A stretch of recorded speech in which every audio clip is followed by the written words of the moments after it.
I've raced against the sport's biggest personalities, but I've never met more vibrant, amazing people than the seniors served by Meals on Wheels. As a volunteer, you deliver a hot, nutritious meal and a friendly hello to someone just like your mother, grandfather, or next door neighbor. These seniors are inspiring people with incredible stories to share, and they love to see you. The smiles you get back are priceless. Delivering with Meals on Wheels is easy, and you don't have to drive like me for it to be quick. You can volunteer your lunch break once a week or just once a month. With 1 in 6 seniors facing hunger and many more living in isolation, your lunch break can make a real difference. So, America, let's do lunch. Volunteer your lunch break at americaletsdolunch.org. This message brought to you by Meals on Wheels America and the Ad Council.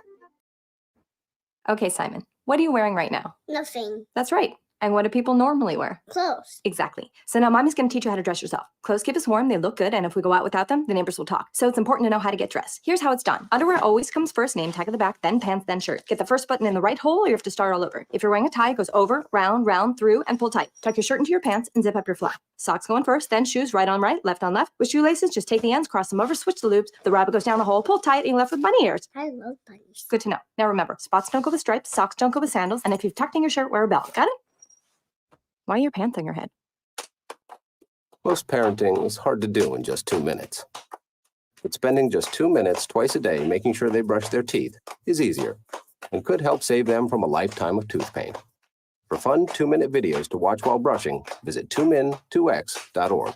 That's 2min2x.org. A message from the Partnership for Healthy Mouths, Healthy Lives, and the Ad Council. So you see, son, good manners are very, very important. Someday, many years from now, when you're a grown-up, you'll be a man. And when you are, you should be a gentleman. Do you want me to go through it one more time? Yes. Yes, please. Yes, please. Exactly. Always say please, thank you, you're welcome, and excuse me. Sit up straight, hold doors open for ladies. If a door's shut, then knock first. Don't burp, don't swear, don't speak with your mouth full, don't reach across people's plates, keep your elbows off the table. What table? And don't interrupt. While we're at it, don't stare, don't use foul language, don't call people names, but do remember people's names. Always share your toys, play nice, and cover your mouth when you cough or sneeze. On the bus, give up your seat to anyone who has trouble standing. Bottom line, treat others the way you'd like to be treated. Got it? Got it. And stop picking your nose. Most parenting is hard to do in just 2 minutes. But spending just 2 minutes twice a day making sure they brush their teeth is easier and could help save them from a lifetime of tooth pain.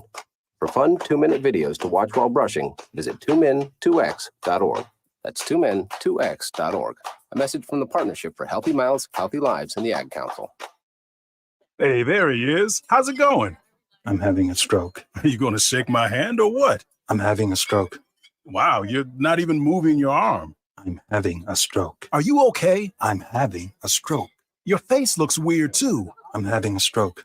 Are you having a seizure or something? I'm having a stroke. When someone is having a stroke, they may not be able to say it with words, but their body language will tell you loud and clear. I'm having a stroke. You just need to know the sudden signs. Look for FAST, F-A-S-T, F, face drooping, A, arm weakness, or S, speech difficulty, then T, time. Time to call 911 immediately, because the sooner they get to the hospital, the sooner they'll get treatment. And that can make a remarkable difference in their recovery. Know the sudden signs. Face, arm, speech, time. Spot a stroke fast. Visit strokeassociation.org. Brought to you by the American Stroke Association and the Ad Council. The average time a resume spends on an HR manager's desk is 7 seconds. And most of them are tossed aside. Now imagine if one of those resumes belonged to Yasmin, who was living in a shelter, juggling 3 jobs. I had to be resilient. That's something that you can't teach. Or if that resume was from someone who worked 12-hour shifts at the recycling company with my dad, who's 72. That taught me a work ethic that I carry with me every day. We rely so much on a resume, yet it could never tell the full story of someone. Growing up where I did, a lot of things could have gotten in the way of my goals. But I learned to push through, and that's what I bring to work every day. So maybe it's time we look beyond the resume and look to Grads of Life. Discover new ways to develop great talent that are so much more than what's on paper at gradsoflife.org. A public service announcement brought to you by Grads of Life and the Ad Council. Take a look under your bed. Find stuff under there? What about jobs? No? Now try your basement. There's a pair of overalls that overall you're not so into anymore. A perfectly good laptop that hasn't sat in your lap in months. And even more stuff, but still no jobs? Well, you really have both. See, stuff is defined as household articles considered as a group. Sometimes this stuff is no longer needed. Wait, no longer needed? That can't be right. Because remember those jobs you were looking for? Those are really needed. And they're the stuff inside your stuff. Even inside that winter coat that moved with you to Phoenix. Our job is to unlock those jobs. And it starts when you donate your stuff to your local Goodwill. Here's how we do it. When you donate to Goodwill, we sell your stuff to provide job training for people right here in your community. So just by teaming up with Goodwill, you help create jobs. And isn't that worth partying with the leftover guitar from your 80s cover band? Goodwill. Donate stuff, create jobs. Find your nearest donation center at goodwill.org. A message from Goodwill and the Ad Council. Dear John, I was hoping it wouldn't come to this, but you've left me no choice. I'm leaving. Uncontrolled high blood pressure is really serious, and lately you seem to really not care. I've been there for you since day one, and I know you think I'm going to keep ticking, but no, my friend, I can quit whenever I want. Why can't we get back to the good times, when we were more active and ate more healthy foods, and you checked on me every once in a while? Is that too much to ask? I don't want to leave, but unless you stop ignoring me, what else am I supposed to do? Remember, when I quit, you quit. Sincerely, your heart. Listen to your heart. Don't let it quit on you. Doing the minimum to control your high blood pressure isn't doing enough. High blood pressure can lead to a stroke, heart attack, or death. Get your blood pressure to a healthy range before it's too late. Find out how at heart.org/blood pressure. Check, change, control. A message from the American Heart Association, the American Stroke Association, and the Ad Council. It's the Worldwide Sports Radio Network. Aaron Rodgers tells the Jet fans, don't jump off the bandwagon yet. Vikings pass rusher Jonathan Greenard says that he feels bad for Daniel Jones. And Julian Edelman says that Bill Belichick will be a perfect fit for the coach of the New York Giants. And much, much more on a new show of the Sports Loudmouth.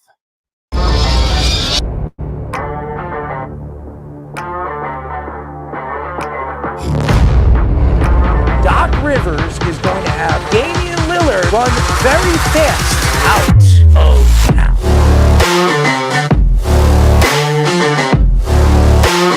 Does he help them win? You're under 500. Aaron Judge helps the Yankees win. You're paying the players $300 million. You better be sure that guy's going to help you get over the hump.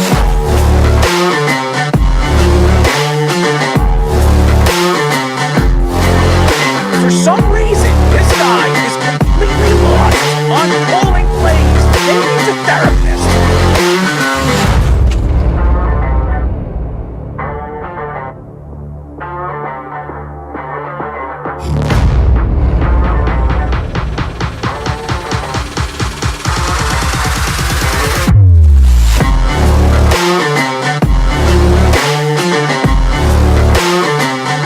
Did you see Lamar Jackson cry to the referee? No, he didn't.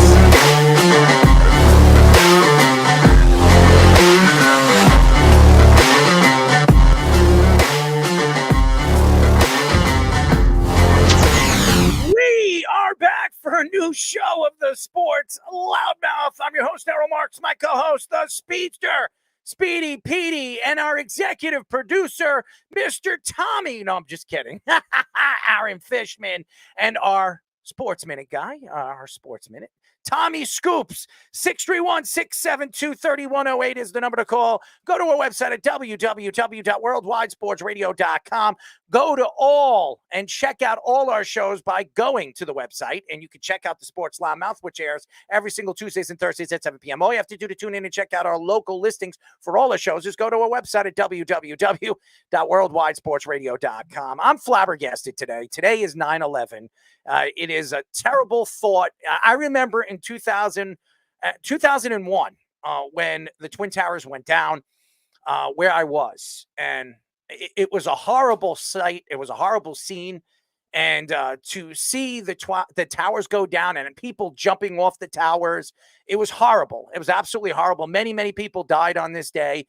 And I just want to give a shout out to all the families that lost loved ones and lost important people to their lives. It was a horrible, horrible day.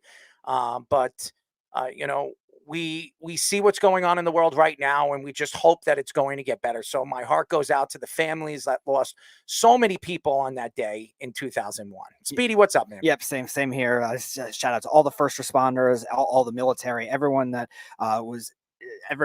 lost their lives, and all the families of the members that lost their lives on what is the greatest tragedy of my lifetime and one of the biggest ones in American history, that's for sure. And our world has really changed a lot since then throughout those 23 years. It was horrible. Yeah, it was a horrible time, and I was in my early 20s, and I remember it like it was yesterday. I was at my friend's house. I woke up, and then his father came up, and that was actually Keith Rooney, and he came right up and he said, are you watching the television? The towers are going down. I say, what towers are going down? He says, the Twin Towers are going down. He pops on the TV, Channel 7, and I see one tower, smoke coming out of it. And all of a sudden, another plane went through the other one. And I was just shocked. I didn't even know that was a plane until I just saw it go through and it exploded. It was just horrible. It was a horrible time. I mean, Tommy, you weren't even alive when that happened. It's horrendous. It was just a bad time. So my heart goes out to the families. It was just, and it's something that we always have to remember because there were so many people that lost their lives on that day. It was just horrible, and it brought us together as a country. So hopefully after the election, it'll bring us back together again. So I'm not a politician, and I don't get into politics on this show, but our country needs to form together and come together again. So hopefully everything gets better in the world, and we're here to see it. So we have a great show lined up for you guys at 9:00. We'll be talking to Team USA Baseball assistant coach Butch Chaffin. He will be joining us. He's been on our show before. He is funny, and he knows his baseball. Team USA, he knows a lot about all these youngsters that are coming up right now in the MLB and future superstars in the MLB. So Butch will be joining us a little bit later at 9:00. He's a big Yankee fan, so. Oh, yeah. Huge Yankee fan. All right. Let's get into it. We got a lot to get into, and we will do our picks at the end of the show. We'll go through every single game. We'll give you our thoughts on where we think the games are going to fall. On the Pat McAfee show, Aaron Rodgers told the Jets fans not to jump off the bandwagon. And if you do jump off, not to come back. Mike Greenberg criticized that statement, saying he shouldn't tell Jet fans what to do, being he's only been there for one full game. He added that Rodgers can't move anymore and is afraid to be hit after his Achilles injury last year. Rodgers said he felt good after Monday's game, saying he only took 2 shots and was only sacked once. Greenberg added that Nathaniel Hackett and Robert Saleh had no idea what they were doing in the game. I've said that before. He ended the rant by telling Rodgers to go back to Green Bay and stop telling Jet fans how to feel. Mike Greenberg, okay? This is Mike Greenberg, who's the biggest Jet fan and a guy that absolutely loved when Aaron Rodgers was traded to the New York Jets. And I'm going to say this. Did Aaron Rodgers have a good game? Did Rodgers actually show up to the game? I think he did. Now, his numbers would tell you he didn't. But again, he was only on the field for 21 minutes to San Francisco's 38 minutes. And I'm going to say this. To play your first game in San Francisco against the NFC champions doesn't really benefit the New York Jets. There is no excuse heading out to Tennessee and losing that game against Will Levis. Aaron Rodgers is going to have to play better. The Jets defense are going to have to stop the run of the Tennessee Titans. The Tennessee Titans do not have unbelievable offensive tackle. They don't have that. They don't have Trent Williams. They don't have an anchor like that. What I do know right now is the Jets need to show up. They need to put up points really, really early in the game. And I understand why fans are saying what they're saying on social media, because Aaron Rodgers, not only on Hard Knocks last year and then going down after 4 plays, this year going to all these spectacular events and showing his face and going to the UFC and going to boxing matches in Madison Square Garden and Brooklyn. He's everywhere. And when he's here in New York and he's showing up to all these different events and he speaks and people are interviewing him, he's pretty much telling you that the Jets, watch out for the Jets. The Jets are going to be one of the elite teams in the NFL. And him coming out on Pat McAfee and saying, don't jump off the bandwagon, I don't think any natural Jet fan is already jumping off the bandwagon. I just think the Jet fans are shocked on the display of defense throughout the game against San Francisco. You played a third-string running back who ran 148 yards in the game. It was one of the most yards the Jets have ever given up in a first game of a season. It's probably one of the most yards the Jets have given up in the last 10 years in a game. The Jets, I'll say this again, the Jets are not a very good run-stopping team. Last year, they were 30th. They were ranked 30th in the league. You would have thought that going into the offseason, the Jets were going to fix this. And they didn't. Clark is back. He's a better run-stopping safety. He couldn't stop it. Or maybe Robert Saleh wasn't bringing up the safeties. He didn't want to change his defense. It was a big mistake. The Jets did not play well in the second half of the game. And whatever happened with Sauce Gardner, whatever was going on with the New York Jets and Sauce Gardner, stuff needs to come out. I mean, you can't keep it in within because fans are talking about it. Everybody is talking about it. And nobody's opening their mouth telling anybody what happened. When Sauce Gardner was taken out in the second quarter, San Francisco scored a touchdown. They took the lead. It was 13-7. When Sauce Gardner was taken out of the game, they were up 7-6. Sauce Gardner was taken out.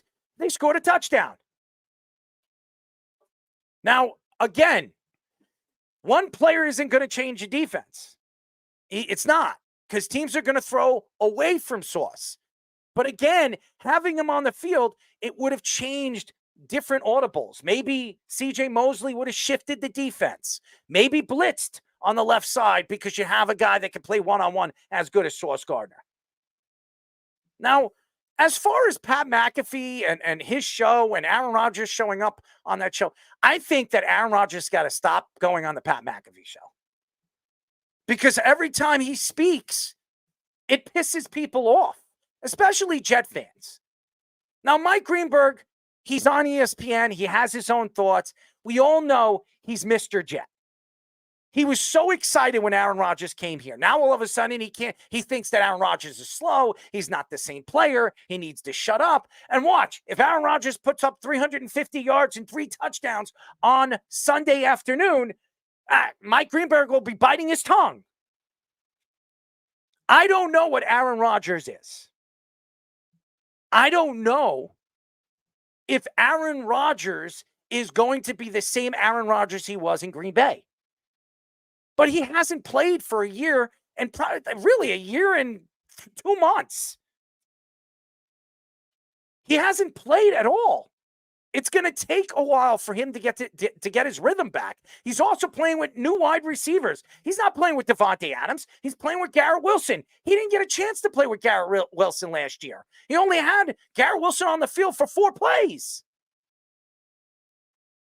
And again, Mike Williams was barely on the field. Where was Mike Williams? The Jets paid him $11 million in the offseason for 1 year. Why isn't he on the field? Now, Allen Lazard looked like the wide receiver the Jets brought in and they paid. Last year, he didn't show up. Aaron Rodgers is on the field this year. And by the way, Aaron Rodgers didn't throw the final touchdown of the game. It was Tyrod Taylor. But guess who caught it? Allen Lazard. Now, Allen Lazard was attacked by many Jet fans in the offseason. Many wanted him out. The Jets overpaid for him. The only reason why they brought him in was because of Aaron Rodgers, to draw Aaron Rodgers to come here. Allen Lazard showed up on Monday Night Football. I will say half the players didn't. And the defense that was supposed to be so explosive didn't show up. Jermaine Johnson, at the end of the game, he didn't make any excuses, but when he did speak, he made it seem like it wasn't his fault. It absolutely was his fault. When you're expected to take over for Hassan Reddick, and the Jets decided not to pay Hassan Reddick early this season and let him sit out and see what you have with Jermaine Johnson and Will McDonald, both those guys didn't show up. They had no pass rush in the game. And the offensive line actually did play well. I said it yesterday. They played fantastic. They gave Aaron Rodgers time against a very good pass rush. Nick Bosa is one of the best in the league. He was Defensive Player of the Year quite a few times. He's a good player. They have a good defense. That offensive line showed up. Smith was healthy. Mosley was healthy. Nobody got hurt on that offensive line in game number 1. That's a good sign, ladies and gentlemen. But Aaron Rodgers should not be speaking on Pat McAfee's show during the season. He shouldn't. He shouldn't. Because if he says the wrong thing, you're going to have Mike Greenberg. You're going to have Jet fans, Craig Carton, all these other Jet fans out there, or so-called Jet fans, come out and attack him. And I'm going to say this. Mike Greenberg should zipper his mouth too. I like Mike. Mike's a nice guy. I met him a couple of times. Very funny. Good and fantastic sports fan. He loves his Jets. It's his favorite team. He's been following them for years, as bad as they have been. But coming out and saying these things about Aaron Rodgers, the same guy that you wanted the Jets to do anything to bring him in, you wanted him so very bad. And now all of a sudden, because of one game, you say he's slow, he can't move in the pocket anymore, he's scared to get hit, all this crap. If I was Aaron Rodgers, I'd reach out to Mike Greenberg and tell him to shut the hell up. I'm not happy if I'm hearing Mike Greenberg speak, especially how big of a Jet fan he is. But I'm also not going to kiss Aaron Rodgers' ass. I have my own opinion. Did I think Aaron Rodgers played bad in the game? Not really. He was out there for 21 minutes. 21 minutes. He threw a touchdown pass. He took two touchdowns down the field. Obviously, Breece Hall ran it in for one of the touchdowns, but he took it down 72 yards. His touchdown to Alan Lazard was a really good pass. It's going to take him time to get his rhythm back. Do I think that Aaron Rodgers could be elite again? I do. I really do believe that Aaron Rodgers has the arm strength and has the ability, because he's a smart quarterback, to be an elite quarterback. I don't know if he's a top 3 quarterback, but he could be top 5, top 6 quarterback right now in the NFL. He could throw 4,000 yards this year. He's got to make sure that his passes are either in spots where the players can catch it. He shouldn't be throwing it into spots where he thinks that these guys are going to go out there and get it, because it isn't Devontae Adams, and we don't know if these players can handle that kind of pressure, especially being as young as they are. Yeah, especially when you look at Aaron Rodgers with the long-term health as well. So far, so good with this offensive line. But you're trying to force him to do too much. That's going to make it very hard for Aaron Rodgers to get to that level that he wants to do. And he's confident he can get to that level, and he's confident in his own accuracy on his throws. 17 for 23 is a very good accuracy metric when it comes to the completion percentage. He was good at his reads, and like you said, he barely got hit. He got hit twice in the entire game. One was by an interior rusher. He was just able to get the ball away. The other one was the only sack of the game the 49ers had.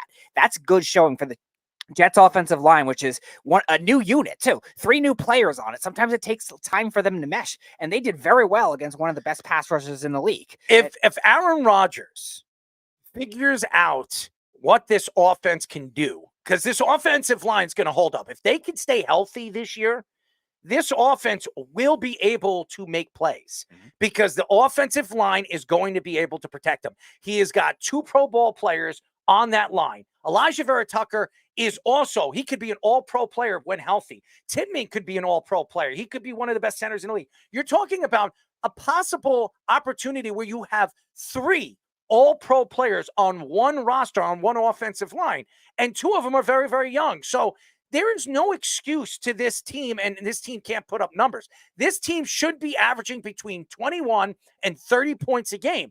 Again, he needs to figure out how to get his rhythm back. It's going to take a little while. He hasn't been on the field for over a year. But when he does, there's no doubt in my mind that Aaron Rodgers is way better than any of the quarterbacks the Jets have had in the last 5 years. Not only that, you also look at if you have the ball as much as the Jets did, or as little as the Jets did, only about 21.5 minutes against that level of a defense, and you still put up pretty good numbers like that. Like, there's not many quarterbacks that could do that kind of thing. And Aaron Rodgers is still going to have that kind of accuracy. He's still going to have that kind of judgment. There's a reason we were talking about it a few weeks ago about him having the greatest touchdown interception ratio in NFL history by almost 1. Like, it's crazy.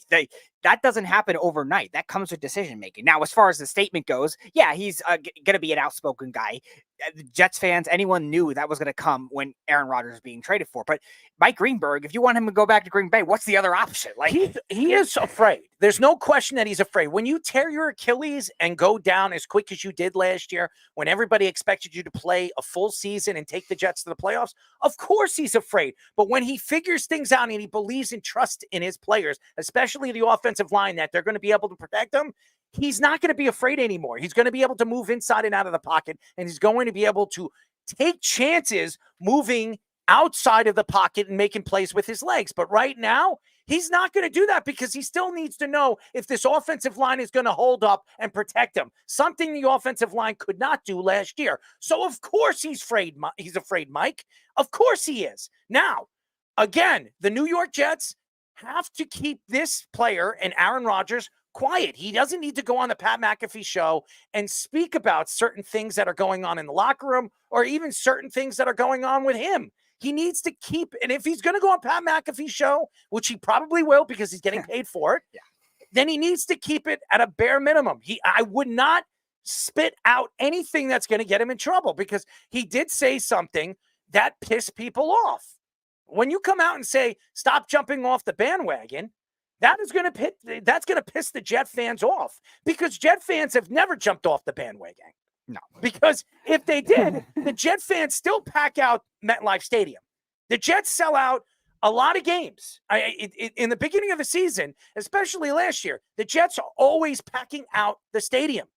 And they're going to, on Thursday Night Football against the New England Patriots, trust me, it's going to be packed. 60, 70,000 people are going to be there watching the Jets murder the New England Patriots, we hope. We hope, because the Bengals couldn't do it. But honestly, to me, Aaron Rodgers needs to stay away from certain shows. And again, he's not going to stay away from the Pat McAfee show. So go on there, have some fun, talk about the election, talk about what's the stuff he smokes? Ayahuasca. And talk about that. Talk about your life. Don't talk about the Jets because Jet fans don't want to hear it. And Jet fans take it to the heart. I will say this about Jet fans, and this is the truth. And and anybody that's listening to us right now that are Jet fans, you know this more than anybody. The Jet fans are very loyal. Very loyal. If you look at what the Jets have put out over the last 10 seasons, and knowing that the Jets, out of all the teams in the NFL, have had the longest drought to making the playoffs, and that's over like 13, 14 years, you would know that if they're that bad, most fans wouldn't even go to games. Most fans would even wear their jerseys or wear their hats because they're afraid to be laughed at. Jet fans are not like that. Jet fans go out. They go out in public. I know I do. I wear my Jets hats. I'm not afraid of being a Jet fan.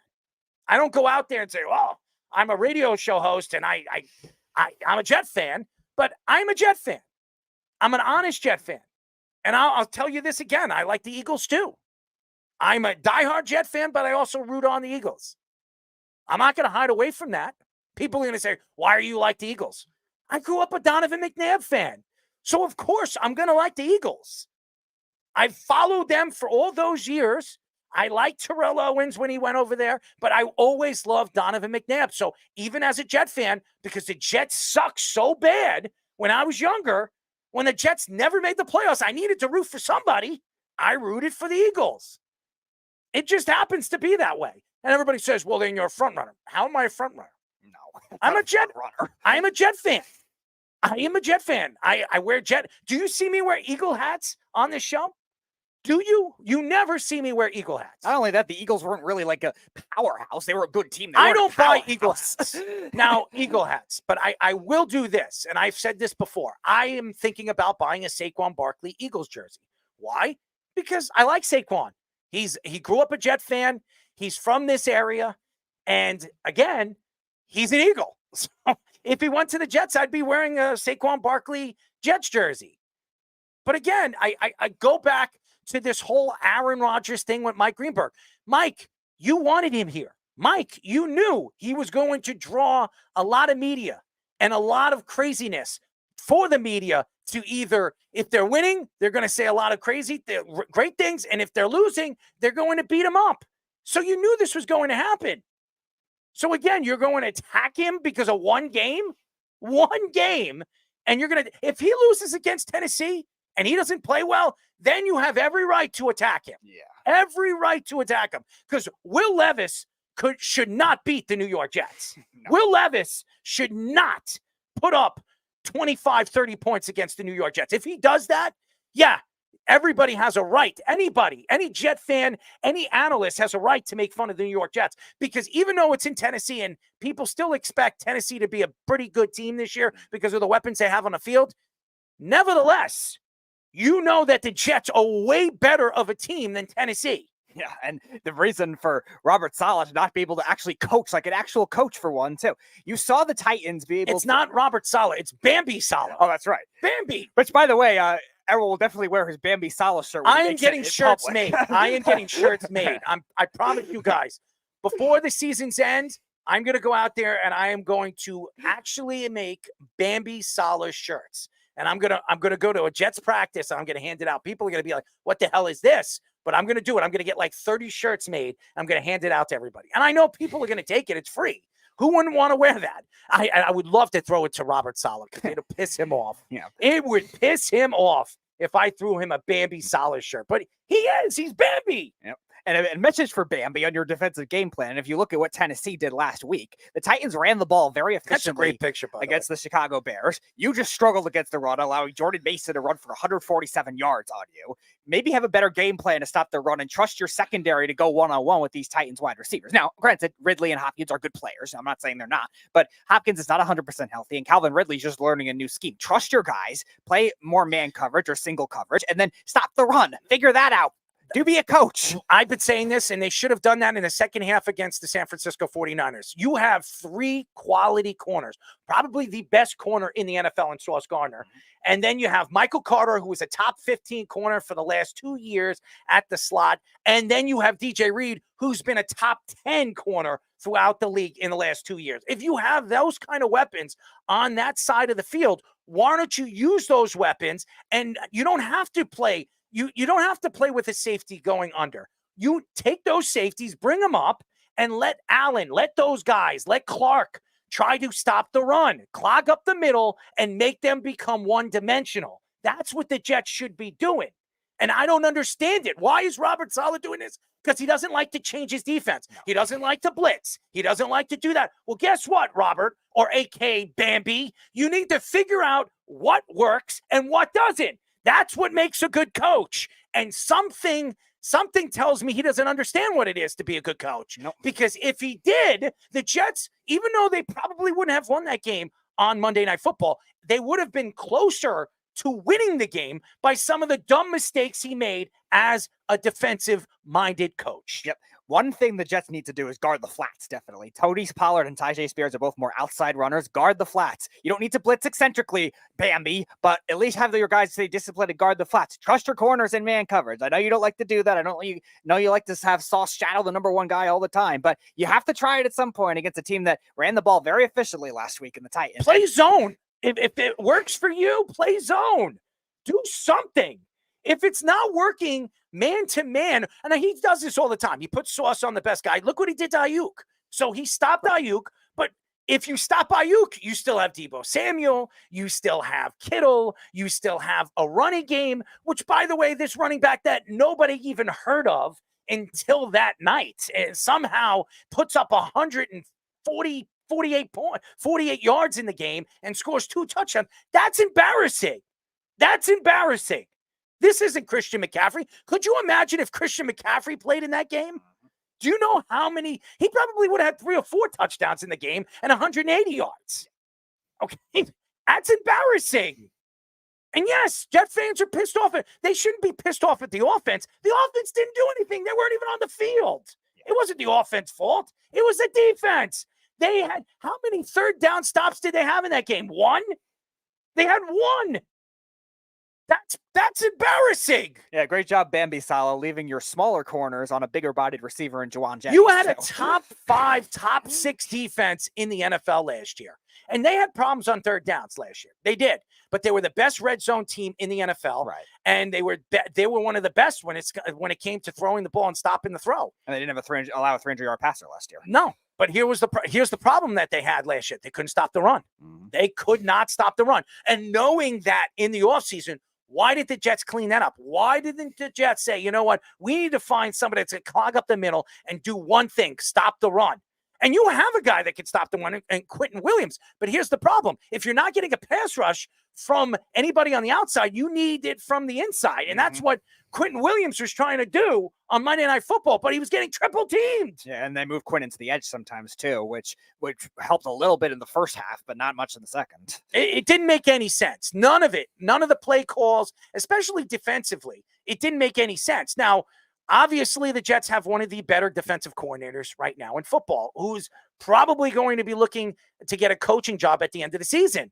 But if this happens again against the Tennessee Titans, against Will Levis, I mean, not only are the Jets going to be embarrassed on national television on Sunday afternoon, but then you're going to question where did this defense go? What happened to this defense in the offseason? Nothing really changed. They added, 2 or 3 pieces to this defense. And I understand they lost Bryce Huff. And I understand, but you brought in Hassan Reddick. So get that guy signed. Do something. At least if you get pressure from Hassan Reddick, then you got guys like Quentin Williams. You have guys like that can clog the middle and concentrate on clogging the middle and stopping the run. Yep.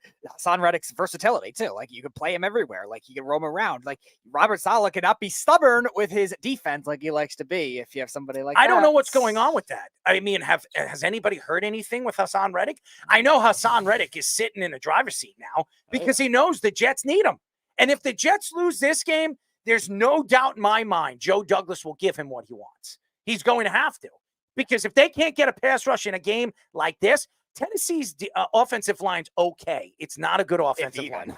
It's really not. So if they can't get a pass rush against this team, there's a problem. There is a huge problem the Jets are going to have. And you do not want to go 4 days later on Thursday Night Football against the New England Patriots as they're licking their lips at MetLife Stadium. Yep. Who also have a horrible offensive line. It doesn't matter. If you can't get a pass rush against Tennessee, what makes you think you're going to get a pass rush against New England? Yeah. I mean, it's embarrassing. And I'm not saying San Francisco's offensive line is world beating. They're not. No. They have an all-world offensive tackle. The rest of that line, they started a rookie. Yeah, but they're still Pro Bowlers compared to Tennessee. They started a rookie at the guard position. That's what they did. Who let him badly outmatch against Javon Kinlaw, who, by the way, should know your 49ers. I just don't understand it. I don't understand it. And again, I understand that Mike Greenberg is upset on the play of Aaron Rodgers in game number 1. But you can't really attack Aaron Rodgers. He wasn't on the field long enough to really attack him. If he was on the field for 38 minutes like San Francisco and he didn't throw close to 300 yards and 3 touchdowns, then I understand why Mike Greenberg is upset. But Aaron Rodgers, when he was on the field, the 2 or 3 times that he was on the field and he was efficient, he played pretty well. He did throw an interception, which banged off one of his players, I think Garrett Wilson's hands. Right, and Lenore made a nice play. That wasn't really even on Garrett Wilson either. That shouldn't have been an interception. Yeah. That shouldn't have been an interception. Besides that, what did Aaron Rodgers do bad? Honestly, what did he do bad that you can go out there and say, hey, he looks old, he's scared, he's this, he's that? I would say he was scared because he didn't know what this offensive line was going to do in front of him. I think he knows that this offensive line is going to be pretty good this year if they stay healthy. Knowing that, I expect in Tennessee on Sunday afternoon, Aaron Rodgers to air the ball out and trust in his players, and I want to see more Mike Williams. I want to see more Conklin. I have no idea. They did not use any tight end in that game. They did not. Conklin, I don't think he had one catch in the game. I don't remember one. I don't think Conklin, Rucker didn't have any catches in the game. They didn't use any tight end. It was really Alan Lazar when it came to throwing it to him and Garrett Wilson. Those were the only two guys that I remember catching the ball. Everybody else, and Breece Hall running the ball. And yeah, he made a mistake. I don't expect Breece Hall to drop the ball anymore, or not that much this year. So I expect more confidence. I think the Jets offensive line needs to figure out how to open up lanes for Breece Hall to burst through it. And that's something that I think they need to work on throughout this season and throughout the next couple of weeks. And if they do that, I think the Jets are going to be fine. I really do. I believe the Jets should beat Tennessee and they should beat New England. And then they have Minnesota. They really could win all three of those games. Minnesota's going to be very interesting. Sam Darnold, obviously, playing the Jets again. I know he's going to want to put up big numbers. Justin Jefferson, obviously, one-on-one with Sauce Gardner. That's going to be a fun matchup. But, I mean, Minnesota, I still think is going to be a pretty good team. They'll be a borderline playoff team. So the Jets might have problems with them. But these two teams coming up, Tennessee and New England, they should be better than. So if they don't play well and Aaron Rodgers doesn't show up in this game, then these bandwagon Jet fans that he says are jumping off, or even Mike Greenberg jumping off the whole Aaron Rodgers train, then they have every reason to do that, because that is embarrassing when you're playing two teams that you're much better than. Yeah, wonder what team Mike Greenberg will switch to at that point. Yeah, let's bring Fish in. I definitely want to hear Fish's opinion on this as well, because right now I know Fish isn't a Jet fan, but obviously Mike Greenberg coming out and spitting out this crap, it's confusing, because this is the guy that wanted Aaron Rodgers here, and now all of a sudden after one full game, he doesn't think that it's the same Aaron Rodgers. He's pretty much saying get rid of him. That's what it sounds like. Get rid of him. Who's going to fill in for him? Tyrod Taylor? You going to bet on that? Oh, please. But let me jump off a plank right now. You got to be out of your mind if you want to get rid of Aaron Rodgers. I know you said Lazard had a good game, and he did. He had those 2 touchdowns. Nobody expected him to do that after what he did last year. He was a nobody. He couldn't get open. And I'm going to tell you right now, he really wasn't all that open last night, Monday night either. The reason why he had all those plays is because Aaron Rodgers knows so much about the game of football. There was one pass down the sideline that Lazard didn't even see. It was in his hands. His hands were just there, and the ball went right to his hands. As a Giants fan, I'm just standing there. I'm like, oh, my God. That I didn't know that's possible, because my quarterback throws it at guys' feet. Then the next play that's over their head, to the left, to the right. This guy can put it on the back's shoulder. The guy doesn't even have to turn around. It's like on him like glue. It was unbelievable. There were, what I thought from a coach's perspective, I saw the Jets exploit some weak coverage on Garrett Wilson on the first drive. I showed you had 3 consecutive big plays. And then they bracketed him all over the field. And after that, they had to force it into guys. Luckily, Rodgers knows how to throw it to Lazard, but nobody else was really open. That's really what it was. Mike Williams, maybe he's Kenny Golladay, and he doesn't have it anymore when he lost a step. That could be what's going on. They couldn't even play him. Again, if you're an Aaron Rodgers fan, and Aaron Rodgers should not be going on Pat McAfee's show and saying, don't jump off the bandwagon yet, because I don't think the Jet fans are going to do that. But I do believe that Jet fans know football. They've watched enough bad football before. And if you've seen enough bad football, you know that what you saw with Aaron Rodgers for the little bit he was on the field, he looked pretty damn good. I thought he looked pretty good. He needs to figure out the rhythm of the game again. When he does figure that out, I think you're going to see him throw the ball down the field more. You're going to see him trust his wide receivers more. He trusts Alan Lazard because they know each other. He doesn't know. Garrett Wilson and him don't have that full connection yet. When they figure things out, trust me, Garrett Wilson is one of the best route runners in all of football. When they figure things out, it's going to be fun to watch. They're going to be very explosive. Did you see Aaron Rodgers' face on the first couple of plays that he had to Garrett Wilson, and the face that he made? It looked like he was just like shocked that he just completely beat them inside in the slot. So if if you believe in the players around you, you're going to throw the ball in places that you believe the players are going to be at. And I believe that when Aaron Rodgers feels that he has a connection with these guys, it's going to be so explosive and so fun to watch. I still believe Aaron Rodgers has the touch. He hasn't missed any beat when it comes to his arm strength. He is scared to move inside and out of the pocket. So is Tua.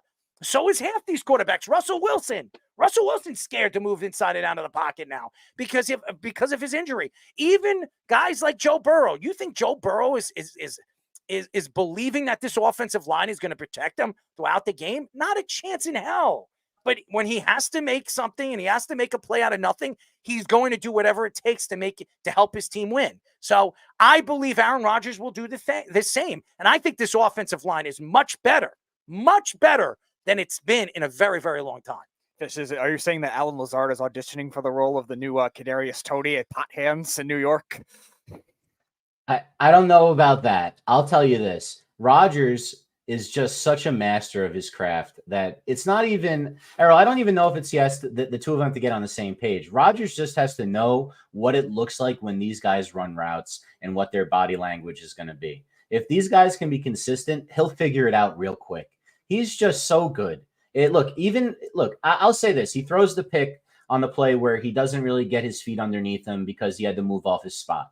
That's my only concern as a Jets fan. If you face a defense that's going to get through that O-line, he might not be able to step into the throw coming off the Achilles the same way. We saw Kirk Cousins really not be able to step into a couple of throws coming off the Achilles in his game against a great defense. That's really the only thing I'd be worried about because everything else looked just like old-fashioned Aaron Rodgers. Just he doesn't know these guys yet. No, just don't jump off the bandwagon. I think the bigger problem is he's talking about bandwagon fans. Who cares about bandwagon fans? Those are the fake fans. This is what I'm talking about here. Like, you just came here to jump on a bandwagon of a bunch of guys that also just came here, mostly, which hasn't really happened in a successful way. If you don't want bandwagon fans, don't go to these events. Don't show your face at these events. Or force yourself to be traded to the Chargers. That's what I'm saying. I understand he wants to be out in the public, but when he was in Green Bay, he was never out and about. He was going to Walmart and hanging out in Walmart in Green Bay. He wasn't going out to these UFC events and these boxing matches and New York Knicks games and Ranger games and Yankee games. But he's doing it because you're in New York. So, of course, you're going to be attacked. If need be, if you're not playing at the top of your game, trust me, Aaron, you have no idea what the New York fans are going to do to you. AK, they were booing Aaron Judge early in the season when he wasn't hitting the ball. So, and Aaron Judge is one of the best hitters in baseball, one of the best athletes we've seen here in New York in a very, very long time. And they're booing him off the field. So, again, and it's not just New York fans. There are Boston fans. There are LA fans. If they don't like what you're doing, you're getting paid a lot of money. Well, you're going to be booed if you're not playing well. On a Minnesota morning show, Vikings pass rusher Jonathan Greenard said that he actually feels bad for Daniel Jones. He said it felt good to be on the winning side of the game, but he and his teammates felt bad for what he had to deal with the fans. Jones was booed and heckled both during the game and outside of MetLife Stadium after the game. NFL reporter Dove Kleiman tweeted that Daniel Jones has gone almost a year without throwing a touchdown pass. Micah Parsons took shots at his tweet saying that people forget Jones missed half the season suffering an ACL in week 9 last season. Jones was 22 for 42 passing for 186 yards, 2 interceptions, and a 44.3 passer rating in week 1 against the Vikings. I agree completely. A lot of Giant fans took shots at Daniel Jones. It wasn't just Daniel Jones. Let me ask you guys a question. For all the money that the Giants invested into their offensive line and bringing in and trading for this unbelievable linebacker, a top 5 linebacker who comes from Carolina and has nothing to do with the Giants organization, and you don't bring in your biggest weapon, you don't sign your biggest weapon in Saquon Barkley, who put up 3 touchdowns in game number 1 in Brazil. That, to me, tells me you're not backing up your quarterback. You're not giving your quarterback the best chance to win. Saquon already came out and said many, many times he wanted to be a Giant for life. He said it. He wanted to be a Giant for life many, many times. But the Giants would not give him the money that he wanted. So what did he do? He went out there, him and his agent went out there and found a team that was willing to pay him what he wanted. And you're going to blame Daniel Jones for that? How about give him weapons?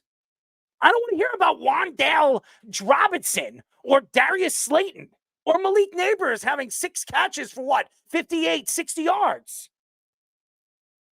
Give me a real superstar right now that's an elite player at his position. And maybe that game would have been closer on Sunday. Now, they might have not won. But if Saquon Barkley played in that game, I don't care what any Giant fan says. Any Giant fan says. If Saquon Barkley played in that game, I would probably bet you he would have had 90 to 100 yards and close to 2 touchdowns. I don't want to hear.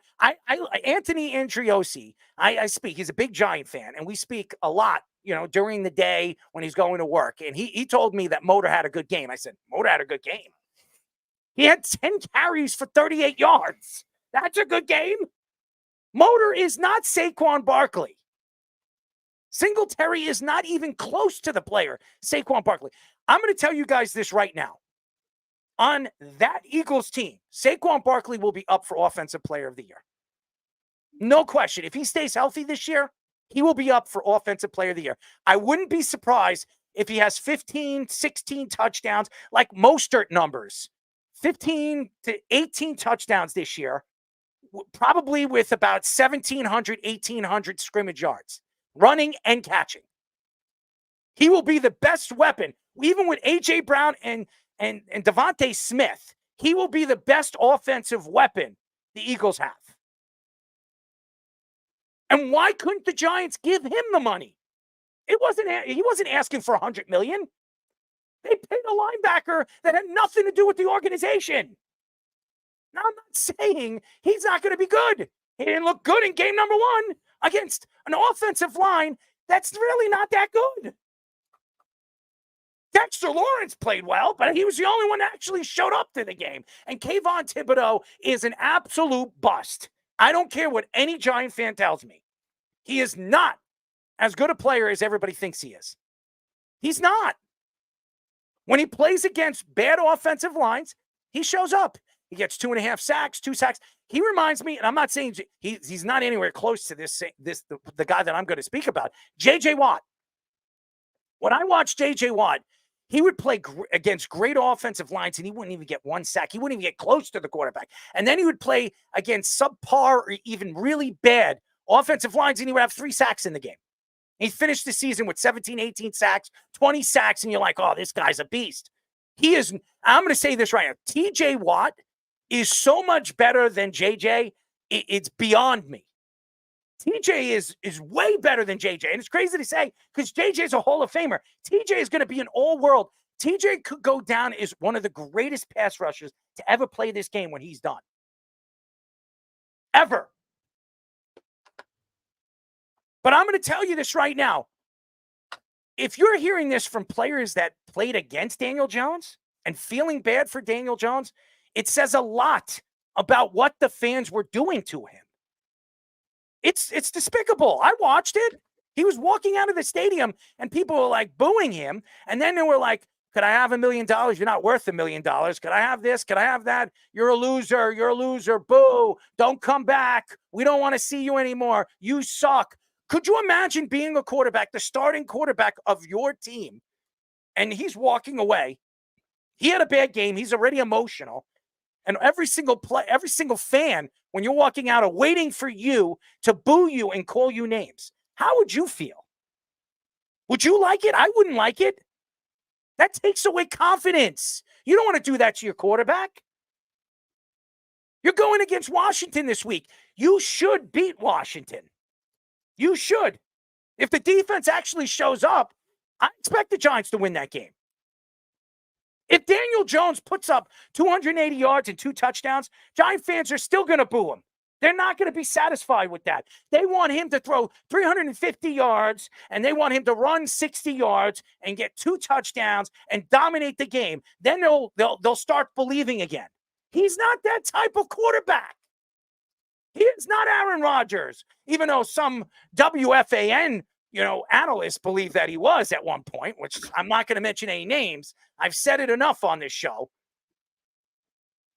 You cannot believe that Daniel Jones is going to be an elite quarterback. He's not. He is a good quarterback. He could be a top 15 quarterback. Can you win with a top 15 quarterback? I can tell you teams that can and have. You have to show up to the game. You have to stand behind your players. As a Jet fan, no matter how bad Zach Wilson played last year, no matter how bad over the years Ryan Fitzpatrick and Mark Sanchez and Sam Darnold and Geno Smith, and I could go on, Christian Hackenberg, and I can name more and more quarterbacks over the years. I stood behind my team. I stood behind my quarterback, no matter what. Even if I knew they sucked. I'm not going to boo them. I'm not going to hate them. I'm not going to tell him if I'm in front of him that he sucks. I'm going to cheer for him. I'm going to push that I believe. I'm going to push my team to believe in that quarterback to be successful and make the plays that he needs to make to win football games. And right now, the Giants have no confidence in Daniel Jones. You could see it in Brian Dable's face at the press conference. Joe Shane, we saw it on Hard Knocks. Come on, guys. You didn't see it on Hard Knocks when he was trying to figure out how to move up to get one of these other quarterbacks? If I was Daniel Jones, I would have said, you know what? Screw you. Screw you. Trade me. I don't want to be here. And it's true. I talked to a bunch of Giant fans that are friends of mine, and they all still think that Daniel Jones could be a quality quarterback for their team. They feel bad for him. You know what they said to me? He's lost the fans. He needs to go somewhere else, just like Ryan Tannehill. He goes somewhere else. He could succeed somewhere else. I believe he still has the ability to be a pretty decent quarterback in this league, and I believe that too. I just don't think he can do it with the Giants anymore. The Giant fans have given up on him, and all the things that we have seen on social media is despicable. All the things, all these GIFs or whatever the hell they call them, GIFs, and all these different, things that they have posted about this kid. I don't care who he's dating. He could be dating Kay. He could be dating Pamela Anderson. He could be dating some super hot model. I don't give a crap. I really don't care what he's doing on his private life. All I care about is if he shows up on Sunday, Monday, or Thursday and plays his game. Win or lose, he's playing his game. Yeah, and you also look at the play calling that you saw. I think it was very dry. It looked like it was preseason-esque play calling. He made mistakes. There's no question he looked bad. Yeah, no, I think a lot of it is on him. I think more of it is still a little more of it is on Dable because it looked like he was a preseason play calling. The Giants' offense in 2022, as not statistically great as it was passing the ball, they still had motion. They still had creativity. They still had concepts. You're going to all of a sudden 2 years later just call a game like it's a preseason game. The Vikings, yeah, their defense isn't overly talented, but Brian Flores is still a very good defensive coach, and they have some good young talent that he's going to make work. And the Giants had such a dry game plan. And Anthony, I don't know where you're seeing Devin Singletary playing well. Receiving, he did okay, but rushing the ball, he had 2 carries over 5 yards. That was it. You're going to say he played well? And Fish, we were talking about it yesterday. I think the offensive line held their own for the most part. That they didn't dominate, but I think they played well enough where Singletary could have gotten the more carries for over 5 yards. He got 2 of them the whole game.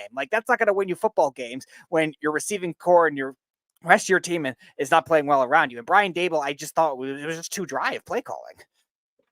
I think so. Just as someone with experience of having a crap quarterback, when you don't trust your quarterback, your play calling is a lot more vanilla. And I think that's what you see. I really don't think he trusts him at all. I think you see why you can't trust him. He's very it seems like he's very literal. I was listening to a few different people saying that he's one of these types of quarterbacks that he's amazing in the meeting room because on X's and O's on a chalkboard, when the pieces aren't moving, guess what? It all makes sense to him.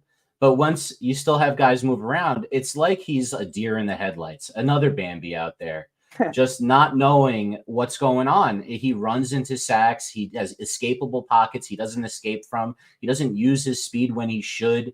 And then he stares down guys. He acts like a second-year quarterback in year 6. And that's what we're dealing with right now. Daboll has no faith in him. And it's real sad. It's obvious now that they really should have tried harder to trade up for quarterback. If they couldn't get it, then maybe they should have maneuvered to get one of these other guys who are starting right now. They could have traded back and gotten Bo Nix. They could have traded back and You think Bo Nix is better than Daniel Jones? Come on, guys. It's ridiculous. Give him some weapons. Give him some time. He stepped into the pocket. How many times did he try to run through the pocket and him get sacked? Because they're all right, I'll show it to you because he doesn't know how to run out of a pocket. He had massive holes to run through. In both of these situations, he steps up when he shouldn't. The first one, he has the pocket. You're telling me he shouldn't have stepped up into that pocket? You're telling me he shouldn't have stepped into that pocket? He should have gotten rid of it a little bit earlier. Now, that one was a little bit tougher. Look at this one, though. Watch this. Watch this. Look at the pocket. It's blocked perfectly. Who's open? He's got the screen pass right to the top of the screen. He's got a lead you blocker for the you screen. have two guys waiting for one of these guys to catch the ball. And you But see look, him. I'll take this You every see the time. You got safeties Andrew coming Thomas in. on a linebacker. Come on. Are you kidding me? There was nobody open. That's 20 yards. Look at it to the left. No way. Come on. Let it go. Let it go. Let the All pass right, go. so watch this. He runs straight ahead instead of Just out let it to the go. right. Let it go. We'll see Look, what happens. there's all that room out to the right. All that room. Right back here. He steps up, and I'll freeze it right in the frame where he walks up. This is run to the left, ridiculous from him not to run. He should be throwing to the left earlier or running out to the right now. If he runs out to the right, he gets at least to the 35-yard line. At least. And he decides to do the one thing you can't do late in the pocket. He just tries to run straight. You like have another deer in the seconds. You don't headlights. even have seconds to throw that ball or even make that You're decision. not wrong. Well, he doesn't have to step up. There's nothing forcing him to step up. He's all about his legs. That's one of his strengths. If he sees the pocket collapse, he's going to run through it. That's what he's done over the last couple of years, and he's been very good at it and very successful at doing that. But guess what? The offensive line did not play well like you think they did. They didn't. Maybe you're saying the tackles with PFF. What I saw in the game is the interior absolutely collapsed all game long. All game long, it collapsed. And to me, if you have a quarterback that can move inside and out of the pocket and use his legs, because he's actually pretty fast when he gets out of the pocket, well, then you have to use that ability when he has an opportunity to do it. They did not do that because Daboll's play calling was horrible. It was horrible. Where's Kafka? I don't understand. Why is he calling the plays? Just concentrate on the whole team. Don't concentrate on the offensive side of the ball. Control the whole team. This has been a problem for Robert Saleh or Bambi. That's why. Because he can't control the whole team. He knows defenses. And if Robert Saleh thought, and I'm just speaking the truth, if Robert Saleh knew that this defense wasn't doing what it was supposed to do in the first half, he should have taken over the defense in the second half and made sure they were clogging up the seams. They did not, and that's why the Jets did not even come close to winning the game. And the same thing with the Giants. The Giants are better than the Commanders this weekend. If they don't show up, and it's not, and I'm so sick and tired of hearing all these Daniel Jones complaints. If they don't show up as a team, you're gonna have your fingers pointed to the whole team. All right, let's hear it, Scoops. Your thoughts?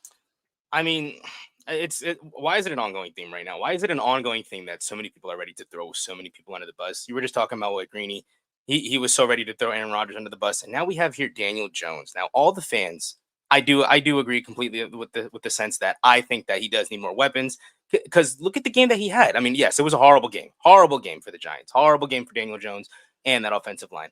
Yes, I do agree with you, Fish, in the sense that there was a couple like that one with the where he took the sack instead of just dumping it off. I do think that it could have easily been like you said, it's 20 yards right there. That's more yardage right there. That's more closer to the goal line, closer to at least a field goal, closer to at least getting this like a easier, closer game. But it is a lot different watching it from our perspective, only for the sense that these are huge guys running toward him. And you're not a quarterback. You don't know what he's thinking in his head. And by the way, even if he made the right play, do you think the Giants as an offense would have figured that out? The offense looks horrendous. I was just gonna say that too. It looks horrendous. Your number 2 guy is Darius Slayton. Your number 2 guy is Darius Slayton because they don't believe in Jalen Hyatt. We saw that during the game. They did not believe in Jalen Hyatt. So that only tells me your number 2 guy is who? Darius Slayton. So Malik Neighbors and Darius Slayton. We were talking about the best trios in the NFL. You want to know what the Giants trio is right now? Malik Neighbors, Wan'Dale Robinson, and Darius Slayton. Wonderful, wonderful weapons the Giants have. Are you kidding me? Wandale put up over 70 on PFF though this week. That's dark green, buddy. Stop with this Wan'Dale Robinson crap. Stop it. The guy can't even stay on the field. He'll be hurt next week. You really gonna sell that to the Giant fans? Wan'Dale Robinson? Come on. That's what it's gotten to, Errol. I'm honestly, I might be more worried about the defense. The defense right now is not helping Daniel Jones put him in situations where he could be successful. We're not getting turnovers. It's only one game, but you haven't seen anything yet that makes you feel comfortable that they have a clue what they're doing. You have a beast of a man on one side of the ball. Right. Yeah, we got one guy, Lawrence, and the two guy, and the guy we spent $25 million. I already told you it was a big mistake. I already said that to Giant fans. Two pressures. Look, he's going against a great left tackle in Darisaw. Stop. But he's one of the best in the game. Brian Burns just got paid a lot of money. You dug deep, you gave up draft stock, and you paid this guy.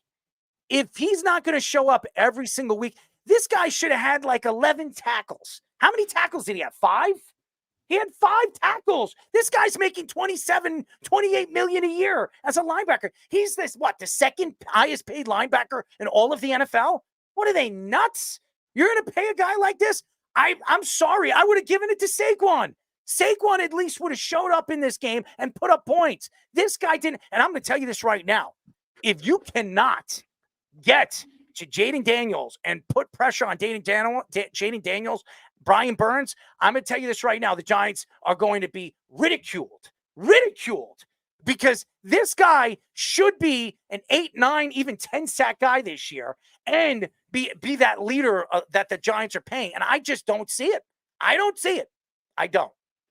Well, it is Bobby Johnson we get to face next week. So I have a feeling that they're going to do better than they did against the Vikings. Is it going to be enough is a whole nother story. They can't be possibly as bad. Thibodeau has got to eat some humble pie. The way that he acted after the game, not wanting to answer questions, deflecting, it's just not what you need. He's not coming into his own yet, at least in the maturity level that, which is what people worry about him coming out of the draft. That did this? Remember the last Giant that did this? Attacked the fans and said something to the press? Who was the last guy to do that? My mind immediately went to the Knicks and Julius Randle. He knows it. He said it. Mr. Odell Beckham Jr. No, it wasn't him. Not It wasn't him. him.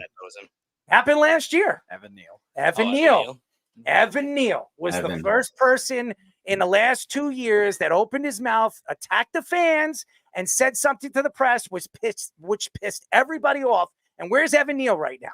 On the bench. On the bench. Riding the bench. Riding the bench. And I'm going to tell you this right. If Kayvon Thibodeau, and by the way, they were drafted in the same draft in the same first round in the top 10. If Kayvon Thibodeau is going to open his mouth and speak his piece, he better show up on the field. And if he doesn't show up on the field, he'll be riding the bench just like his old buddy is. Okay? I'm telling you right now, Kayvon Thibodeau better show up in this game. Burns better show up in this game. We all know Dexter Lawrence will show up to this game. He will show up to this game.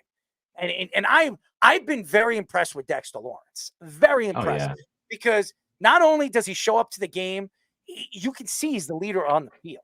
He's out there. He's speaking to the young players. He's talking to the corners. During the break, you saw him coming. He's talking to the young corners over there. I love what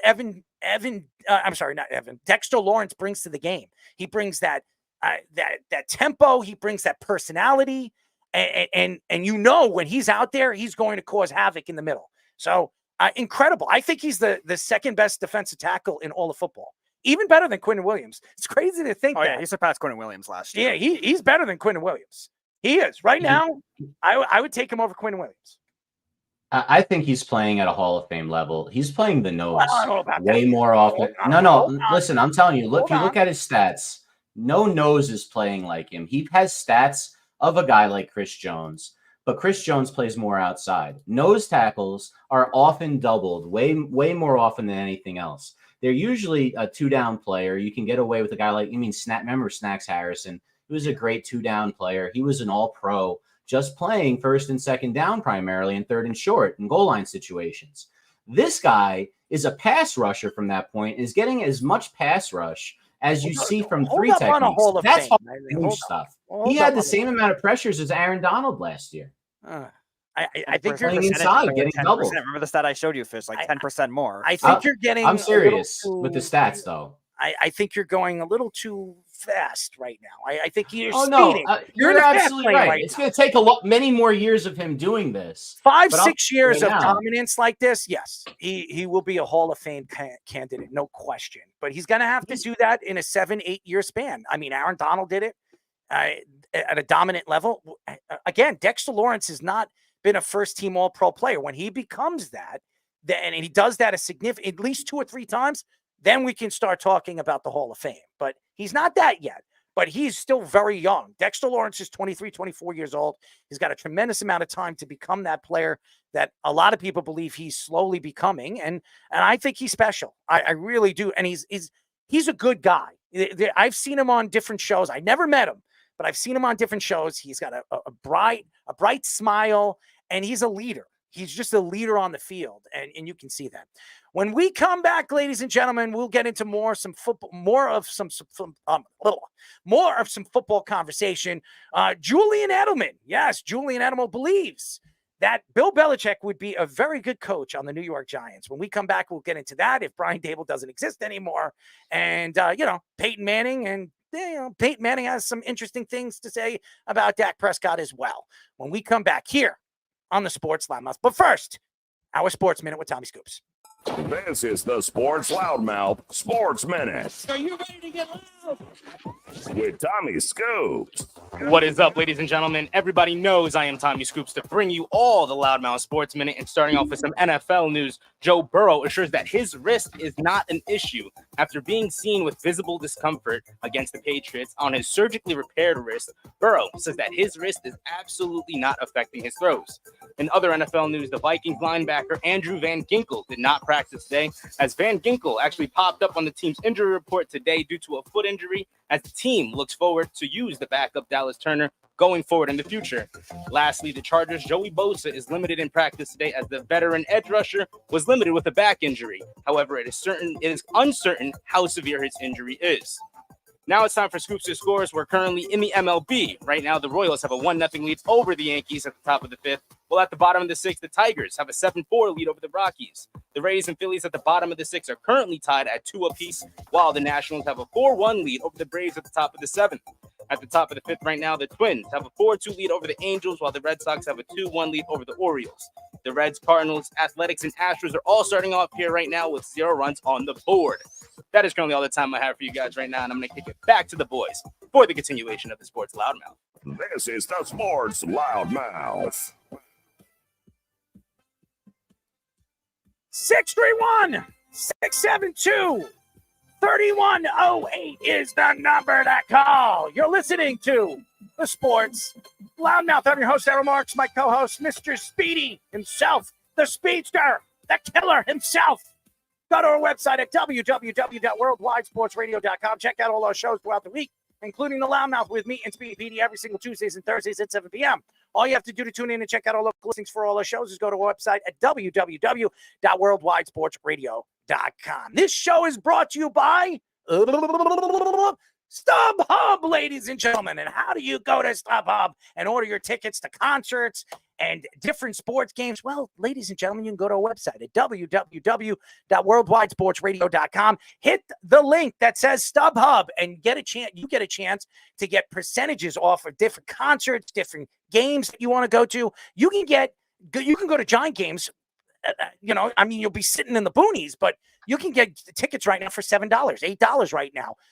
There's many, many different chances right now to get percentages off right now if you hit our link on our website. You go to our website at www.worldwidesportsradio.com and hit the StubHub link, and you get your chance. I think right now, I was on StubHub on our link today.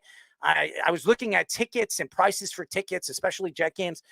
If you hit our link, you'll get close to 10% off if you go through our link on our website. So 10%, 10% is 10%. You save yourself some money, and if you want 200, somewhere around the 200 section or even the 100 section, 10% give you take 50, maybe 40, depending on how expensive the tickets are. Okay. It'll take a nice chunk out of those tickets. So go over there, go check StubHub out on a link, www.worldwidesportsradio.com. Well, this is an interesting story. On First Take, Jeff Saturday compared what Dak Prescott is going through is very similar to Peyton Manning when he was with the Colts. He mentioned the pressure of trying to win a playoffs being very similar with both Peyton and Dak. And Dak is this year is entering the season that Peyton won his first Super Bowl. Stephen A. Smith found it ridiculous comparing Peyton Manning and Dak Prescott, calling Peyton the greatest regular season quarterback ever. Smith also said that Peyton ran the offense and called his own plays, where Dak was helped out by Kellen Moore and Mike McCarthy. Smith also compared Peyton mostly losing in the playoffs against Tom Brady, while Dak never lost to a quarterback that is good besides Aaron Rodgers once. In 27 playoff games, Peyton had 7,339 passing yards, 40 touchdowns, 25 interceptions, and an 87.4 passer rating. In 7 playoff games, Dak has 1,962 passing yards, 14 touchdowns, 7 interceptions, and a 91.8 passer rating. First of all, I would never compare Dak Prescott to Peyton Manning. Ever. Peyton Manning, you can argue, is one of the top 8 quarterbacks to ever play the game. So I would never do that. I would never, and I understand what Jeff Saturday is trying to compare him to. I just wouldn't have compared him to Peyton Manning.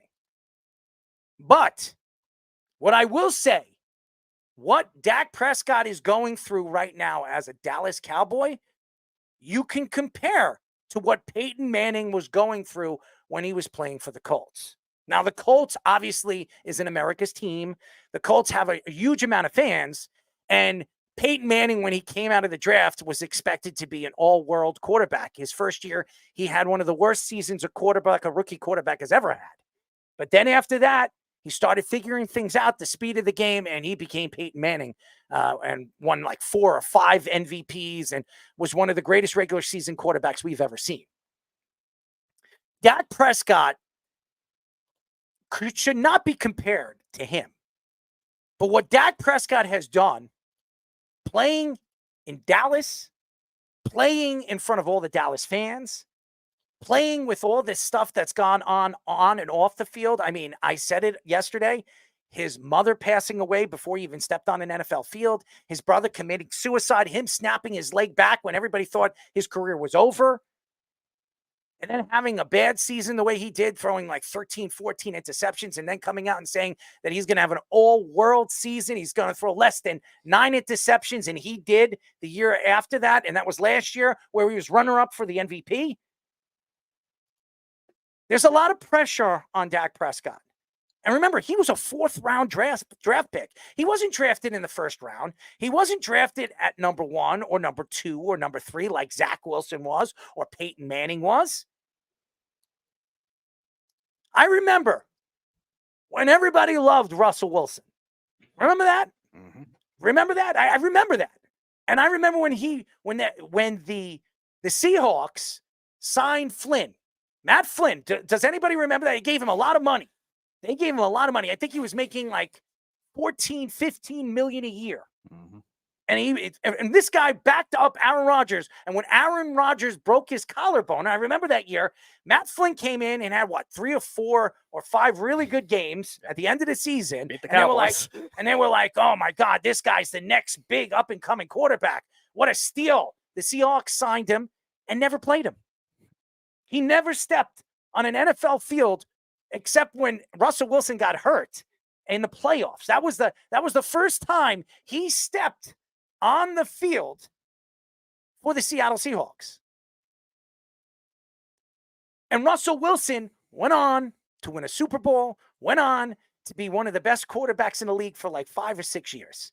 And Matt Flynn, nobody knows what happened to him. He disappeared. He went back to Green Bay and then disappeared. Beat the Cowboys the next year. Off the face of the earth. Nobody knows what happened to him. So why am I bringing this up? Everybody's like, why are you bringing up Matt Flynn and Russell Wilson? Because if Dak Prescott played for that Seattle Seahawks team and won a Super Bowl, and by the way, when Russell Wilson won that Super Bowl, he was not the MVP. He was not the MVP.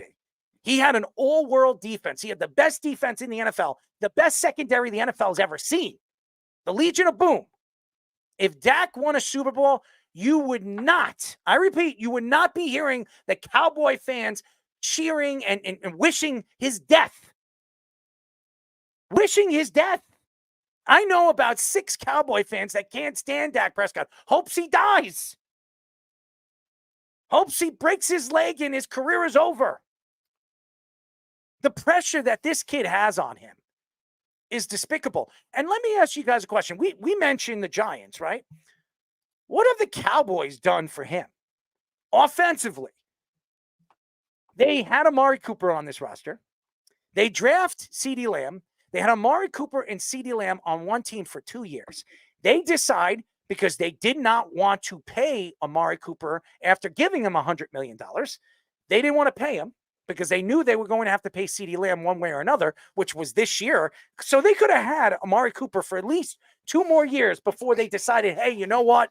We're going to pay CeeDee Lamb now. We're going to move him. So they could have had Amari Cooper and CeeDee Lamb on the same roster for at least 2 more years. And heck, they probably win the Super Bowl. Maybe. Meanwhile, they trade a first-round pick to get Amari Cooper, which at the time was fine because he's really young and good, but at the same time having a down year. And then they traded him to the Browns for a 5th-round pick. I mean, honestly. And you trade him away, and then you just give him CeeDee Lamb. And you had Zeke. Zeke was one of the most overrated, overpaid running backs in NFL history. Yes, Beeve. Overrated. And I love Zeke. I love him. I watched him at Ohio State. He was one of the best running backs I've ever seen come out of Ohio State. And a lot of good running backs came out of Ohio State. A lot of them. And one of them is coming back in a couple of weeks for the Browns. Okay? I watch college football, Beef. So I know who Zeke is. He shouldn't have been drafted as the 4th pick in the 1st round by the Cowboys. Just my opinion. If they could have had Jalen Ramsey, like a couple of Cowboys fans I know. But I love the suit he was wearing when he was drafted. Oh, yeah. One of the coolest suits I've ever seen, by the way. It definitely stood out. I knew somebody that named their fantasy team Zeke's Crop Tops that year. The fact is, if you're a Dak Prescott hater, you would agree that Jeff Saturday. Well, if you're a Dak Prescott lover, you would agree with Jeff Saturday. And if you're a hater, you wouldn't agree with Jeff Saturday. And I'm going to tell you this. Stephen A. Smith can't stand the Cowboys. He can't stand the Cowboys. He goes on and puts up shorts on ESPN every time the Cowboys lose. Every time. Every weekend when the Cowboys lose. And when they win, he makes excuses. He makes it, Dak sucks, this, that. They got lucky, even though they completely crushed one of the best defenses in the NFL this past Sunday. They don't want to give Dak any credit for what he did. And either does the Cowboy fans. They don't want to give him any credit. But I'm going to tell you guys one thing.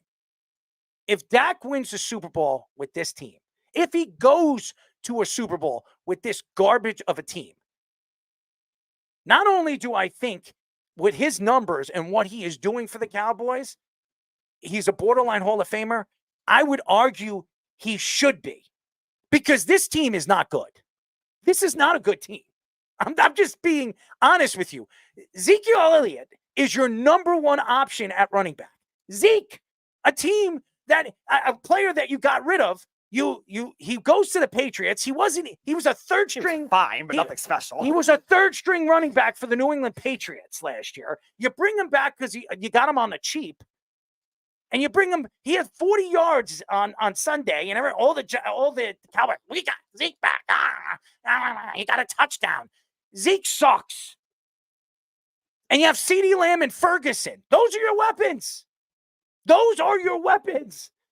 Ferguson, and this is just being honest after last year.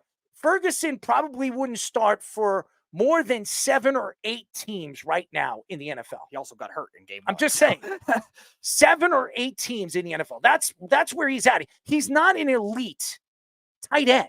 He's not. And for any Cowboy fan to believe that, they're idiots. The only elite player they have right now on their roster, besides Micah Parsons and Dak Prescott, is CeeDee Lamb.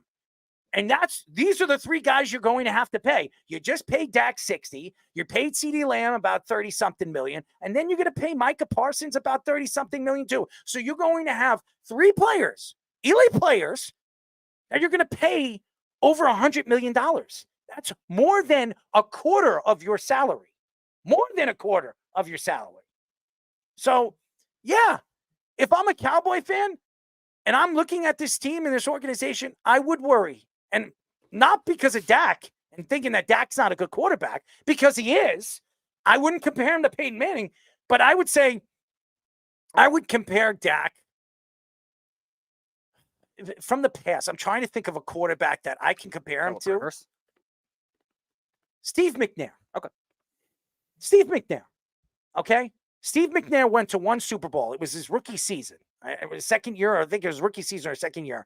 He went to the Super Bowl, and everybody thought that this guy was going to go to multiple Super Bowls. Multiple. And Steve McNair is a borderline Hall of Famer. He is. If you look at his numbers, borderline Hall of Famer. A great quarterback, great leader. I would compare him to Steve McNair.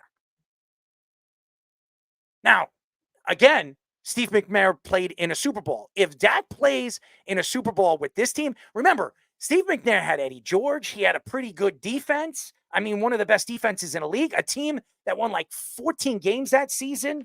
I mean, they were unbelievable. That was a good offensive line that year, too. One of the better offensive lines in all of football. Dak's never had that. He had a good offensive line a couple of years. I would say earlier in his career he did. Yeah, but not right now. I mean, in his best years of his NFL career, he hasn't had that. I'm just being honest. He hasn't. For all you Cowboy haters, don't tell me the Cowboys are a good team when they're not. They're not a good team. The fact that they're winning 10 games every single season is remarkable. It's remarkable. I'm just speaking the truth. The NFC sucks, but the fact that even McCarthy winning, 5 seasons in a row, 10 or more games, that's incredible. Because this team is not good. It's not. You have Kellen Moore as your offensive coordinator? Please, guys. Are you kidding me? Stop it. It's pathetic. And Cowboy fans are hating on this guy, that he sucks. He doesn't belong on this team. We can win without him. Who are you going to bring in if you don't have Dak Prescott? Who are you going to get? Who? Maybe they'll bring back the great Cooper Rush. Who are you going to get? There is nobody out there that is better than Dak Prescott. I would take probably 7 quarterbacks or 6 quarterbacks right now over Dak Prescott. Maybe the Cowboys will trade for Daniel Jones at the trade deadline. I'm just being serious. I don't know what anybody thinks. I don't know why anybody thinks that Dak Prescott's not a good quarterback. It doesn't make it. PFF would tell you that he's a good quarterback. I mean, every single number in the last year and a half. I mean, the year before last year, he didn't play well, and he knows he didn't play well. He knows he didn't play well. And then he came back and had an MVP season. And this year, I expect him to have 4,000 some odd yards. He's going to throw 30 touchdowns, and he's going to be amongst the elite quarterbacks as far as a quarterback rating and his throwing percentages. He is that kind of quarterback. To say that he is not a good quarterback is selfish. It's ridiculous. Yeah, I also think, comparing both of the comments, which are very interesting. I think Stephen A. Smith is right in the sense where the pressure, or Jeff Saturday's right in the sense where the pressure is very similar. I think the analogy is probably more Peyton Manning is the modern Josh Allen's the modern Peyton Manning right now because he keeps losing to Mahomes. And I think that's where Stephen A. Smith is wrong. Stephen A. Smith is right in the fact that Brady kept beating Peyton Manning, but Peyton Manning also lost to the 8-8 Chargers. Peyton Manning also lost to a Colts team with Andrew Luck that was not that talented. There's been bad losses he's had in his career. Just so everybody knows, Peyton Manning has a winning record against Tom Brady in the playoffs. Just so everybody knows that. For I don't know if Stephen A. Smith knows that. Peyton Manning in his career in the playoffs against Tom Brady is 3-2. Just so everybody knows that. I don't know if anybody knows that, because if Stephen A. Smith is going to tell everybody that Tom Brady beat Peyton Manning and has a winning record against Peyton Manning in the playoffs, that's a lie.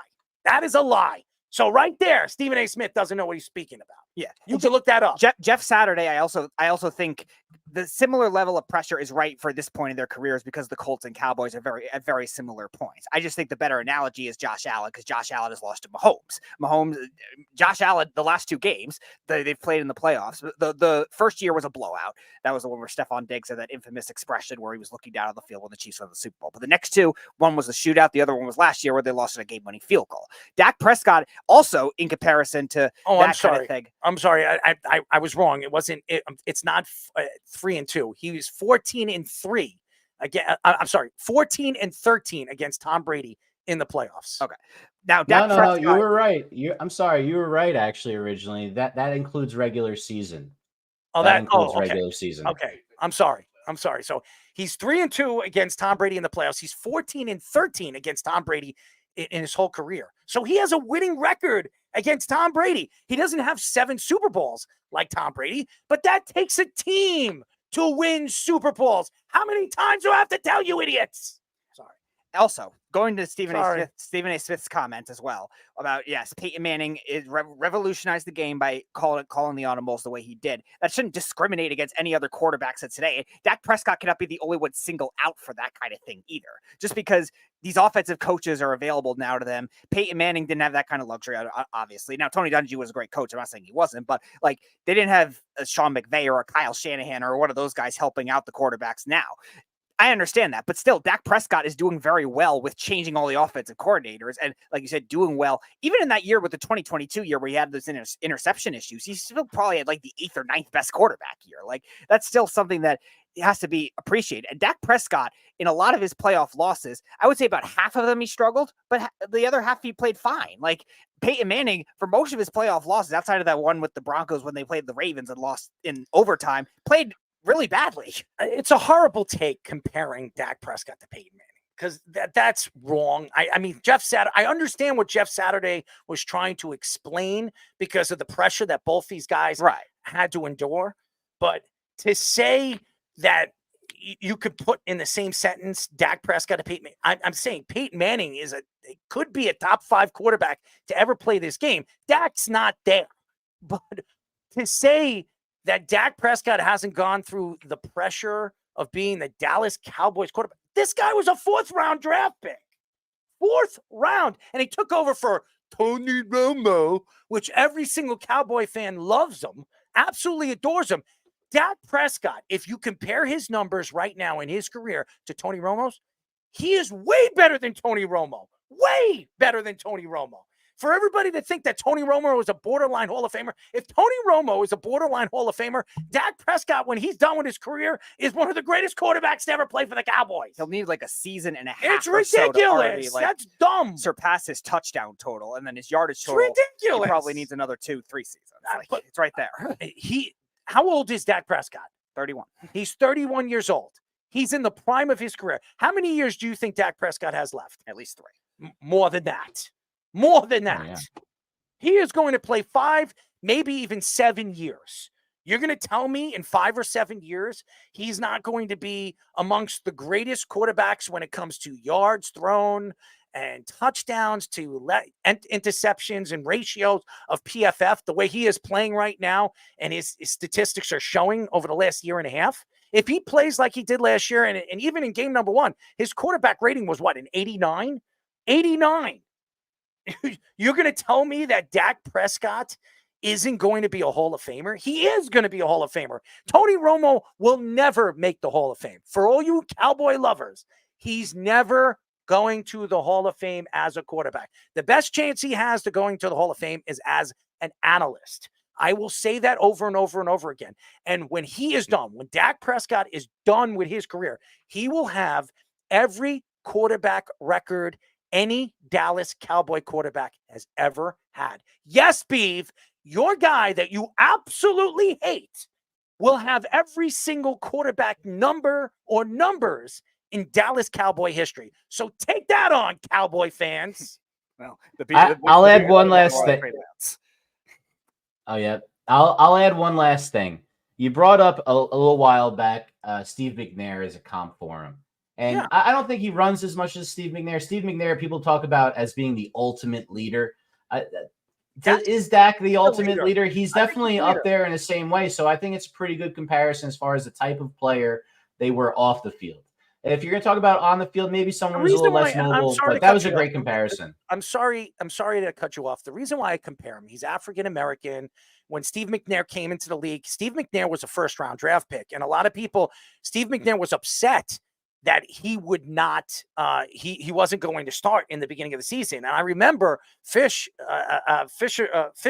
he decided in I think in week 3 or week 2, after what he saw what his quarterback was doing, that, I got to bring this guy in. And he did. It changed that organization for many, many years. I look at Dak. Dak wasn't a first-round draft pick. He was a 4th-round draft pick. But Dak took over for a legend in Tony Romo. Tony Romo went down in the preseason. Does anybody remember that? He hurt his back. He broke his back or whatever happened to his back. Yeah. And then he took over, and nobody even knew who Dak Prescott was except Boomer Esiason. I remember Boomer said, I watched this kid play in college. This kid is a lot better than people think. And he came out of nowhere and became a great quarterback in the NFL as a 4th-round draft pick. A 4th-round draft pick. He wasn't a 1st round. He wasn't a 2nd or 3rd. He had no pressure on him. But then he really did when he stepped on a football field because he plays for the Dallas Cowboys. He's always had pressure on him. Do you think Trevor Lawrence has a lot of pressure on him? He just got $55 million for nothing. For nothing. Let me ask you a question. For the 3 years that Trevor Lawrence has been in the league, is he better than Dak Prescott? Honestly, was he better than Dak Prescott in the first 3 years of his career when you compare him and Dak Prescott? The answer, not a chance in hell. Not a chance in hell. Trevor Lawrence, there was a meme going around before the season that he had in his first 3 years the exact same stats as Daniel Jones and got paid $15 million more than him. I rest my case. And and by the way, Trevor Lawrence was the number 1 pick. Dak Prescott was a 4th-round draft pick. For you Dallas Cowboy idiots. And I'm not taking shots at the Dallas Cowboy fans. I just think a lot of the Dallas Cowboy fans, they just don't understand what they have until he's gone. You guys got lucky.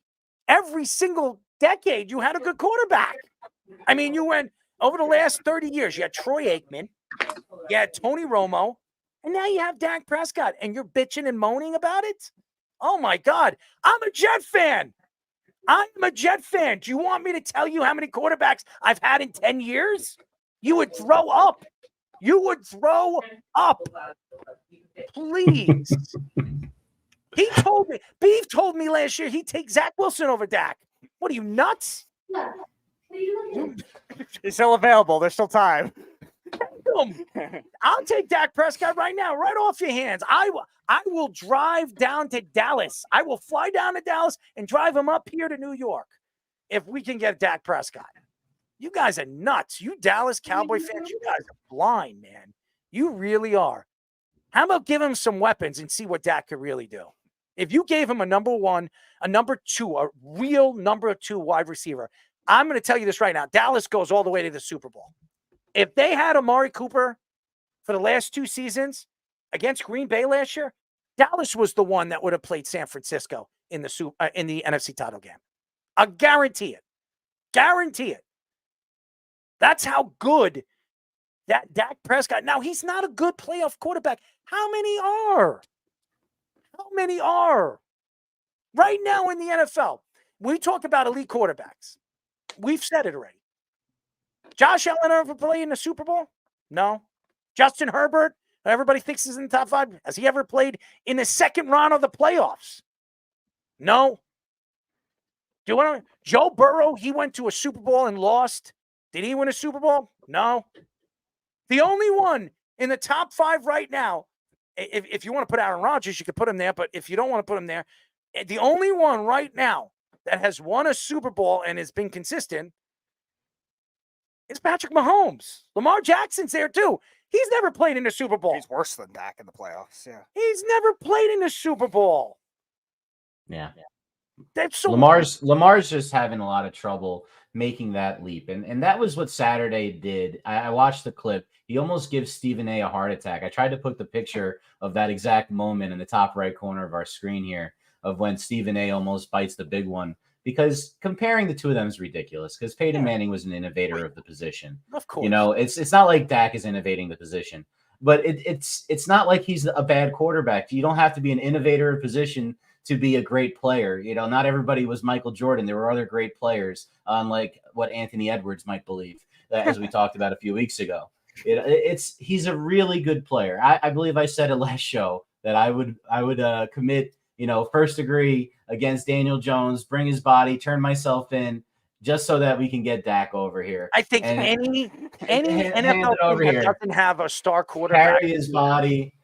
It's just out of control how some fans in a state of Texas put pressure on guys who are doing really well when they should be putting pressure on maybe the front office for giving the deals to the right people, maybe the front office for running a better culture inside the program, so that you don't have guys that don't step up in big moments. And the defense, how they packed it in at the end of the year last year, we'll see if they recover against that when they face a good offense, because I don't know if it's the same essential defense with losing a couple of pieces. Fish, there's a funny stat I saw when the Texans beat the Browns in the playoffs last year. Playoff wins in the 21st century in the state of Texas. They have 5 and the Cowboys have 4. Yeah. What is that? And that's the Texans. I don't understand it. I really don't understand this. Dak Prescott, and I'll say it again, he's a top 5 quarterback right now in the NFL. I don't care what anybody says. He's a top 5 in my book, and I'll say it again. And I've been ridiculed all over social media when I said that. Oh, Dak sucks. CD makes him look good. Really? The quarterback throws CD the ball, does he not? So to tell me or tell anybody that CD makes Dak look good, Dak makes CD look good too. What are you guys talking about? When Dak throws the over the shoulder and throws a perfect pass, you're going to tell me CeeDee Lamb was the one that told him to throw it over the shoulder and actually helped him throw it over the shoulder? That's ridiculous. It's ridiculous. I don't understand it. Kyle Shanahan told the NFL Network that Christian McCaffrey might also have an Achilles injury in addition to the calf injury. He added that McCaffrey would have played in week 1 if it was a playoff game, but there is no need to put extra stress on his leg in week 1. Jordan Mason said during the post-game interview that Kyle Shanahan told him on Friday to be ready to start. According to the NFL rules, the 49ers would have had to list McCaffrey as out before 4 p.m. Eastern time of their scheduled game, and he was still listed as questionable at the time. The Athletic reports that the NFL is not expected to do a formal investigation into the 49ers botching this injury report. Kyle Shanahan says that McCaffrey is a long shot to play in week 2 against the Vikings. They don't need him for the Vikings. After what we saw against the Jets, they do not need him. And I'm going to tell you this, they might have found a pretty good young running back. And if Jordan Mason puts up these kind of numbers against this Minnesota Viking team and explodes again with over 100 yards and 2 touchdowns, then they have a weapon they can use if Christian McCaffrey is hurt throughout the season. Now, they've always had good running backs. If you go back over the last 30 years and you look at, Gore's one of the greatest running backs of all time, okay? I mean, you can't even argue that. I mean, what he has done. He played forever. I mean, Gore played for what, 17, 18 years? Yep, even played out 2 extra years just to play with Adam Gase. I mean, it's ridiculous what Gore has done, in his career. He's a Hall of Famer. When he becomes available, probably be a first ballot or second ballot Hall of Famer. He should be first ballot easily. Whatever. I'm just saying. He is going to be a first or second ballot Hall of Famer. So they've always, and if you go back even with the Steve Young and Joe Montana years, they've always had good running backs. They've always had good running games. Kyle Shanahan knows how to draft them.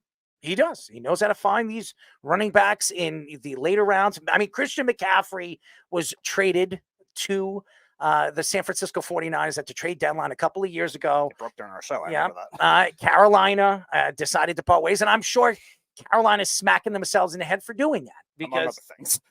But I'm saying, could you imagine Christian McCaffrey on that team, on that roster? I absolutely would be helping out offensively. There's no question, and helping Bryce Young develop. But I mean, Christian McCaffrey is a 49er.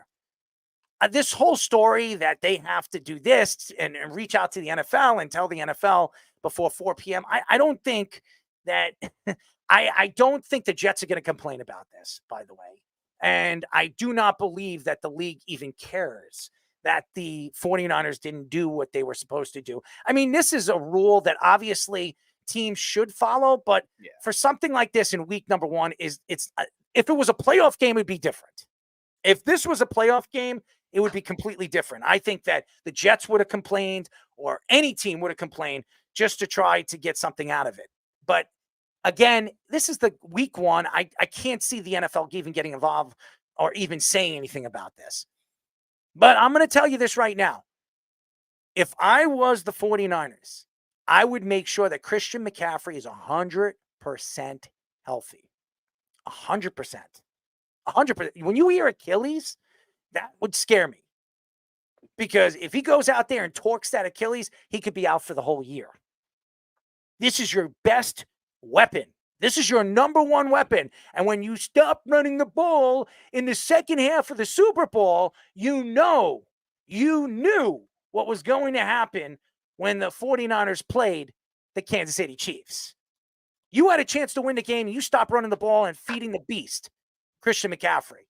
And if Christian McCaffrey played in this game against the New York Jets, he would have had 180 yards and 3 touchdowns. I mean, the Jets could not stop the run. Christian McCaffrey is one of the greatest. And it's crazy to say this. Christian McCaffrey in the last 3-4 years is one of the greatest running backs I've ever seen. And I've watched some good running backs. Curtis Martin, just on my team. I've watched a lot of good. I saw Barry Sanders in the top of his game. I've seen a ton of good. I've seen, many. Adrian Peterson, from a rookie to his final snap of his career. I've seen a lot of good running backs. I think in this 3-year stint, I think Christian McCaffrey is just as good as any of them. Any of them. He's unbelievable. He's not big. He's strong, obviously powerful, very fast. And what makes Christian McCaffrey so fun to watch, when he finds a seam, he bursts through it. It's not like he just goes through it. He bursts through it. It's unbelievable how fast he is it's like when I watched Odell Beckham play for the Giants, when he ran his 40 at the combine, he ran it like in 4.5 or 4.4 and a half or something like that. I don't remember the numbers, but when he stepped on a field, nobody can catch him. Nobody could catch the guy. It was unbelievable. I mean, you had corners that ran 4.3s and 4.4s at the combine faster than him. They couldn't catch him. They couldn't catch him. It was, when you're playing in a game and the speed of a game, certain players are just completely different. They're gifted. And Christian McCaffrey, Odell Beckham, when he was at the top of his game, Justin Jefferson, he's a lot faster than he looks. He's unbelievable when he finds the seams and he bursts right through the seams.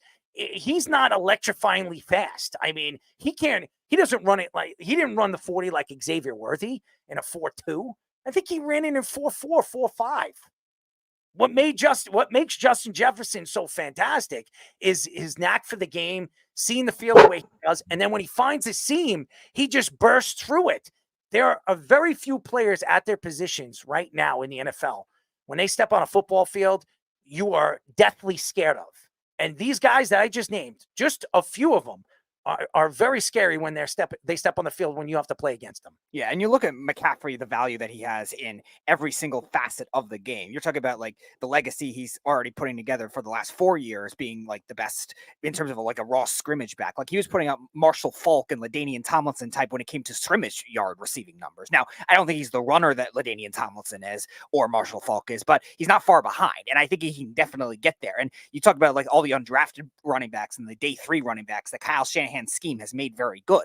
Like a lot of those guys were slower guys. Like Raheem Mostert out of the draft was the only fast one. Like he was a good special teams guy with the Eagles or stuff like that. But everyone else was slow, and they made that scheme, made them fast. And Christian McCaffrey has all the traits you need. So they need to be as cautious as possible with this. As far as the actual investigation with the injury. I agree with you. Maybe loosen up on it a little. I know there's other teams that have They're gotten not away even with it. investigating it on it. Yeah. They're not even they're not expected to investigate, as the Athletic says. They're not even investigating on it.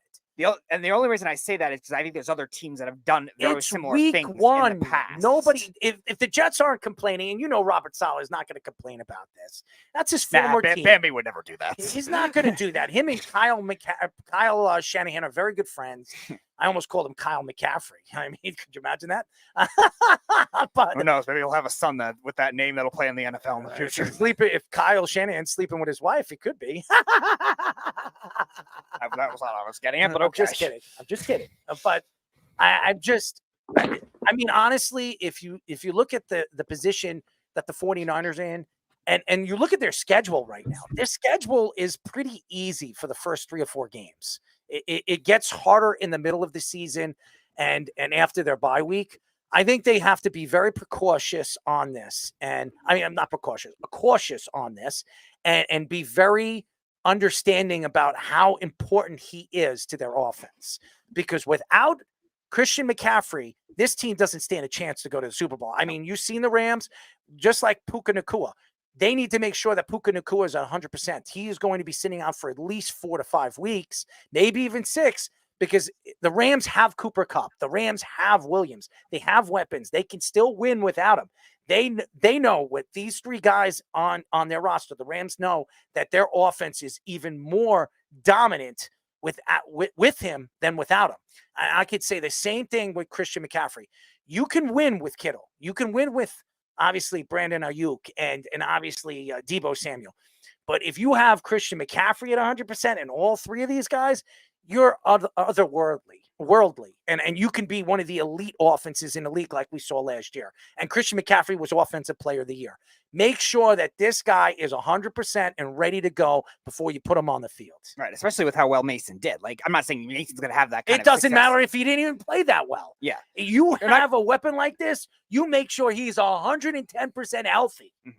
Because there's other ways that we've seen the 49ers do well in the past with rotating running backs, with using receivers as running backs, even before Deebo Samuel came in. That was always a staple of Kyle Shanahan's scheme, even with the Niners not being as good of a team either. Bring some of those concepts back. Now, Brock Purdy is another story because last year we saw when McCaffrey got hurt and Deebo Samuel got hurt, he wasn't the same quarterback. So maybe he has a little more room to grow with that. But the 49ers get time to do it because it is early in the season too. And that's why I don't think this injury report thing is as much of a big deal. Stop with the injury report. No, they're not doing anything. Did you not read it? The Athletic reports that the NFL is not expected to even investigate it. Stop bringing about that.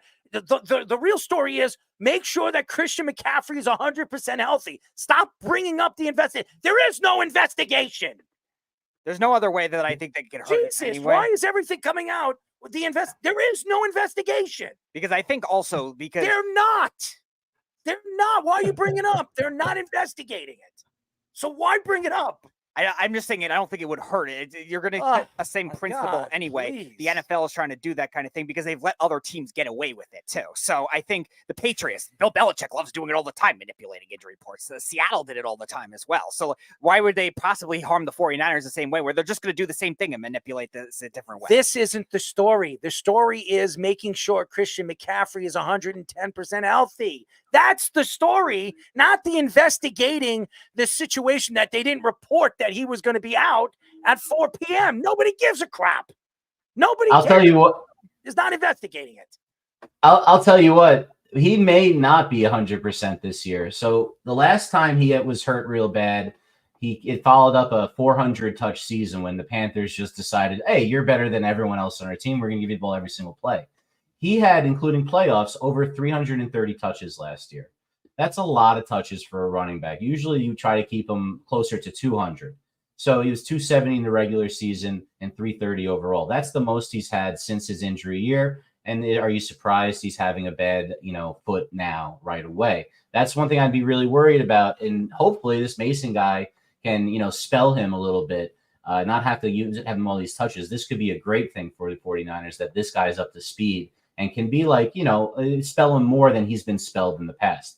I think the reason why they have McCaffrey, though, is their offense is so good even without him that they're a great playoff team. With him, they're a Super Bowl team. He's like the hood ornament on the rolls. He's that good. He can hurdle, he can spin, he can get through holes, he can hesitate like Le'Veon Bell, he can burst ahead like the great running backs. He does everything. Another guy who's playing at a Hall of Fame caliber if he could do it for a couple of more years. He's that good.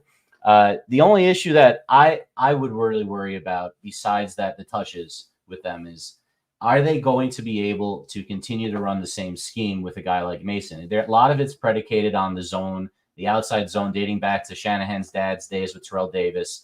Now you see how McCaffrey, a couple of the plays I showed, they run outside zone, but he hits a D gap. Sometimes they tell him to hit a C gap, sometimes B gap, and sometimes they even go A. So it's really different than what other teams do, and they're just masters of it over there because they basically invented it. Kittle that can block as well as he can, and you have Trent Williams, who is a beast of a man. Just run him behind those two guys, and you're going to get yards. I mean, it's not rocket science here. If Trent Williams is 100% healthy and George Kittle is playing, this team is going to be able to run the ball. And we saw it even against the Jets. I mean, what do they do when they need to run the ball? They put Trent Williams and George Kittle next to each other on the outside, and they just run behind them. And that's what they're going to do, and that's what they're going to continue doing. It doesn't matter if it's Christian McCaffrey or, Speedy Petey running behind him. You're going to get yards. And I expect it. And I'm not really worried about the 49ers. The 49ers will probably win 3-4 games in a row, maybe even 5 games in a row before they even lose a game. They played a very good defense in the Jets. The Jets are expected to be a top 5 defense, and they ran all over them. I know it was in San Francisco, but they ran all over them. They embarrassed them. So to think that they can't continue doing this, it's ridiculous. Look who they're playing this coming week. Are you kidding me? They're going to kill them. So it's not, this has nothing to do with this investigation. This has everything to do with keeping Christian McCaffrey 110% and ready to go for the playoffs, because it's not the season that they're playing for. It is the Super Bowl that they're playing for. And Kyle Shanahan, start running the ball in the second half of the Super Bowl if you want to win. That's all I'm going to say. For some damn reason, when you have the lead going into the second half, or even 5 minutes or 6 minutes left of the game, you stop running the ball, the strength of your team and your offense. It doesn't make sense. That's all I'm going to say. When we come back, ladies and gentlemen, we will have a very special guest. He's been on our show before, and he has a very good personality, and he knows baseball. We will be talking to Team USA baseball assistant coach, our friend, Butch Chaffin. But first, our Sports Minute with Tommy Scoops. This is the Sports Loudmouth Sports Minute. Are you ready to get loud? With Tommy Scoops. Well, yes, ladies and gentlemen, I am back with the Loudmouth Sports Report and jumping into some more NFL. Daniel Jones says that his mental toughness is good amid week 1. After receiving criticism for a horrible performance against the Vikings, Jones is not worried and looking forward to the Commanders next week. In other NFL news, Rams wide receiver Puka Nacua may miss more time than 4 games. After being placed on IR with a knee injury against the Lions, head coach Sean McVay says that Nacua might be out longer than the team had originally thought. And lastly, over in the NBA, newly acquired Kings guard DeMar DeRozan makes a bold prediction for the NBA season. And the veteran DeRozan said that the Kings will be making the Western Conference Finals this upcoming season. Now going into Scoops' scores over in the MLB, the Royals and Yankees are currently tied going into the 7th inning. And at the top of the 9th inning, the Tigers have a 7-4 lead over the Rockies, while the Phillies currently have a 3-2 lead over the Rockies heading into the bottom of the 9th. At the top of the 9th right now, the Nationals have a 5-1 lead over the Braves, while the Twins have a 4-3 lead over the Angels. Right now, the Red Sox have a 2-1 lead over the Orioles at the bottom of the 7th. At the top of the 5th right now, the Reds and Cardinals are currently tied at 1 on the board, while at the bottom of the 3rd, the Athletics and Astros are currently tied with 3 runs on the board. That is currently all the time I have for you guys right now. I'm going to kick it back to the boys for their next guest on the Sports Loudmouth. This is the Sports Loudmouth.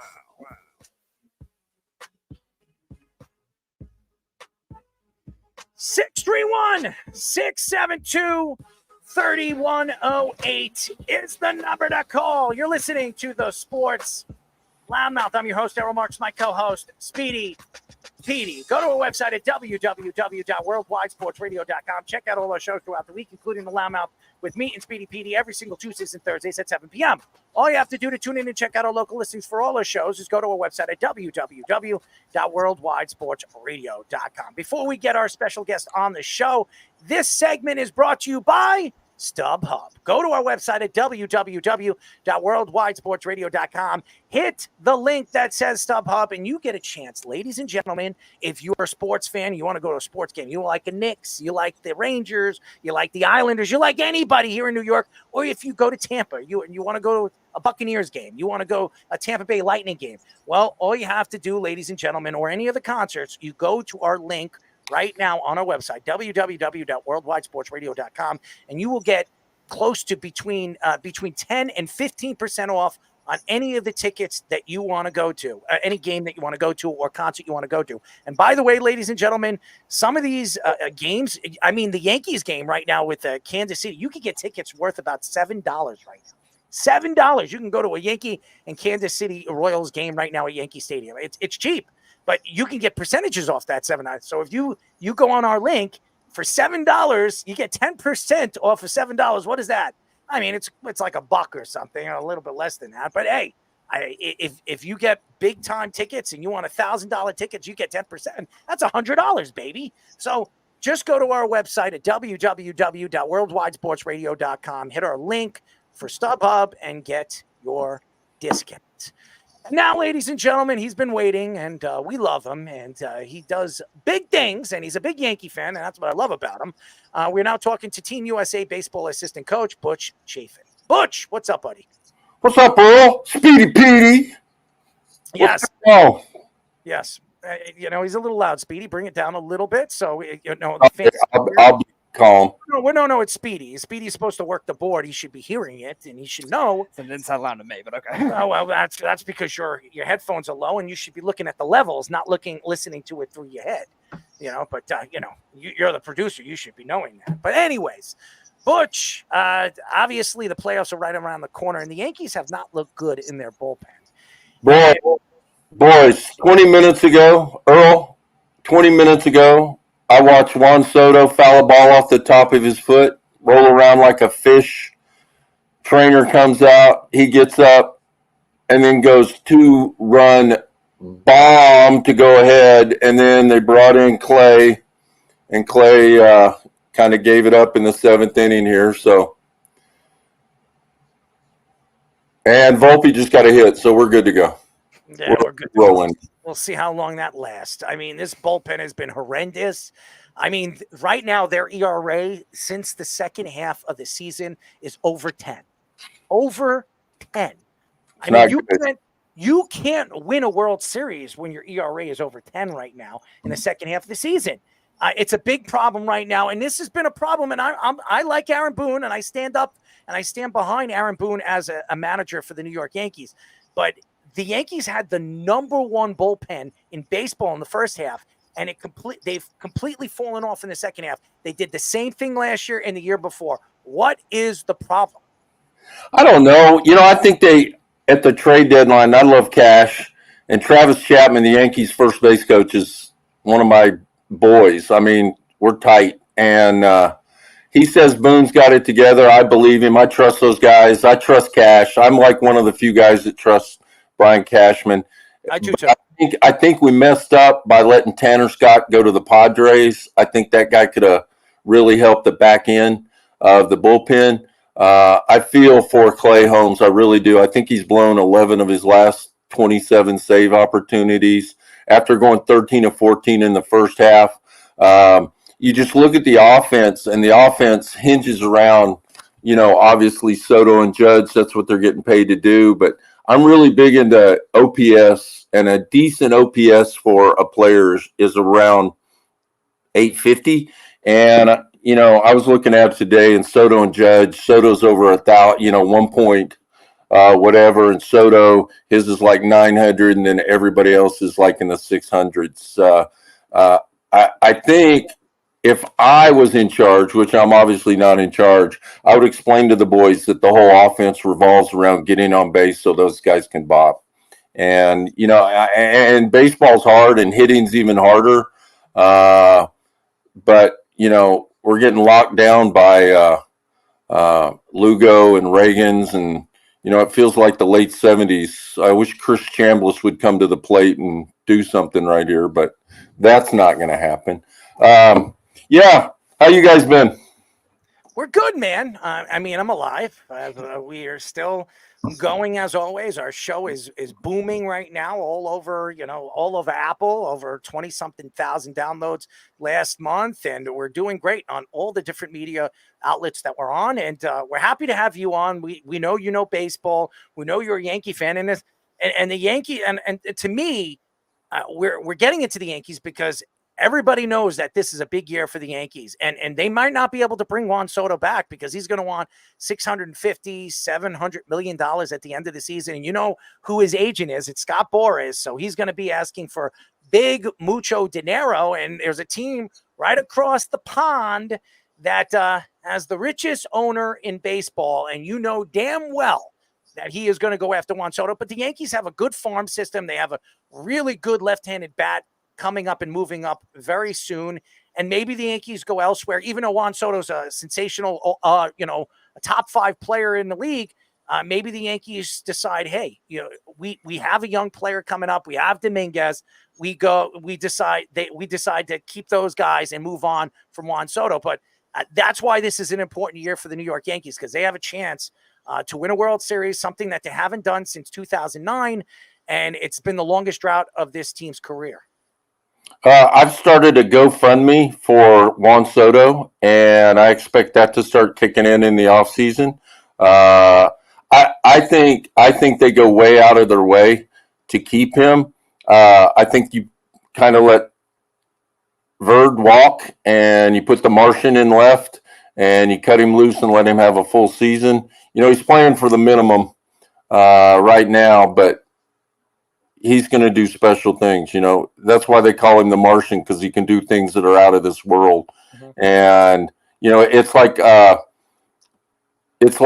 fire hydrant in pinstripes when he's in there. And he's part of the future. I don't like Judge in center. I don't think Judge likes center. Judge has hit that. I think over his last 14, 15 games, he's hitting like 190. Somebody else has to do some lifting this time of year. I think Gill threw the ball well tonight. I really like what Verdugo said, I think yesterday. He was like, hey, if the Martian plays and it cuts into my at-bats, as long as we're winning, which that's not and no slam on him, but that's not a Verdugo kind of statement. So that was good to hear. I think the clubhouse is still together. I think they like Booney. Sometimes you can try too hard, and I think we might be seeing that. So what about Garrett Cole? Obviously, had the injury last week, and how are they going to manage that kind of thing? There's the race with the Orioles right now, but we've also seen recently in the playoffs, like the wild card team is doing better. So the Yankees, what do you think the approach should be with him? I think everybody's playing for the 1 or 2 seed because everybody else, they've expanded the playoffs to 6 teams. So everybody else is 2 out of 3 series. I think a 2 out of 3 series is in the Yankees' favor. And again, it's like Judge and Soto doing heavy lifting on the offense. I think, if you count on Cole too much, he's going to talk Booney into going 1 extra inning here and 1 extra inning there. That's where you run the risk of him breaking down maybe. But he's definitely the bell cow and has got to be healthy going into the playoffs. We are talking to Team USA baseball assistant coach, Butch Chaffin. He's been on our show. He's done many, many great things for baseball, and he's been in the game for a very, very long time. He knows baseball. He's a Yankee fan. The Mets, your thoughts of the Mets season? Francisco Lindor has had an MVP season. I do not believe he's been better than Ohtani, as some other people believe that he has. What are your thoughts of Lindor? What are your thoughts of the Mets in the season they've had? Listen, being a Yankee guy, I think I'm sorry, Speedy Petey. I'm supposed to hate the Mets or something like that. But Lindor was on our 2010 18U team, and absolutely love that guy. And that guy I've watched him grow up. He's a father now. He gets after it. He's one of the best players on the planet. I'll go to my grave believing that. And if anybody can take him there, Lindy can. You look at a schedule where they've got to play the Phillies 7 times, the Braves 3 times. The Braves still have the Dodgers left. They have 3 with the Mets, and they're all tied up. I think the Mets are going to take him. I think Snicker should be the manager of the year, the Braves manager, because that guy, he's doing it with like paper clips and tape because he's getting stuff out of guys that he shouldn't be able to get out. They scored 12 runs, won 12-0 yesterday, and I went and watched them in Atlanta on Saturday, and I'm still trying to figure out, how they're doing it. They always have like these years of pitching injuries, 3 guys hurt, and then they still try to find random new guys to make it work. They've been brilliant for a while. Him and the organization has been. So I wanted to ask about the pitching injuries in particular too. With that, like we've seen a lot of young pitchers and veteran pitchers go down this year. There was a conflict of why it's happening. The pitch clock was being blamed. What are your thoughts to all that? And a lot with the younger pitching being developed in the minor leagues. I think, the injuries and stuff like that, you can blame it on a lot of stuff, but it comes basically down to this. I think velocity is in demand, and when you try to throw it as hard as you can every time you fire a bolt, I think I heard somebody say, Jim Cott a long time ago, he said it'll rust off before it falls off. So I think if you throw upper 90s, 100 miles an hour, and you do it often, and you kind of take it easy in between that, those starts. I think that's a lot of times where the injuries. You're seeing guys throw, 90-mile-an-hour sliders. That I've never thrown a 90-mile-an-hour slider, but I've seen it, and that's just not natural.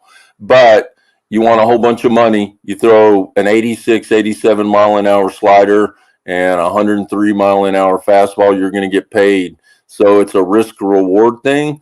If you have guys that throw high velocity, you better have a whole bunch of guys because they are going to break down. Pitching is a breakdown position. Guys will get hurt.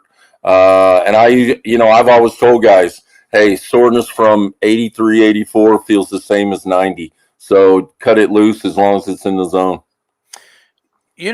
Butch, I've been watching this kid play all season long, and he's been so impressive, so much energy.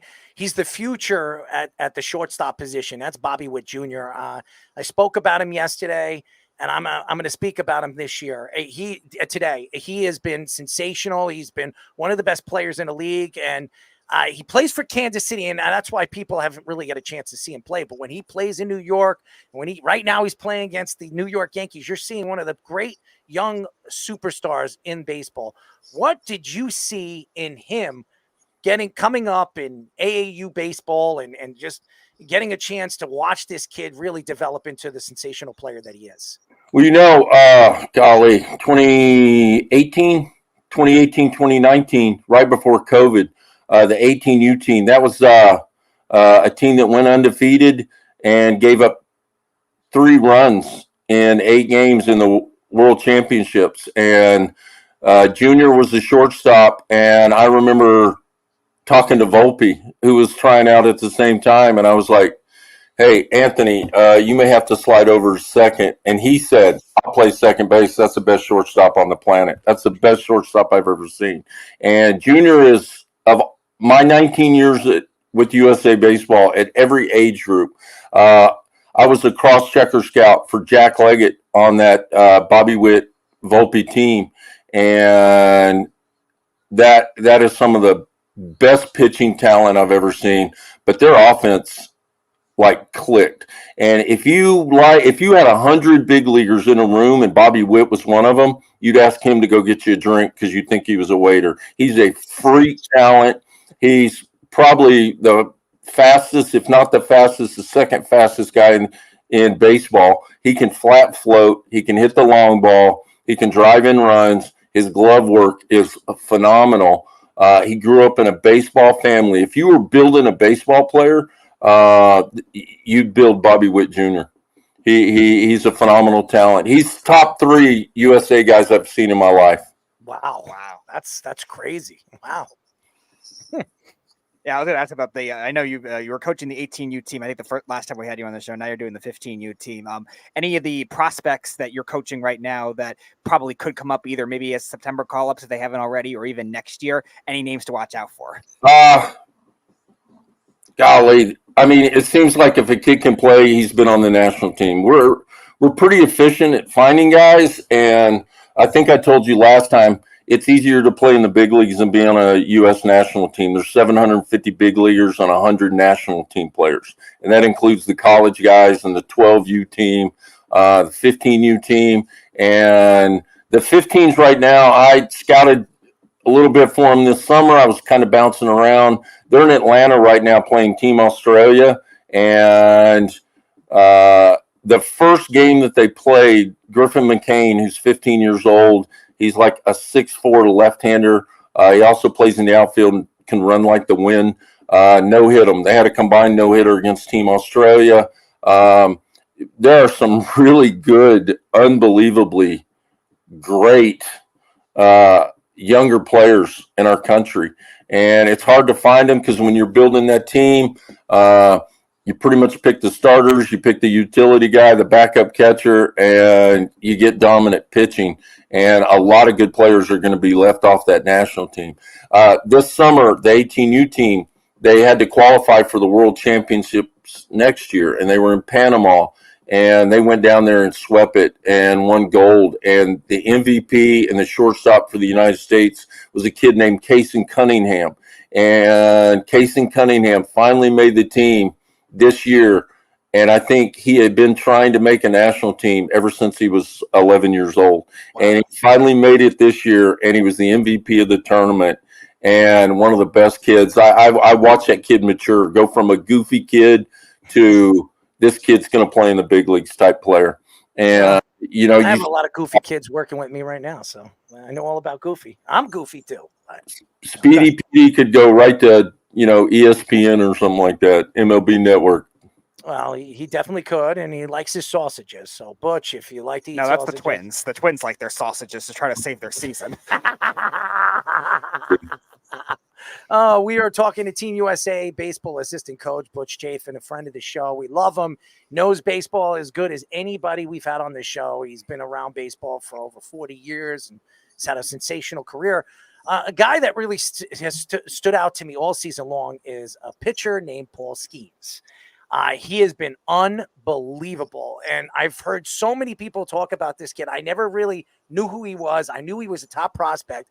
I got a chance to watch him 3 times this year, and he's unhittable. He really is an amazing pitcher. And in Pittsburgh, with these 2 young pitchers they have on their roster, could be one of the elite teams in the next 2 years.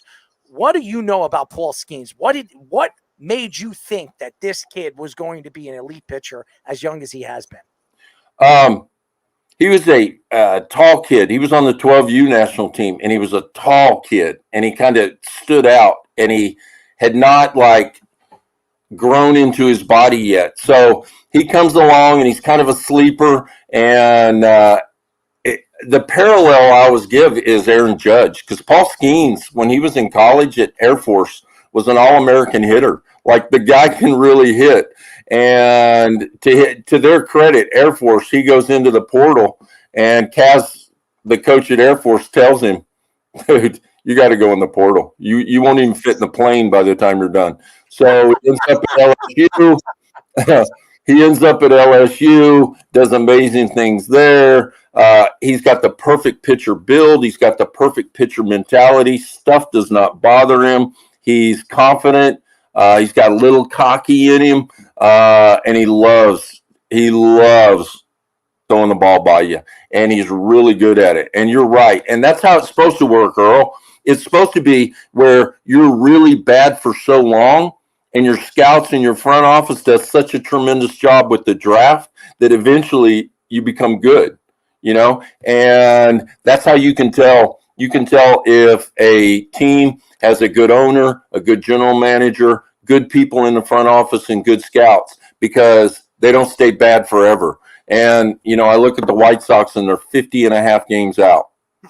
Well, they shouldn't be in last place every year for the next 10 years. The way it works is they'll get good drafts if they do a good job, and they'll move up. That's how it's supposed to work. But some teams, they just can't wrap their brain around that concept.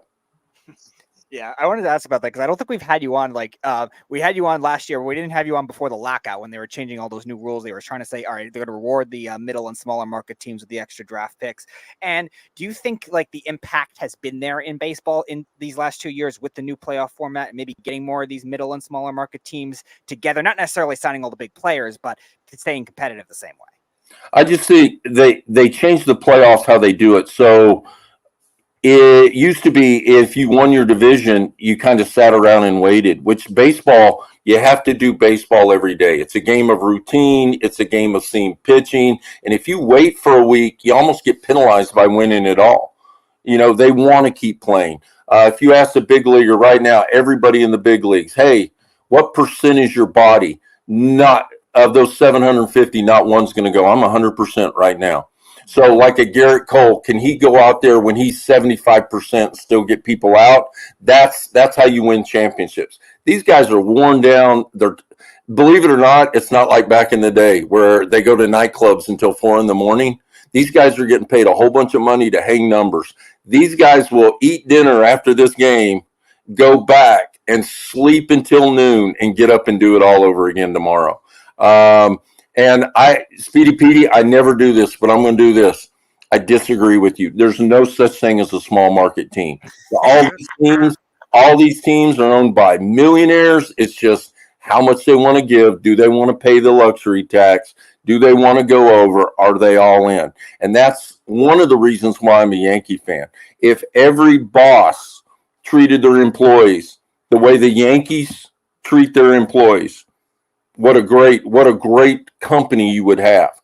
They lay the money out. They try to be smart with the money. They overspend when they think they need to overspend to improve their product. They hire unbelievable people. Their scouts, their front office, their coaches, their minor league coaches are top notch.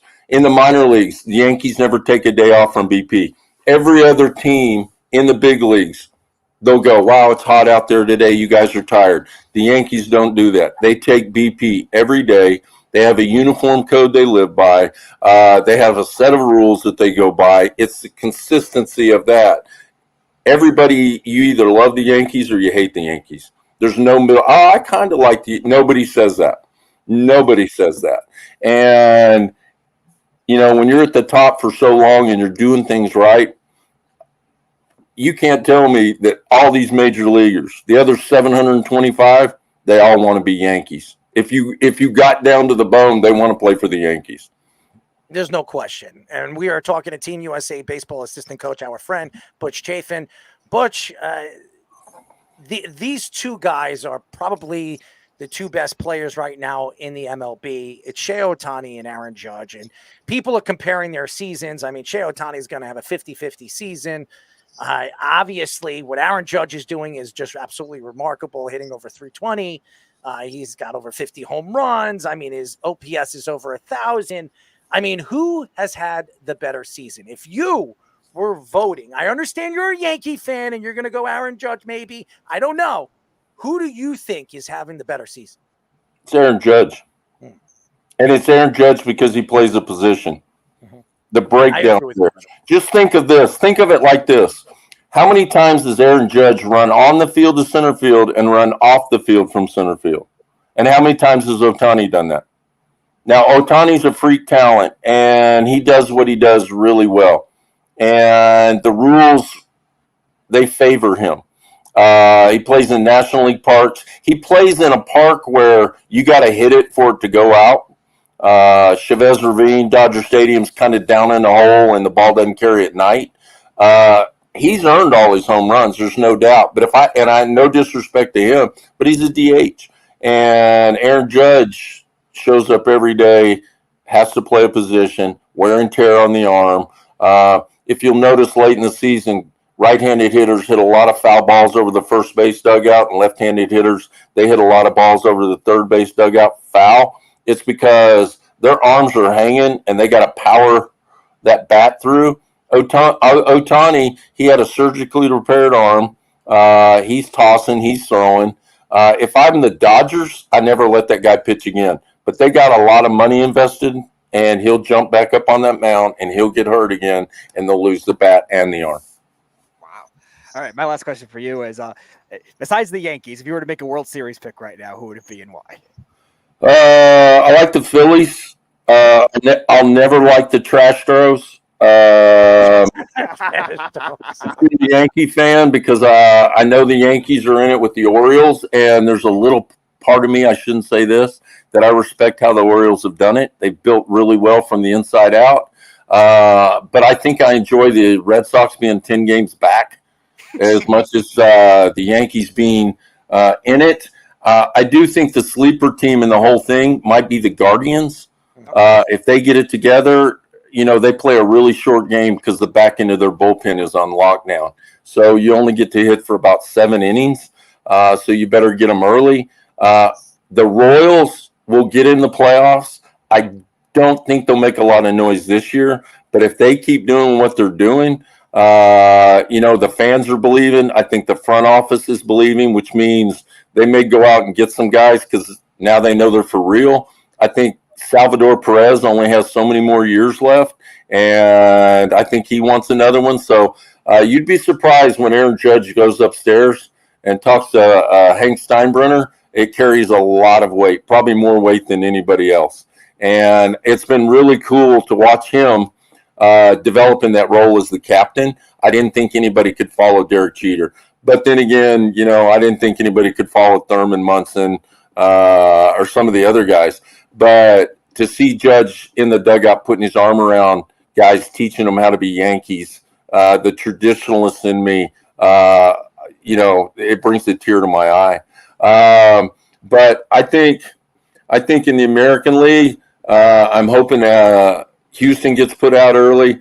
I think the Twins have an outside shot at it. And I like it when teams like the Twins, they get in because nobody knows any of their players. You know, they're all unknown guys, and that's kind of cool. I will only remember the rally sausage. Oh God! I mean, that's what I hope the Yankees are matched up with the Twins because the Yankees always kick the you-know-what out of the Twins. So I would love to see the Yankees. I want the Yankees to win the pennant. I want the Yankees to get that bye so they don't have to play that wild card game. But if they have to play a team and have to match up against somebody, it would be the Twins. That would be the team. I'm pulling for the bye. To be honest, I'm pulling for the bye. You know, I think that picking up Jazz Chisholm, Fantastic. that was an unbelievable out of no place kind of move. I think guys that, like I said, I think secretly everybody'd like to play for the Yankees. I think some guys don't. They say they don't want to play for the Yankees, and they give an excuse, but I don't think they want the pressure of being a Yankee because, you know, heavy is the head that wears the crown. And, you know, I say that because every time Soto or Judge hits a home run, they do their Superman and crown, you know, themselves. But, yeah, the Chisholm pickup and then sticking him at third base, I don't think people realize how hard stuff like that is. Like, I think of the movie Moneyball where they're trying to make him a first baseman and they go, "Hey, Wash, how hard is it to play first base?" And he goes, "It's incredibly hard." You know, playing left field and right field, those are two different positions because the ball cuts differently. It sinks. It comes off the bat differently. So putting Chisholm at third base, and then he made a play tonight where he dove to his right and got up and threw the guy out by like 10 feet. And I'm like, that's freakish athlete stuff. No, he's a freak, all right. And I love his last name. I call him Chaz Chisholm or Chisholm. Speedy's favorite word. Anyways. No. Don't listen to him. Butch, we love you, man. We love everything about you. And obviously, if the Yankees go to the World Series, maybe we should meet at a Yankee game at Yankee Stadium. Us. Hang out with the great Butch Chaffin. Get some of those $7 tickets you were talking about. I don't know if it's going to be $7, buddy. Those leather seats down low are a little too rich for me. Those what do they call those seats? The rotunda. The rotunda seats would probably be $700. Yeah. But nevertheless, we love you. Keep up the good work, and I want to get you on a lot sooner than later. I mean, the last time we had you on was what was it, like 4 or 5 months ago? It was. I actually remember the day exactly. It was the day that Yamamoto signed with the Dodgers in December, because we were talking about Yamamoto on the show, and then he signed like 2 hours later. It's been a long time. I want to get you on a lot sooner. You're always great, and you give us such good insight of some of these young players and these up-and-coming superstars, and who knows them better than you, who has worked with them. So we really appreciate all the time, as always, Butch. Guys, I tell you, you're in New York, and my father was an absolute. He was a warrior. Joined the Navy when he was 16. He was at the beach at Normandy the night before. 83 guys killed, 3 make it out, and my dad was one of them. So to talk to you on September 11th, on the 23rd anniversary of the attack on your great city and your great area, it's really, really special to me, and I appreciate you guys. I love the city. I love the people in the city. And I can't thank you enough, and I'd love to come back whenever you'd have me. Well, we would have you every single day if you would have us. And if you want Speedy, we can give you him if you want him. I'll mail him to you. I've got an extra bedroom, Speedy. But I'll be honest, I was not a very good little league player, so Try. I don't know how much it would work for those teams. I will say this: if there's anybody that knows the analytics and knows the game, it's him. So if you had him on your bench, man, and you asked him what this analytic, he would study the analytics and he'd have it in his mind. He wouldn't even have to write it down. He's that kind of person. So I believe it. We had a guy real quick. We had a guy. USA Baseball, our old analytics guy, he kind of started the program. His name was Jake Barnes, and he got married and moved to England and had to leave USA Baseball. But this guy, he taught me all about the numbers, and I was old school. And I'd see it with my eyes, and he'd sit behind me with his computer, and he'd tell me what I was seeing. And what I found out was all the analytics and the data just made me look better because it was backing up what my eyes were seeing. And there's always a place for that guy, Speedy. See, there you go. You should be talking to Butch. Butch knows. He can. The one thing I could say about him is his understanding of analytics and memorizing it and remembering it and not forgetting it. He doesn't have to look at a computer. You can point out a guy, if you give him something to read and stuff like that or have it in his head, he will memorize it and remember it 10 years from now. And go back and speak about it. But as much as we like to bash the Astros for cheating, we have to give them credit in this regard. They started the whole thing. I don't know if you read the Sports Illustrated article with the nerd cave they were starting, and then like the Cardinals did, and then now everyone else is doing it. So like, there's I can't remember what it's called. There's like a 5-part, 7-hour podcast, and I listened to the whole thing. The guy that wrote the article went back and exposed how they did it and talked about it and interviewed everybody, and it was pretty good. It was pretty good stuff. Not as good as you, my friend. We really appreciate the time, and we will talk to you soon, my friend. I appreciate it so much. Butch Chaffin. I will say this. If there's anybody that knows baseball, we've had a lot of good ex-baseball players, even baseball players in the majors on this show, even coaches and assistant coaches and managers.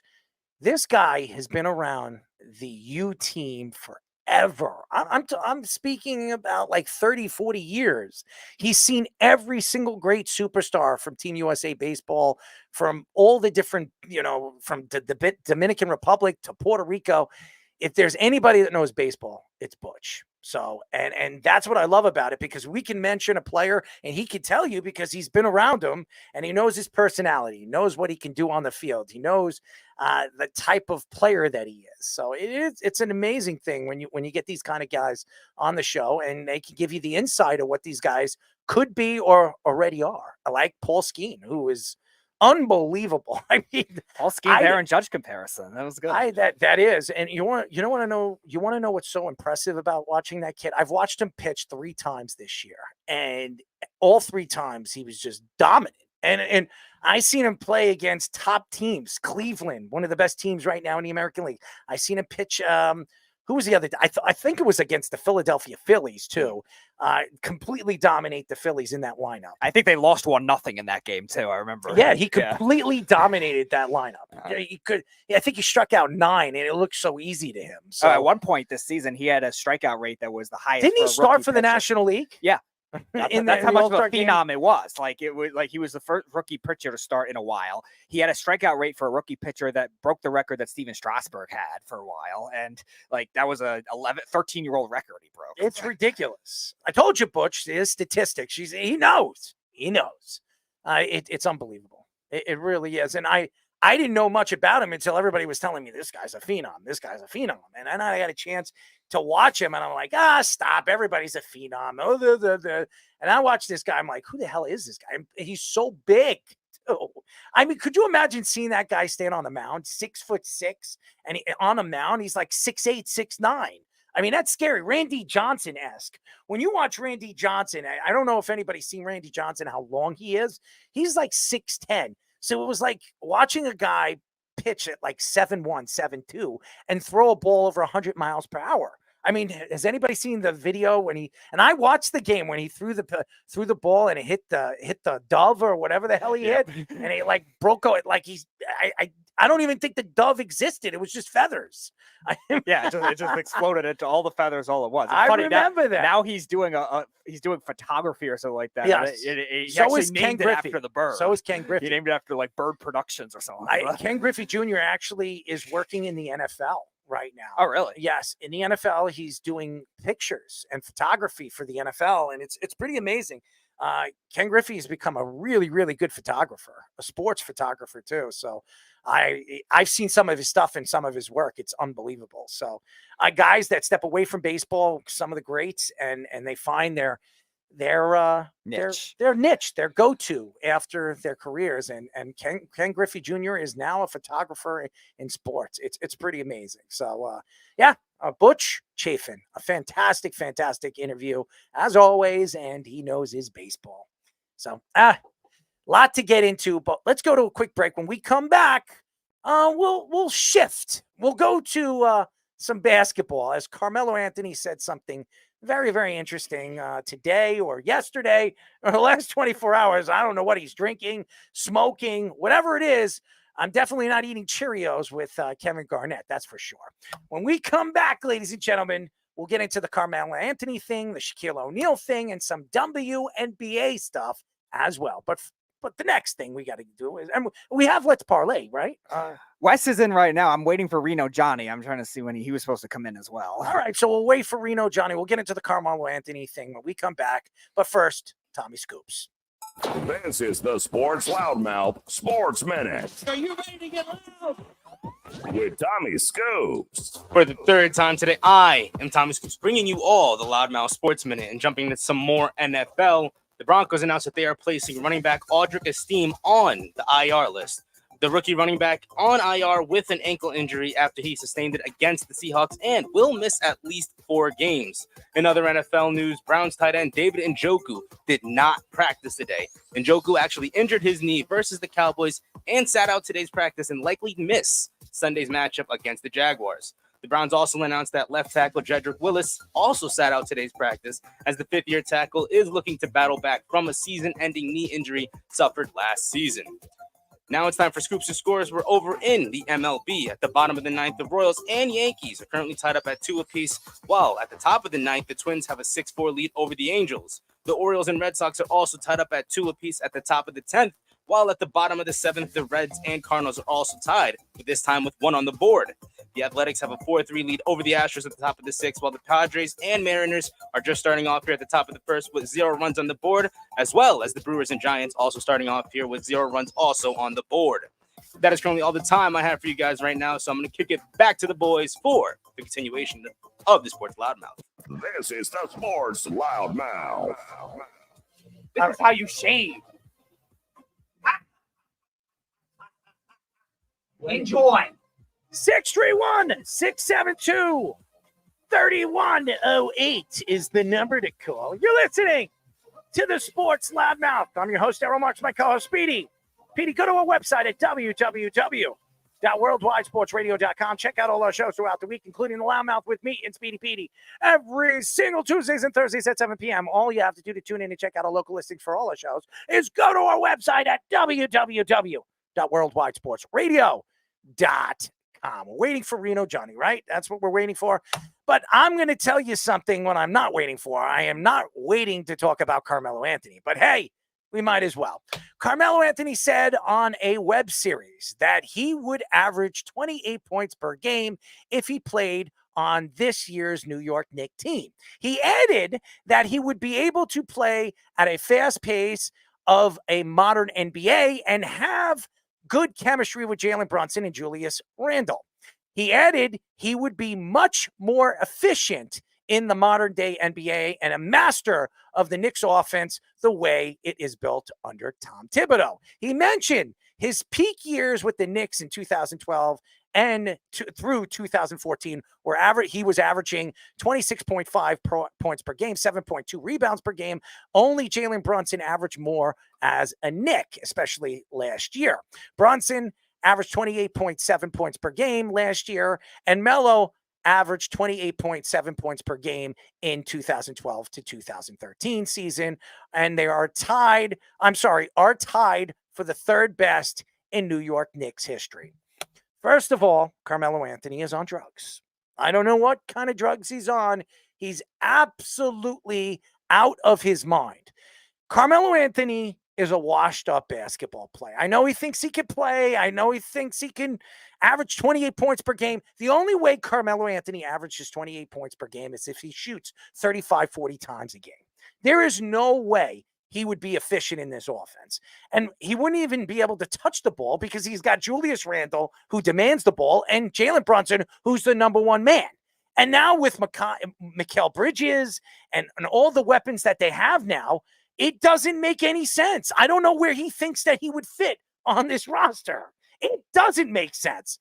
Now, was Carmelo Anthony a great offensive player? He was. He was an isolated player.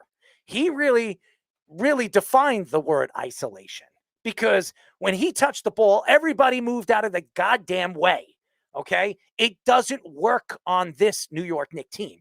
The Knicks, when they're playing at an efficient pace and at an efficient game, they're moving the ball around the perimeter. They're using the perimeter and their passing methods that Tom Thibodeau likes to use and he loves to get the ball inside to Jalen Brunson where he can go to the hole and draw fouls or open up the court where he can pass it out to the perimeter where they can get open jump shots. It doesn't make sense. Carmelo Anthony demands the ball. He hogs the ball. He wouldn't fit in this offense. Julius Randle doesn't fit in this offense. And Julius Randle defines the logic. He's a worser, that's not the word. He's a worse player when it comes to isolating and demanding the ball than Carmelo Anthony was. Now, Julius Randle is not Carmelo Anthony, nor will he ever be. But Julius Randle is a poor man's Carmelo Anthony, okay? That's what he is. So for him to say that he would be efficient playing with Jalen Brunson and Julius Randle, it doesn't make sense. It wouldn't work. Just like going to Phoenix right now, when you look at Durant and Beal and Booker, it doesn't work. It won't work. I said it when that happened, when they decided to move and bring in Bradley Beal. It's not going to work.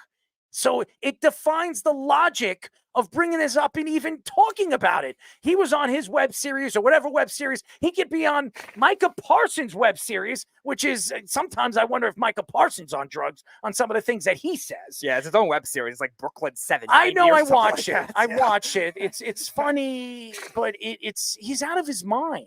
He doesn't make any sense. Carmelo Anthony is a shell of what he was as a player. He was a shell of what he was as a player 5 years after he should have retired, okay? He shouldn't have played with the LA Lakers. He shouldn't have moved forward after the New York Knicks. He should have just retired. That would have been he would have been better off. Now his son could be a better NBA player than Bronny James. There's no question that good.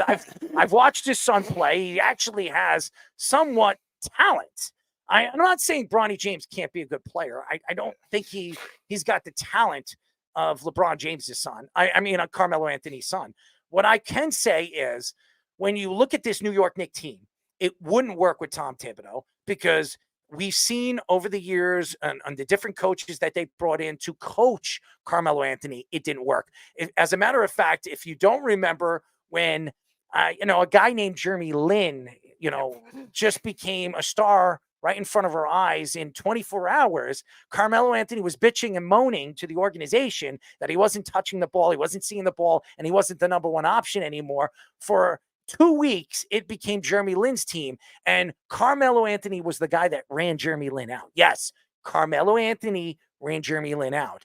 And as far as Porzingis and giving all the props to Carmelo Anthony on his growth as a player, Carmelo Anthony was not happy that Porzingis was drafted and he became a star right in front of our eyes. He was actually pissed off that Porzingis became that optional player that was taking the spotlight off of him. Yeah, quickly before we get to Let's Parlay, because he is in now, Reno Johnny. I just want to mention there are only 10 players last year that averaged over 26 points a game last year. And there were only 4 players, including Brunson, that averaged over 28. So the fact that Carmelo Anthony thinks he could do it, like, past his prime after he dealt with all the stuff that he was dealing with the Knicks, like, that's a bit much. Maybe he had some drugs in his Cheerios. I mean, he was hanging out with Kevin Garnett and sharing Cheerios together. As we all know, they were sharing lives together. I'm just kidding. I don't want to spread any rumors, ladies and gentlemen. I want to get myself into trouble. Carmelo Anthony might cut my head off, or he might score 28 on me. I wouldn't rule out, but not on the Knicks in the current NBA. Maybe he could score 28 on the Nets. Well, he's out of his mind. Carmelo Anthony is. I have no idea where he was trying to go with that take. He's lost. He's absolutely lost when it comes to believing that he can compete or even be a part of this roster and score 28 points with Jalen Brunson and Julius Randle on the same roster. I mean, you have Mikal Bridges on this roster. You have they have all these OG Anunoby. I mean, how does that work? How would that work? It wouldn't. He wouldn't even average 9 points on this roster. Nope. I'm speaking of, even if he shot 35 times, which he wouldn't, because there's nobody that would give him 35 shots. Correct. But even if he did, I don't think he scores 28 points a game. So just my opinion. Anyways, it's a terrible take by Carmelo Anthony. We love you, Carmelo.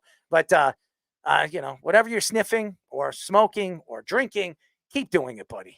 Keep doing it. And if you have any extra, bring it home to daddy over here. Anyways. Now, ladies and gentlemen, let's bring him in. We have Worldwide Wes and Mr. Reno Johnny, as we call this segment, Let's Parlay.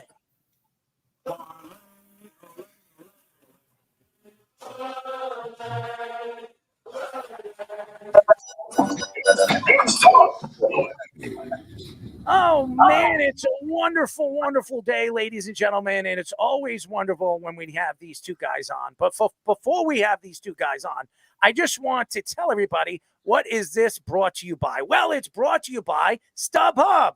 And StubHub is American's ticket exchange resale company. It provides services for buyers and sellers of tickets for sports, concerts, theaters, and live entertainment events. Well, ladies and gentlemen, where do you go to get your tickets or get percentages off your tickets? Well, you can go to our website at www.worldwidesportsradio.com.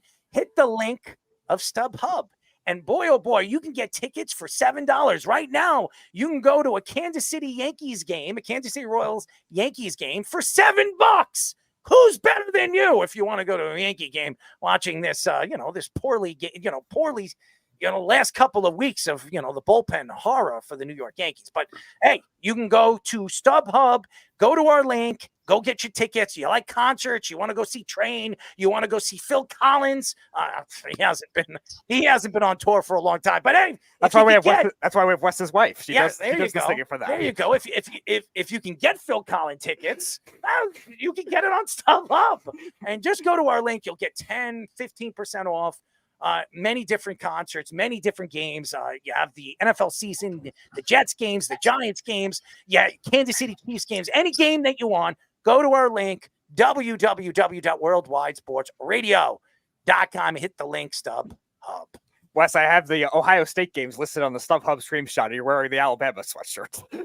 Well, I tell you, after spending a weekend in Tuscaloosa, it is a religious experience, and it like I feel like that town and that team became a part of me in a 72-hour period. It's really something different.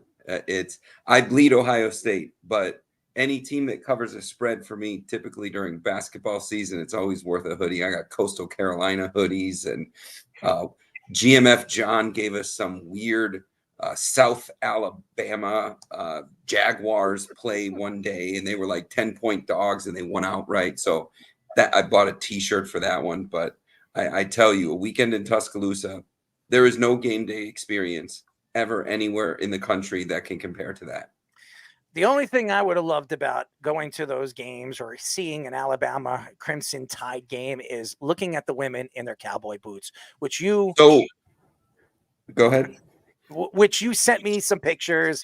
I would have enjoyed myself just speaking or even just looking at the beautiful ladies, young ladies. I don't know where the rule was created. I talked to a lot of people, and once upon a time in the South, you brought a date to the games. That was like the tradition. Well, present day, just the students, the women dress them. They dress up to go to the game. They wear dresses, and that's like the unwritten rule, or maybe it's written somewhere. And a lot of them were wearing dresses and cowboy boots, and it was very nice to look at. And it's wild, man. I could talk for hours about what that place was like. I've never been to a place where they weren't necessarily talking negatively about the other team or even talking football. It was just, we're going to a game. This is our business. We're going to win. And I met some cool friends and went to a game day condo, just a wild thing. But to the point that you made, that there are some very nice looking people down there that I'm sure they take the Tide very seriously. Well, I would take the Tide and make sure I get caught in the Tide at the end of the game. Yeah. Hey, just think about it, guys. I don't want to go too deep into it. Anyways, you guys know the rules. We're gonna go with Wes first, then Reno Johnny. You get your first 3 picks and your 4th pick as your parlay pick. You guys ready? Yeah, I'm ready. By the way, Wes, you were 2-2 last week. Reno Johnny, you had a clean sweep, 4-0 last week. Wow, look at that. Reno is hot, baby. Hot to trot. Stay away. Anyways. All right. Wes, give us your number 1 pick. First place I'm going. I've said it before. I will continue to say it. I think Brian Kelly is nothing. I've said this when he was moving to LSU. I said it after his press conference. I think in about a year's time, he's going to be coaching at some MAC school. He is not going to last at LSU for whatever reason. I think that he caught a lot of schedule favorable rankings. Notre Dame typically has a couple big games a year. You win those, cupcakes the rest of the way. They kind of intermingled themselves into the ACC for a while. That being said, they're a 7-point favorite going to South Carolina. And, there's a lot of examples you can use of great teams that have gone to South Carolina to just get slaughtered or upset. I mean, the one that stands out to me the most is, I think it was 11 or 12. It was the Jadeveon Clowney year, and Georgia was the best team in the country that year. The Aaron Murray, Todd Gurley, Rambo. They had a really good team, and they just went to South Carolina to get smoked in a night game. That's a huge environment. It's really loud. And for a team like LSU that appears to have something defective, it's not their roster. They have the right players, but you watch them and there's something defective happening there. I'm not saying South Carolina wins the game outright, but I like what Beamer's got going on. I like that stadium, what the environment is going to be like. I believe that's where game day is going to be this weekend, which adds more to it. Fans getting gassed up starting at 7 a.m. I'm taking 7 points, and I'm taking the Gamecocks. All right. Reno Johnny, give us your number 1 pick, baby. I'm going to start in the NFL. I said it last week. I might be the only person in America. I'm high on the Vikings weeks 1 through 5. Like I said, I think there's going to be a definite buyback. But when they inputted Sam Darnold, I heard a lot of talk about it. Sam Darnold, he's terrible. Yeah, he was terrible with the Jets and pretty much anywhere else he's been. But this is a team where you're giving him weapons. And you're basically buying really low on the Vikings because they're going to get 6 points at home against the Niners, who historically have not done well in Minnesota. It's a lot of points to handle. I think Brock Purdy missed some throws last week that you don't expect him to miss. Ayuk dropped the ball. Just a couple of things were maybe not clicking. You also had a running back that just had a career high by a mile. And I'm not sure you're going to be able to duplicate that. They had the home crowd on Monday night. They had a lot of things kind of go their way. Aaron Rodgers, who hadn't thrown a touchdown pass since January of 23. So I think the Niners had a lot kind of go their way on Monday Night Football. And now they got to travel to Minnesota. And, a lot of people are down on Minnesota. They kind of put their chips by getting rid of Kirk Cousins, bringing in J.J. McCarthy. That was going to be the move. He goes down. But I still think you have a lot of weapons. I know Addison's kind of banged up. We'll see if he's able to go. But I think there's plenty of weapons in Minnesota to cover the 6. I'm not saying they're going to win, but I'm getting near a touchdown, 6 points to me. Feel real comfortable with that kind of going on. Maybe, and I will say it's a little early in the season to start doing letdown spots, but this just might be one of those week 2 letdown spots that has the Vikings covering the 6 points. All right, Wes, number 2. So I'm going to the NFL next, and the NFL is really scary because I like a lot of teams laying points. The one Johnny mentioned is the one where I actually like collecting points, but I'm taking Baltimore. I'm laying 8.5 points. Baltimore at home early in the season can be a real bully.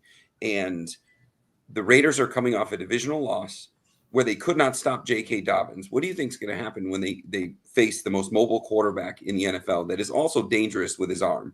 The receivers didn't particularly play well against the Chiefs.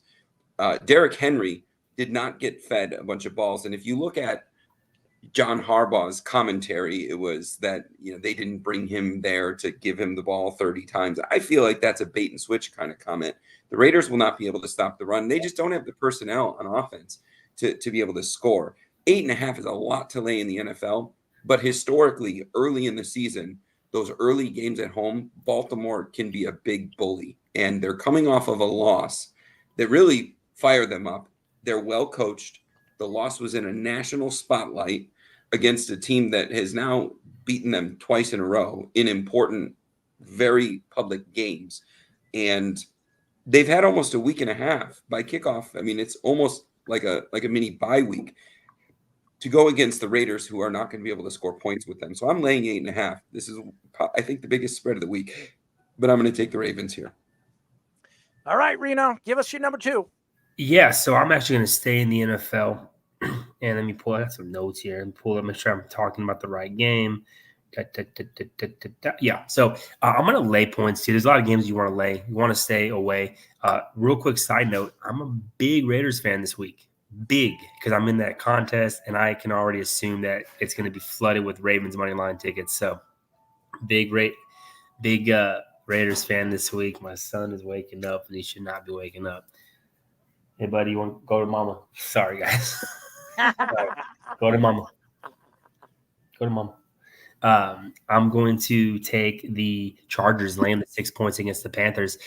Sometimes it's not really about backing a side. It's really about fading another side. I'll be honest with you. I was one of the few. Give me 10 seconds. Wes, go to your next pick real quick. What's funny is I feel like about a year ago, that was the baby he was washing, just parking somewhere. That's what I'm saying. Now he's saying, go to your mama. And it's like, my kid is just the same. Like, if I said, go to your mama, my kid would talk back to me and, set me straight. That's crazy, man. They go so fast. I mean, seriously, I remember when your kid was born and look how big he's getting. And I remember Reno Johnny's kid when his wife gave birth and how big his kids got. I mean, he sent me pictures of his kid. It's unbelievable. The days drag, but man, the years go by real fast. I mean, I know there's some cliche there, but It's my kid, the daycare we're taking him to now is going to become his preschool in 6 months. Like, you talk about fast. There he is. All right, Reno, give us your number 2. It's Sorry. okay, man. Sorry to the listeners. Johnny, are you in the toddler years yet? Are you in the place where he goes from 0 to psycho? 2. Yeah, he turns 2 in a month here. So 0 to psycho in under 2 seconds. It's great. It's kind of wild to see because you never know. Like, I thought my emotions changed, man. It's minutes and minute here. So, so we're going to go ahead and fade the Panthers. I was actually one of the mini. I would consider myself pretty sharp, but the professional sharps out there that are moving lines. I was one of those guys. I really believe the Panthers might come out a little bit hotter. I had my +4.5 in one of my plays against the Saints, and they did not cover that, not even close. They gave up 47 points. They lost by 37. And I will say there's one stat that kind of keeps me off them a little bit. It's the fact that teams lose by 35 or more in week 1, come back to cover like 68% of the time in week 2. Panthers are that bad. I don't think they got any better. I think Bryce Young is just not a good quarterback. And I said from the beginning, C.J. Stroud was the number 1 pick. He should have been the number 1 pick. He's definitely proven why he's the number 1 pick. I was a big C.J. Stroud guy, not Bryce Young. And he's really not doing well. They also don't have a lot of weapons. They were like, I was talking to somebody. They were like, they have Deontay Johnson. I was like, that you did not just throw that name out as a weapon, right? I saw him in Pittsburgh, and they couldn't get rid of him fast enough. So I just think that this team is really, really bad in all facets of the game. I have no idea how they're going to stop the run game in Los Angeles. They don't even need Los Angeles doesn't even need to pass the ball, but they're going to be able to in this week. I think they cover 6. I think they cover 6 rather easily. I don't think, this is a John Harbaugh team running down your throat, play really solid defense. We saw him do it in the NFL. We saw him do it in college. He's back in the NFL, same team, laying the 6 here with the Los Angeles Chargers. They probably blow this out pretty easily. All right, Wes, give us your number 3. So I'm going to go to college. And there's 3 games I was deciding among. So full disclosure, I have action on all 3 of them, but I was trying to find the best one for your listeners, Errol. I was looking at Bama. Their O-line can be a little sus going into Camp Randall. I was looking at Colorado. I do like that one, but I am actually going to go to the Florida Gators and Texas A&M.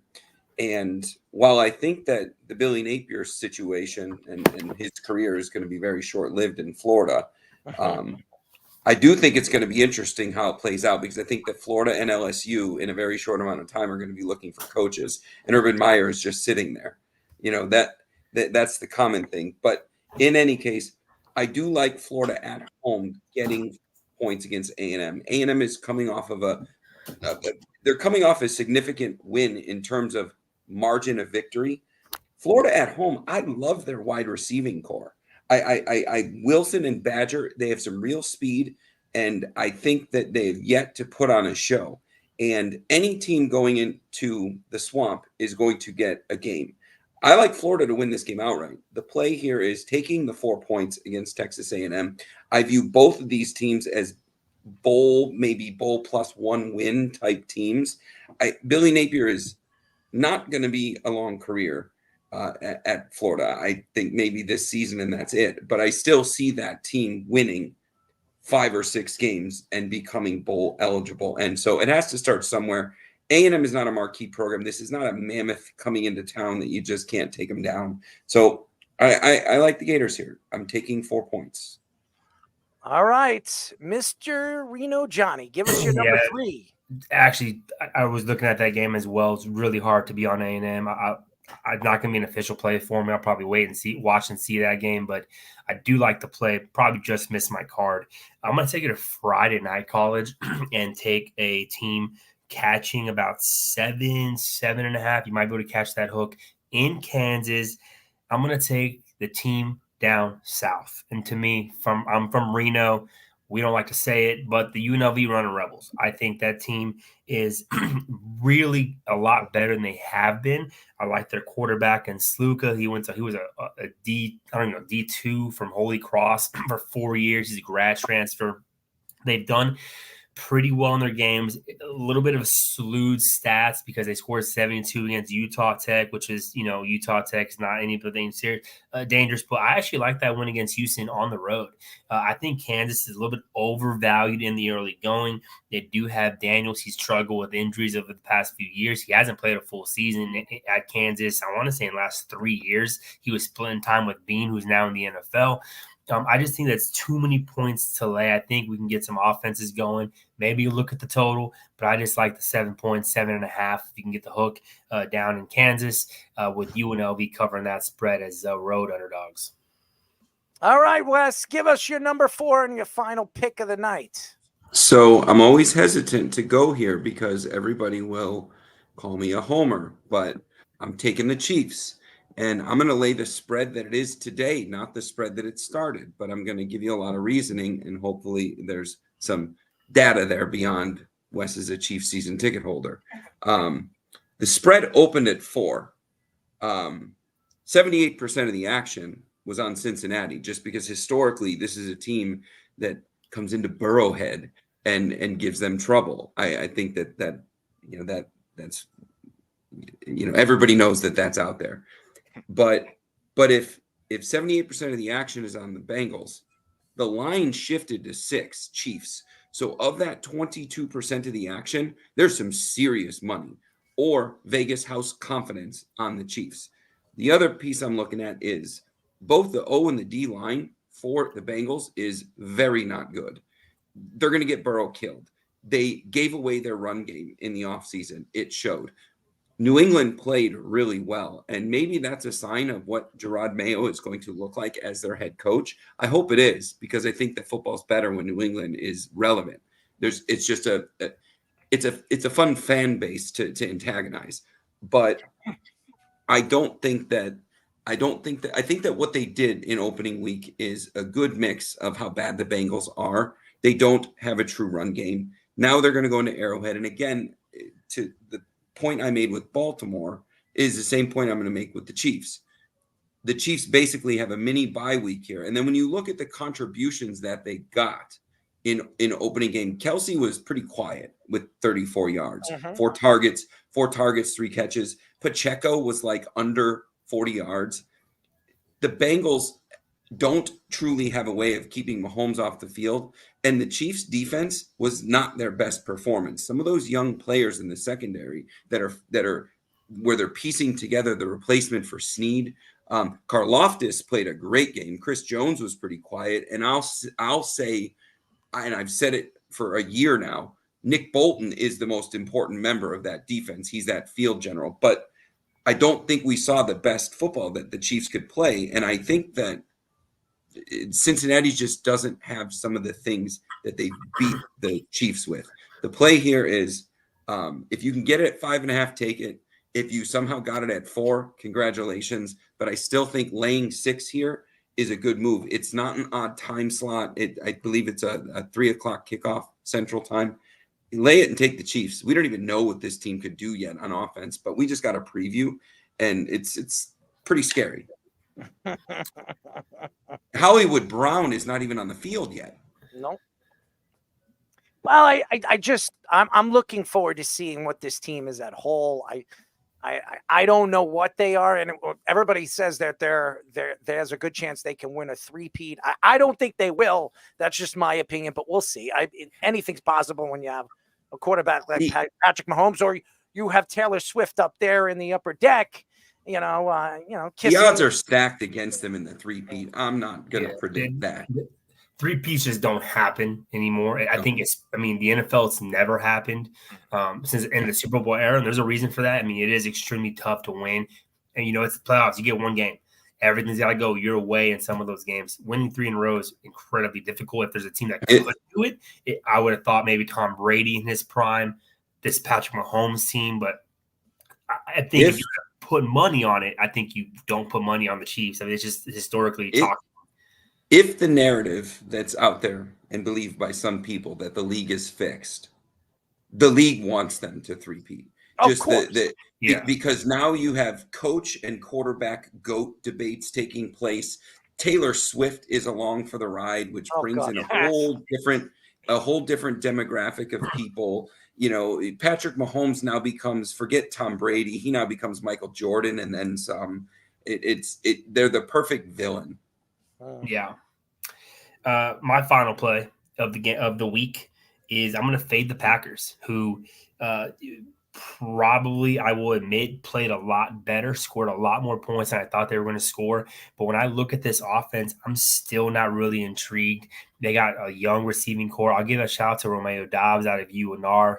Wolfpack, let's go. But other than that, really young receivers. If you go up and down their list of like top receivers in game one of the season, Tucker Kraft was a guy, Jaden Reed, Christian Watson had 3 for 13. Like they just have nobody to throw to. And then I'm going to put in, I don't believe Jordan Love's going to play. He's listed as doubtful. It's supposed to be an MCL strain.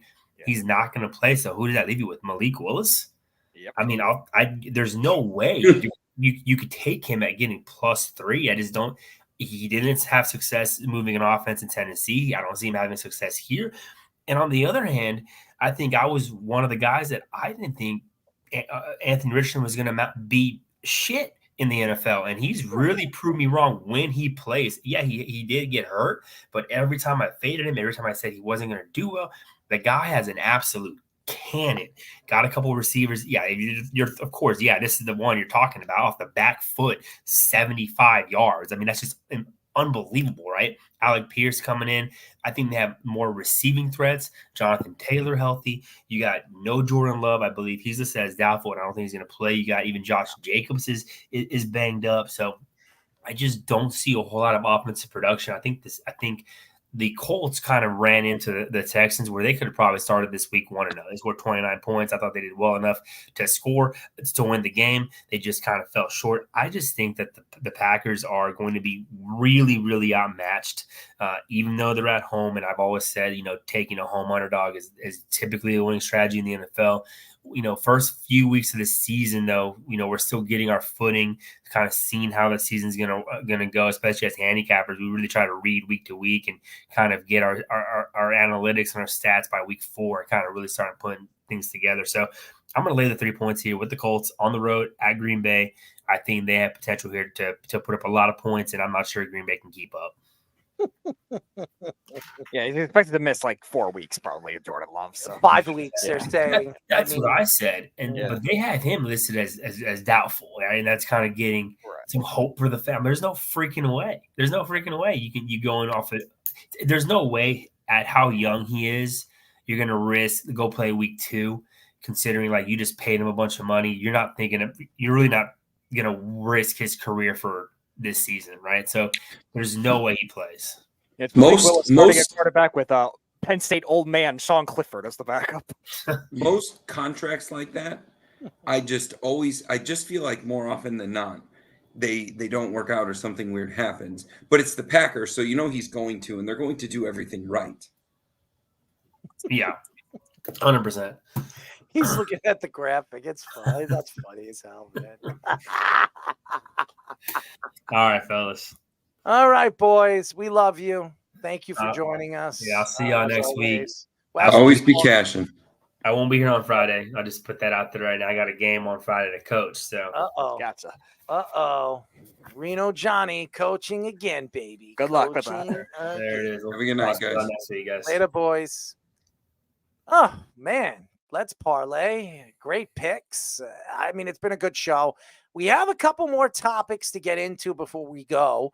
One of them is a very interesting story. We can bring in Fish. We can bring in our buddy Scoops. Shaq said on the Pat McAfee show that Wemby won't be a dominant player because he is too much a jump shooter for his size. He says that at 7'5", like Wemby is, you lose dominance if you become less of an inside player. He added that shooting as often as he does could lead to more injury issues during his career.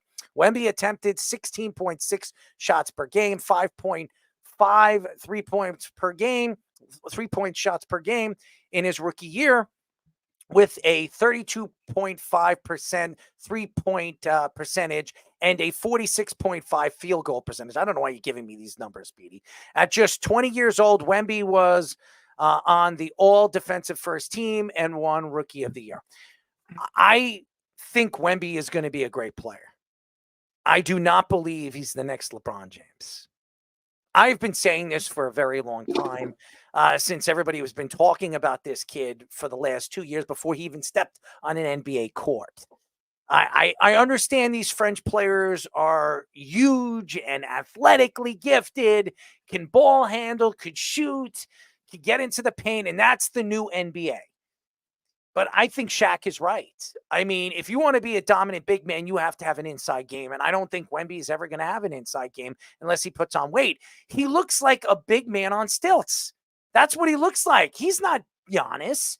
He's not obviously Jokic. Look at Jokic's legs. I mean, they're tree trunks.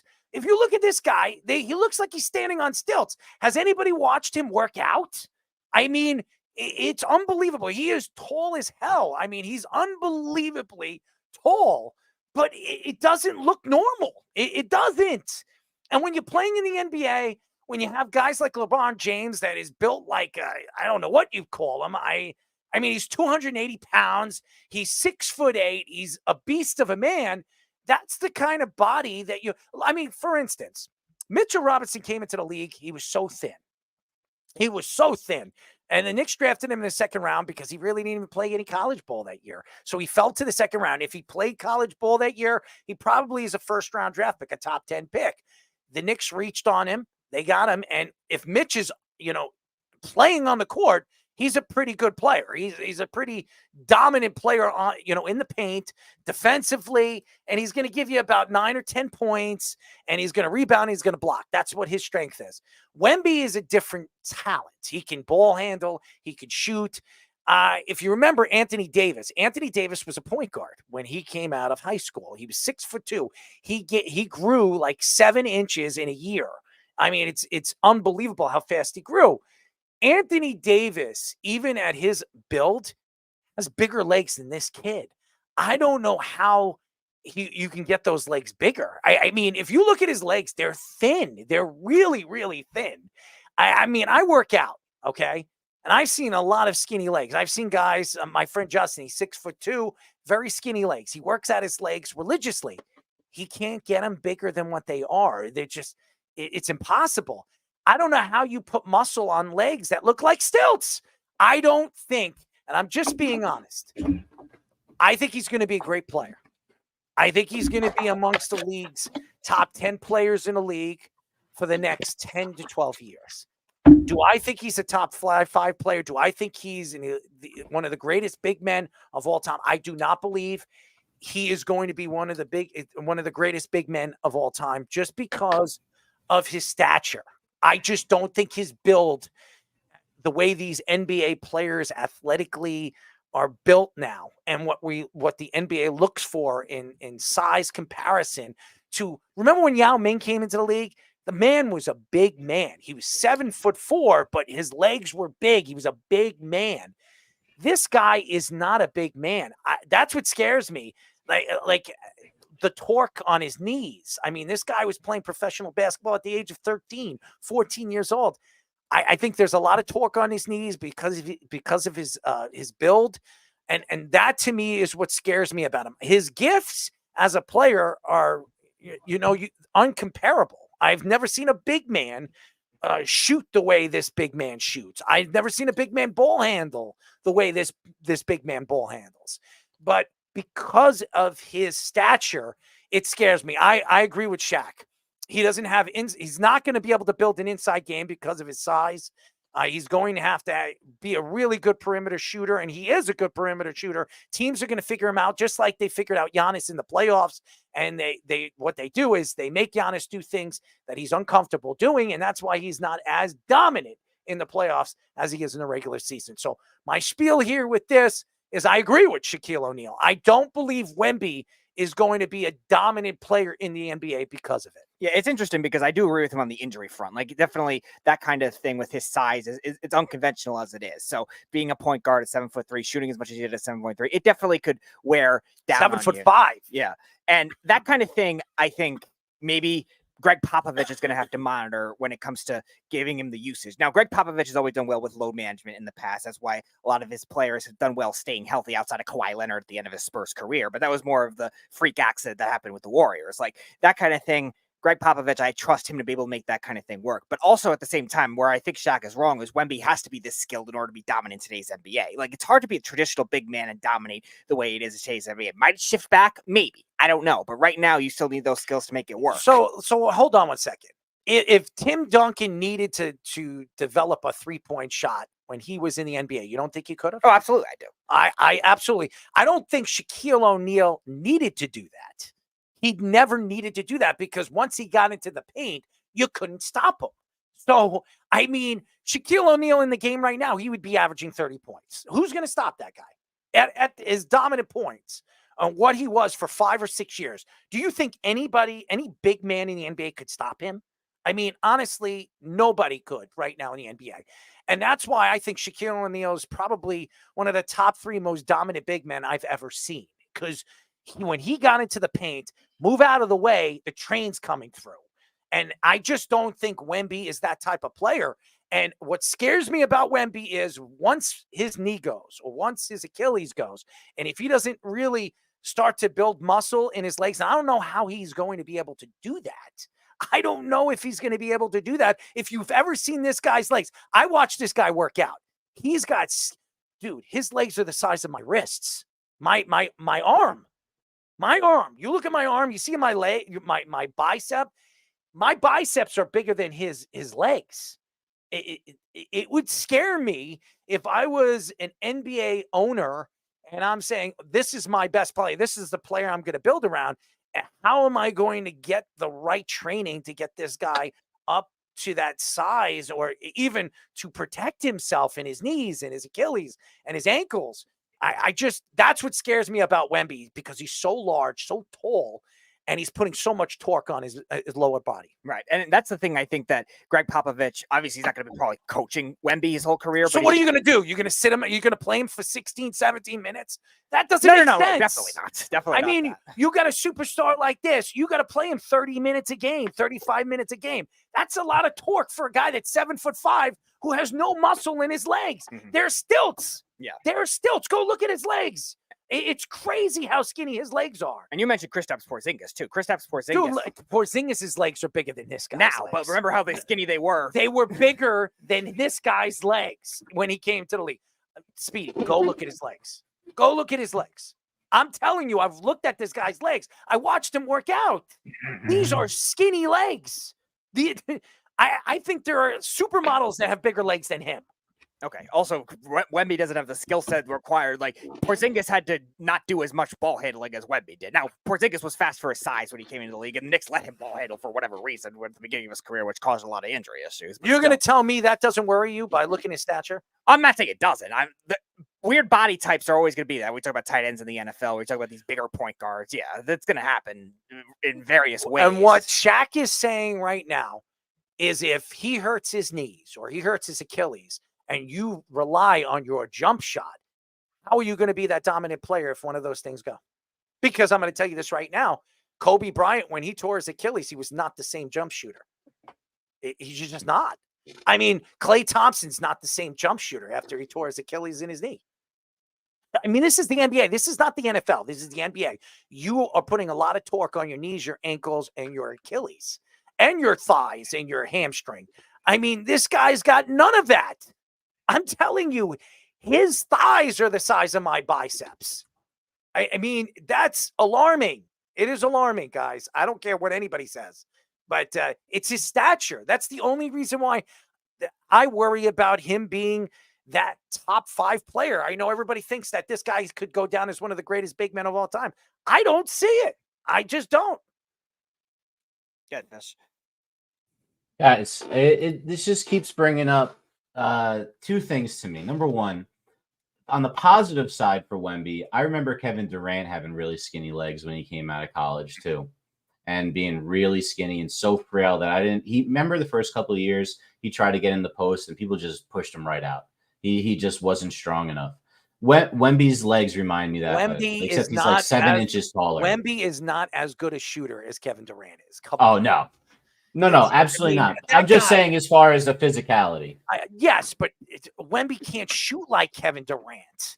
So I mean, There's maybe like 5 people in the world that ever have. So he's absolutely incredible. So that's the one extreme of where it can turn out well. The other side of it is if you go back really far in history, you go back to Olajuwon's running mate in the 80s, Ralph Sampson, who was one of the greatest players in college basketball, Hall of Fame, coming out. And then he had the leg problems because he just had an outsized body, and he ended up becoming basically a perimeter shooter, barely a rotation player.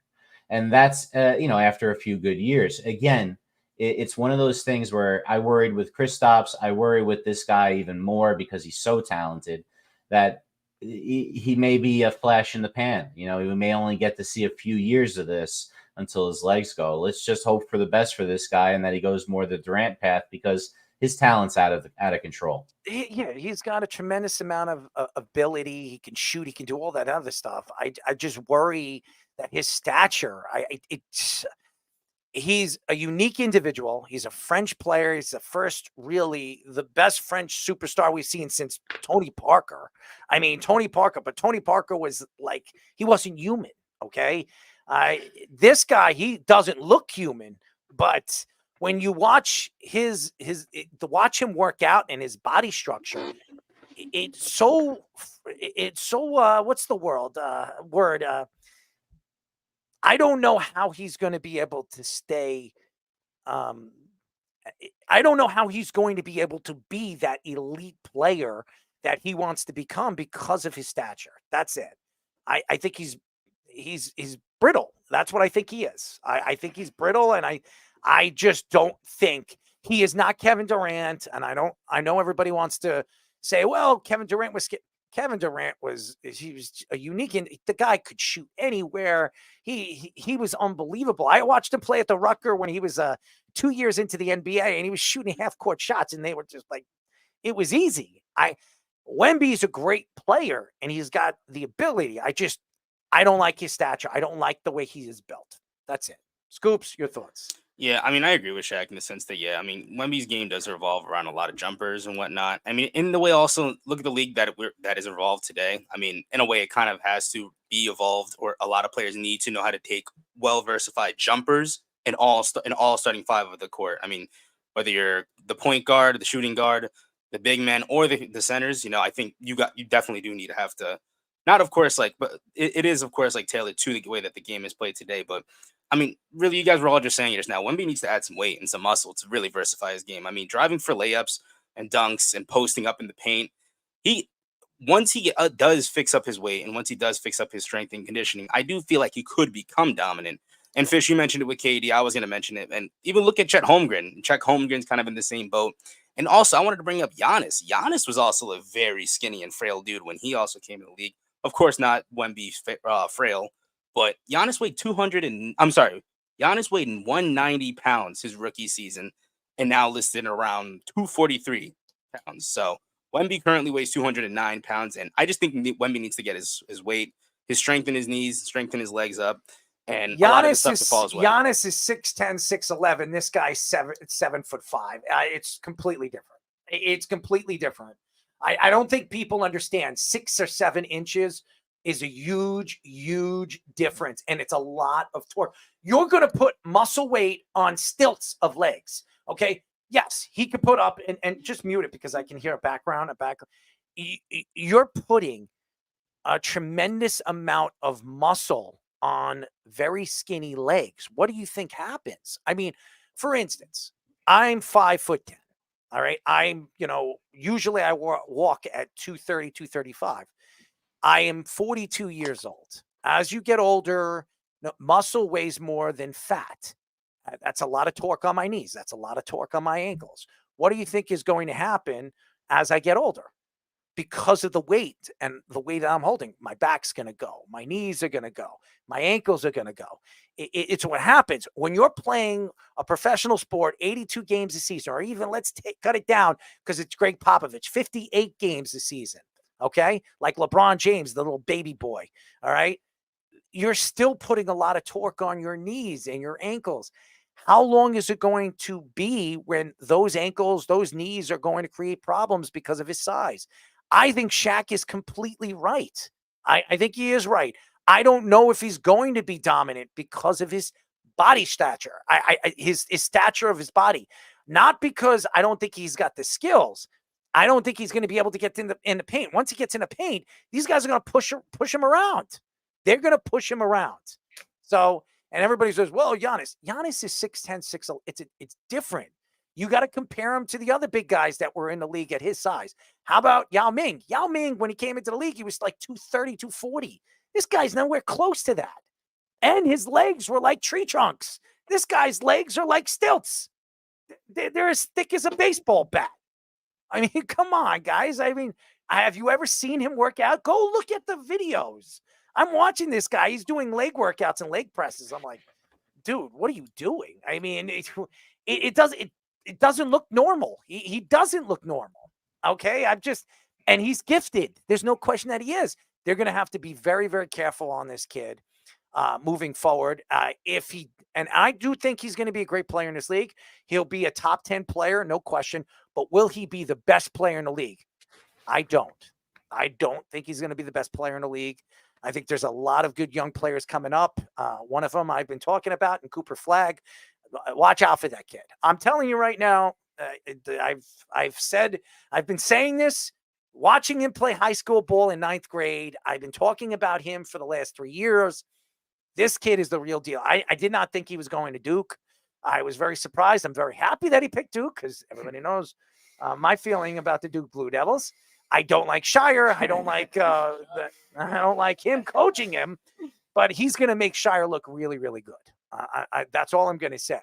This kid is real. He's really good. He can ball handle. He can shoot. He can go to the hole. He can block.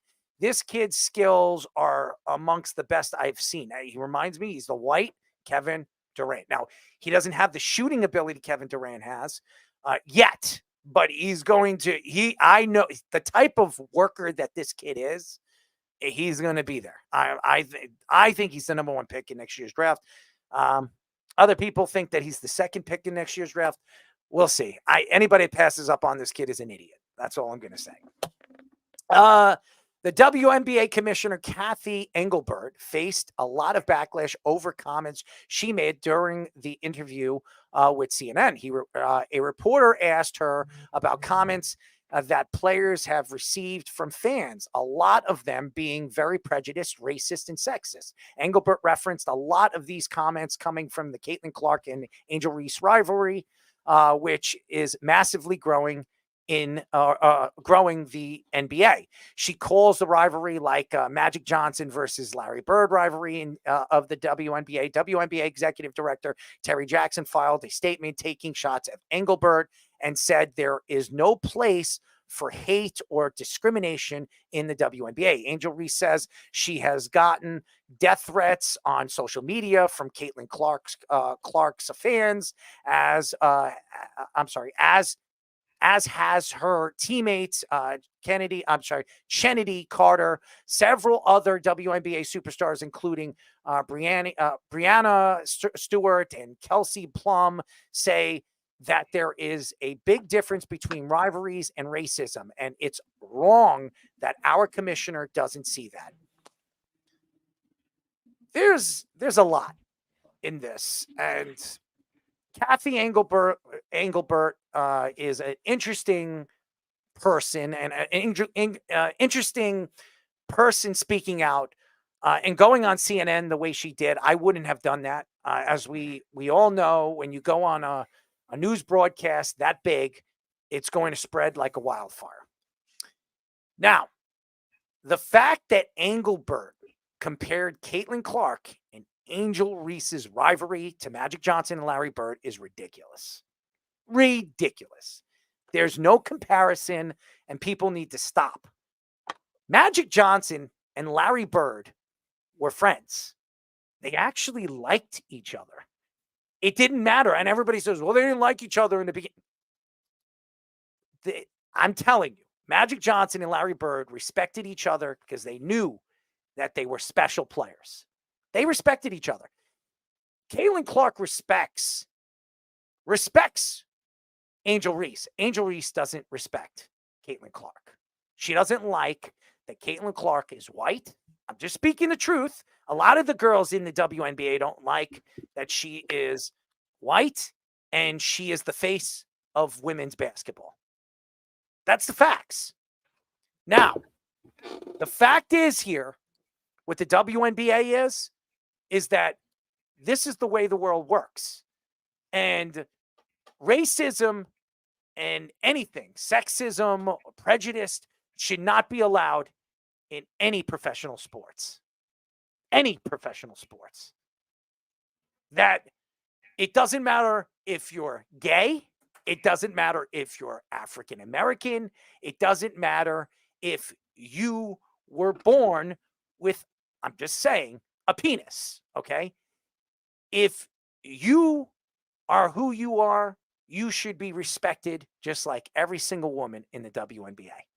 So the fact that these stories are coming out and Engelbert and Terry Jackson are going back at each other and people are trying to compare this to that, there is no comparison to either or, okay?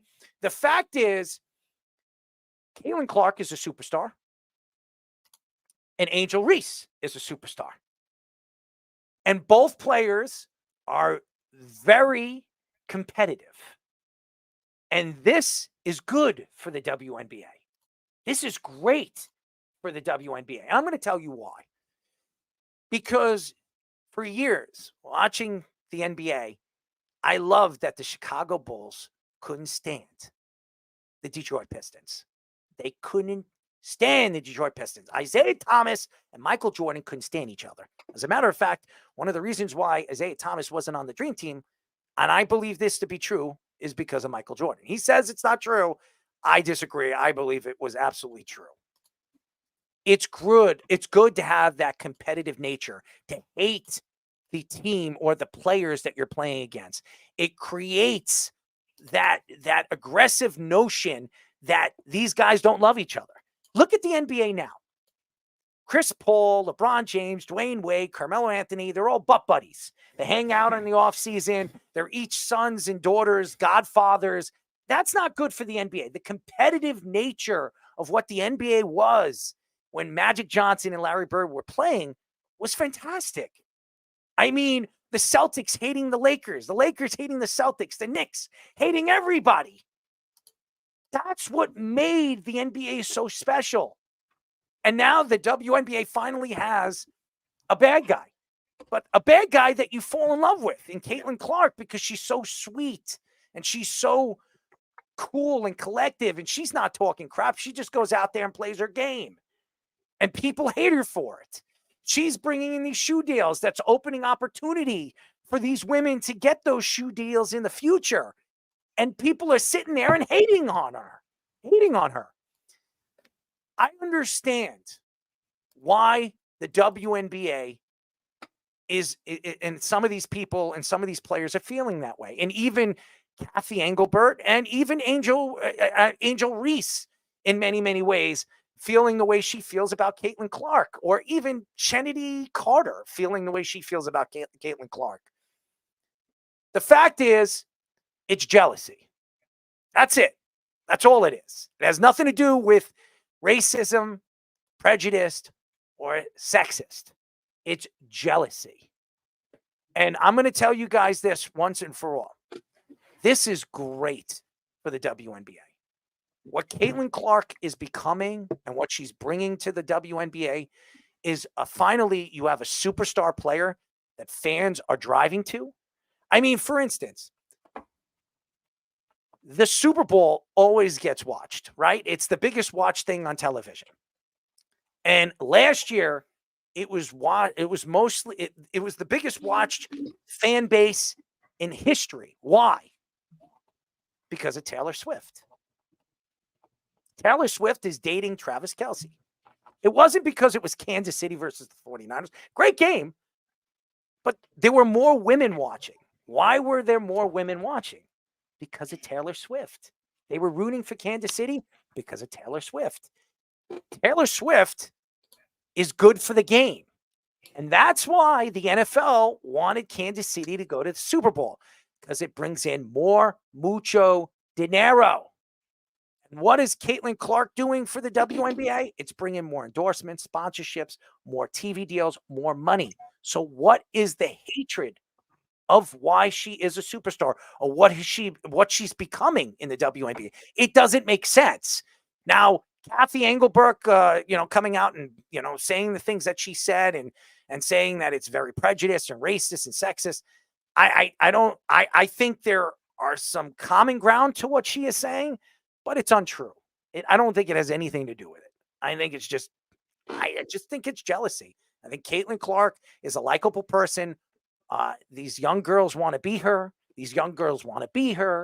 And I said that twice, but it's true. I mean, I could say it a million times, but that's what it is.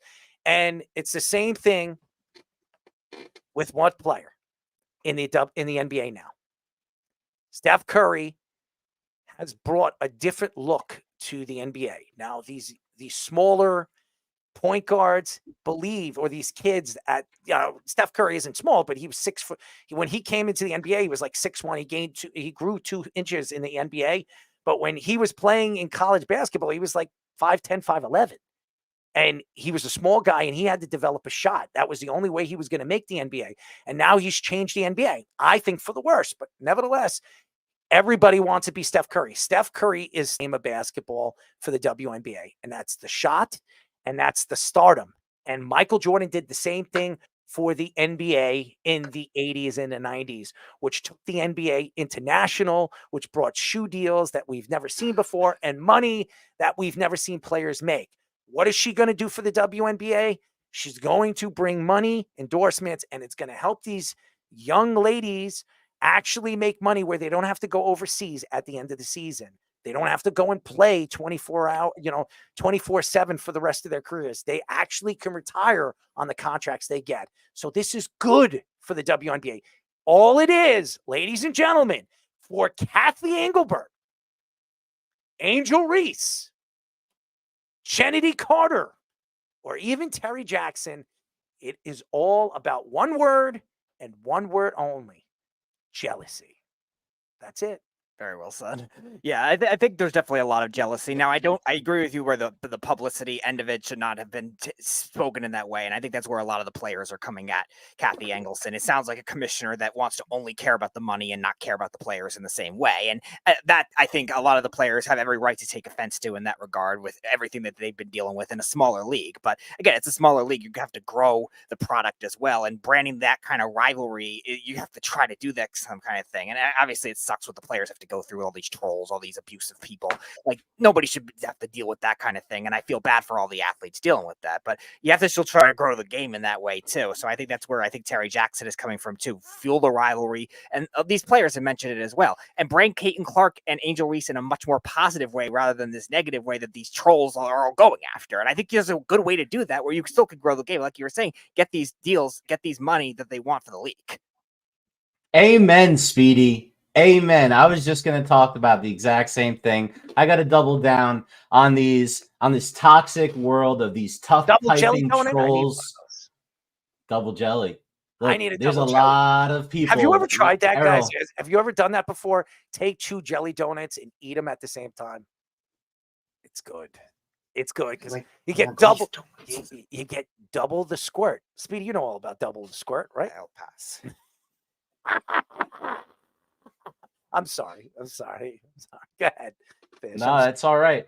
I was just trying to get through this alliterative way to bash these trolls that I wrote down, where I was going to talk about their digital biceps, talking about lifting, because these guys, all they do, all these trolls, men, women, or one of the other 70 genders out there, I guess, all of you who can't get off of the fact that Caitlin Clark is good or that Angel Reese is good. It black, white, every race, it doesn't matter. It's just these trolls. I don't care what this is a colorless thing. You're just an awful troll. You need to knock it off. Go hit a punching bag or something if you got issues. Don't get it out. Stop hating on these people for doing what they do well and doing what they love. That doesn't matter. Like, who cares who's better? They got a whole career to play that out. We'll find out. Let them play. Enjoy the fact that it's exciting. And just stop being such a hateful, awful person. No one knows how to control these trolls. That's why they hate this commissioner for what she said, because she's like, oh, they're a bird and magic. This is going to be great for the game.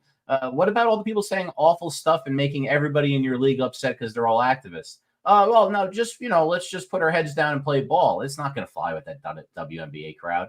They need to try to do everything they can. There's a lot of money at stake now in the WNBA. We talked 7 months ago when I first started with the show, we were talking about their salaries being so low. We had this chart where none of them were making enough money to really be anything about better than middle class, maybe upper middle class. Most of the players in the league, they were going to Russia. Brittany Griner gets detained, is arrested as a political prisoner in Russia for a number of years because she had the end of a vape pen on her. Yeah, and she's on Team USA, and Caitlin Clark and Angel Reese isn't. Yeah, that makes a lot of sense. Makes a lot of sense. Well, that's a whole the Team USA dynamics are a whole different Makes deal. a lot of sense, by the way. You have two young superstars that are the face of women's basketball for the next 20 years, and you have Brittany Griner, who's a washed-up professional basketball player that obviously she stands for something. I understand that, and as well as she should for what happened to her. But nevertheless, she shouldn't have been on the team. These two ladies should have made that women's basketball team, and that is shameful for the United States basketball team. And it's shameful to think that these girls can't get along. But nevertheless, I'm happy they don't get along. And Caitlin Clark will get along with anybody. Anybody that seen Caitlin Clark or even had a conversation with her everybody that I know that has ever had a conversation with Caitlin Clark says she's a wonderful woman, and she gets along with everybody. Angel Reese is hating on her, obviously is jealous of her, and so is Kennedy Carter and every single woman in the WNBA, because nobody's had this superstar stardom that she brings to the WNBA. She is the face of the WNBA. Like it or not, this girl moving forward, if you're a WNBA fan, is the face of women's basketball, period. Yeah, Scoops. Look, go ahead, Scoops. No, go ahead, Fish. Go ahead. I'm gonna have to. No, I was just wrapping up because it just bothers me that they're ruining what should be special, and it's really pervasive in the country right now. And I don't know how it is overseas, but I'll tell you, it's very different. No, Michael Jordan didn't have to deal with the internet trolls. He had everything on lockdown. Derek Jeter, and nobody knew all the things he was able to get away with because he had it on lockdown. It's impossible today. The world is completely different. It's a different way to exist, and the people that are in charge didn't grow up in that world. But you're comparing them in a men's world. That's in the sports world. Everybody still to this day thinks it's men and women are right under them. That's the problem. That women should be compared as equals, and it's just as of right now, it's just not going to happen. And Caitlin Clark is driving that for it to be possible maybe one day where the WNBA could be compared, maybe not fully, but almost there to the NBA. And these girls are hating on her because of it. And now because they're hating on her, her fans are attacking them on social media and reaching out to them and attacking them because they're sticking up for Caitlin Clark, because Caitlin Clark is not one of those people that's going to retaliate. So it goes both ways. I just think it has nothing to do with prejudice, racist, or sexist. I think it just has everything to do with jealousy. That's what I'm saying. It's just people being jealous. It's a shame. Got Scoops.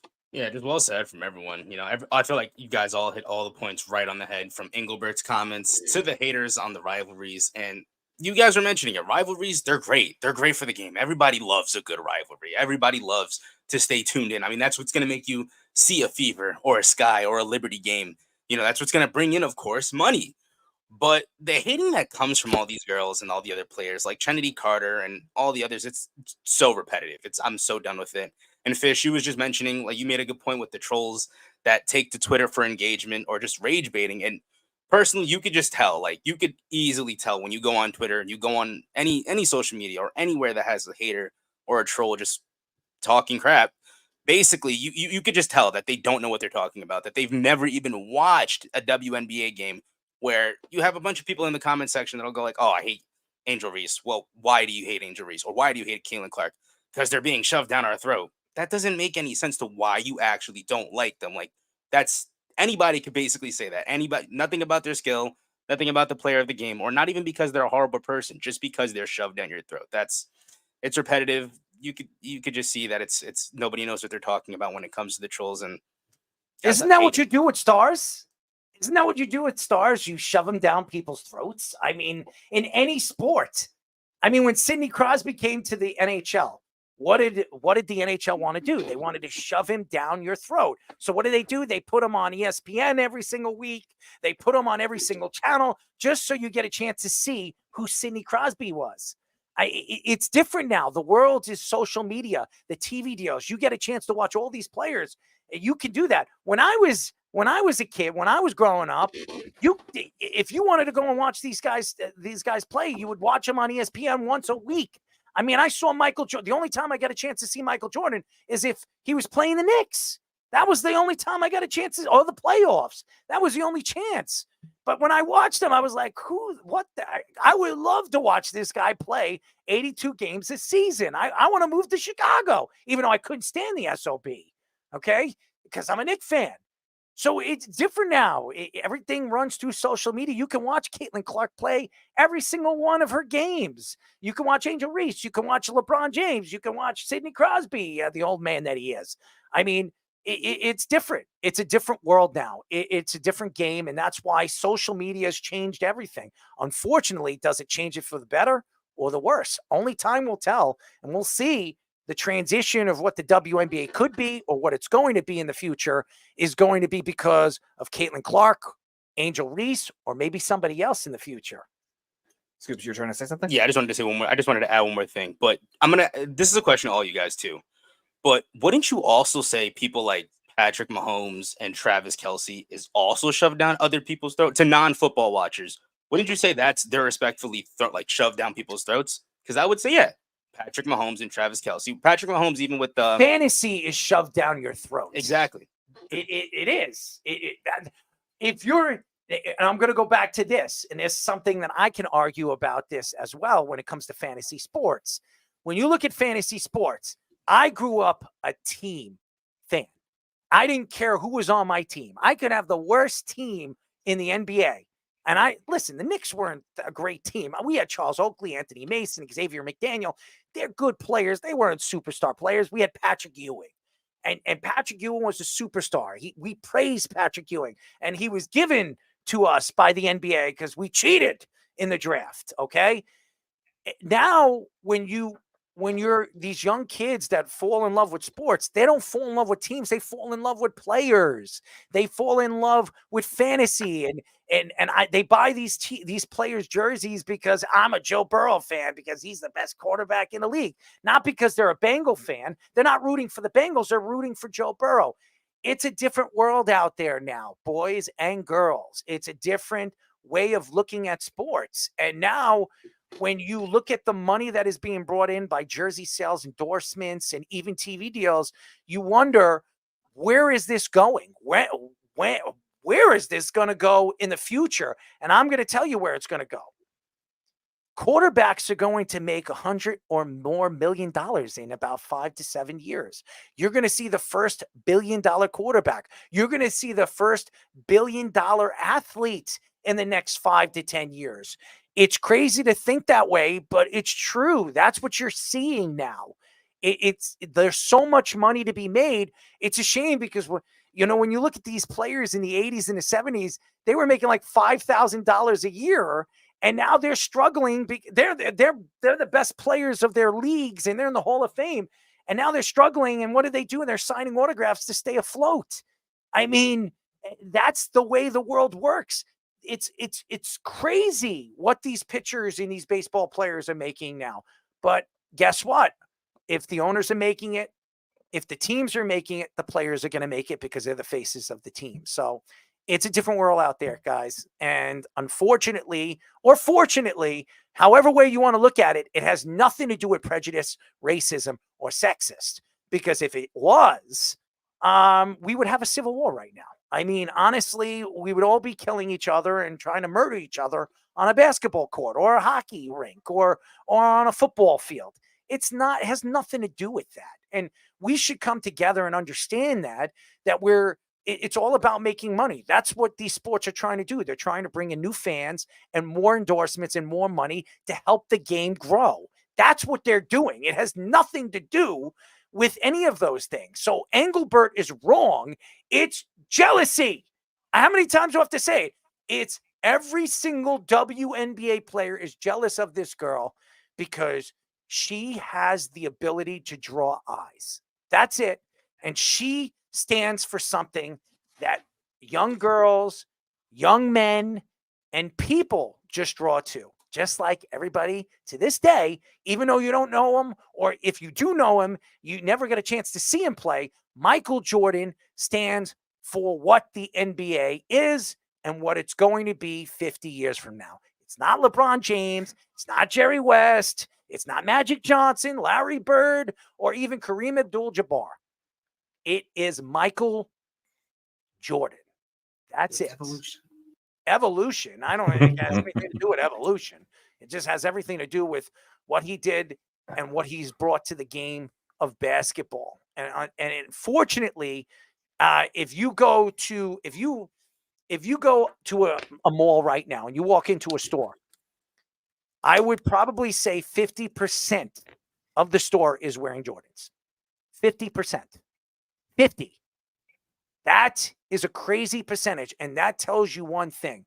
Michael Jordan is not just a player.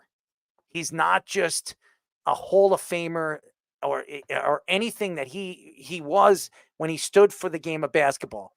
He is a brand, and branding is what is changing sports, and that's what agents see, that's what owners see, and that's what the game sees. And Caitlin Clark is a brand.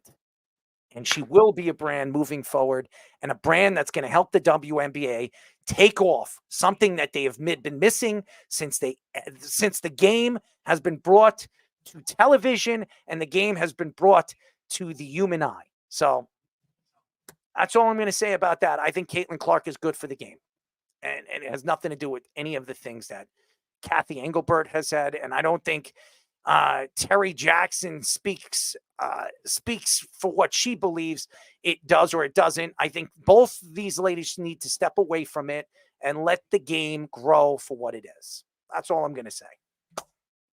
And that's it. That's it for our show. Thank you to Butch Chaffin for joining us. He was fantastic. Thank you to you guys, as always. It's been a long 2 days. I'm heading to Florida. I am not excited. Just letting you guys know, I am not excited to go to Florida. But hey, Tampa's got a great airport, though. Well, we're not landing in Tampa. In and out. Oh no. West Palm. We're going to West Palm. Oh so, no. Yeah. There you go. Not the same. No, it's not. But we're leaving on Tampa, so that's good, I guess. Sayonara. But we will be back on Wednesday, not Tuesday. I'll let you guys know what time we're going to start. Probably around 7:30 on Wednesday. The plane, I think, is coming in about 5. So what happened?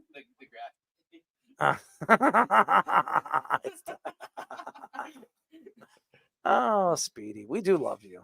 And me grabbing my tits. It's wonderful. Anyways, we will be back next week, Wednesday and Thursday. We're doing the show Wednesday and Thursday. Again, I want to thank all the fans out there that tune in and listen to us. Jamie Lee, he's been a valuable fan for many years. We love you, and all the fans out there that tune in, check out our clips on YouTube, Apple Podcasts, Spotify. Everybody, we really appreciate you guys, and keep tuning in every single week. And as we come up with new content, and there it is. Nice. That is just a perfect sight. I remember that game, by the way. Oh my God. Could you imagine that? Craziest thing ever. Holy crap. I've never seen anything like that. Never seen anything like that. Just imagine how fast that was coming out of his hands. I think they said 97. Oh, and with that kind of a sharp angle, I mean, he was the odds of that happening, I think you're more likely to win the lottery than that happening again. Something like that I saw. I don't want to see that again. That's for damn sure. Anyway, But if anybody knows the right odds, it is our man Speedy Petey, the Einstein of analytics. Einstein analytics, and he loves to play with himself, right? That doesn't correlate at all. But you do like to play with yourself. There's no analytic on that. Well, you don't need analytics to. Yeah, so it doesn't correlate. Good job. But it's still a part of your life, right? No. You do like to play with yourself, right? It doesn't correlate. It doesn't matter. I like it. I believe you like to play with yourself. All right, you can have that thought process your entire flight. Well, I will. I'll think about that all the way when I land, and hopefully I land safely. But yes, every single time, every second, every minute, every hour that I'm on that plane, I will think Speedy Petey likes to play with himself. So thank you, Speedy. You can go tell that to Carl if you see him. What, that he plays with himself? You could joke about it with Carl. Well, he already knows that you play with yourself. Okay, so you two could have a good chat about it. Oh, we could. I mean, do you want to chat? You know what I'm going to do when I meet up with Carl? I'll get you on the phone. And no, you won't. No, you two chat about it yourself. You know, Jeff. You're right. That's not. That's a long shot. Carl's much more likely. I think it's better. I think there's more. It's more likely for me to win the lottery on that one too. So, anyways, again, thank you to the fans. We will be back on Wednesday. Stay tuned. We will let you guys know who we're gonna have on the shows next week. But again, appreciate you guys. Wish me luck in the great Florida, the southern state of crap. Good night, everybody. You're listening to the Worldwide Sports Radio Network.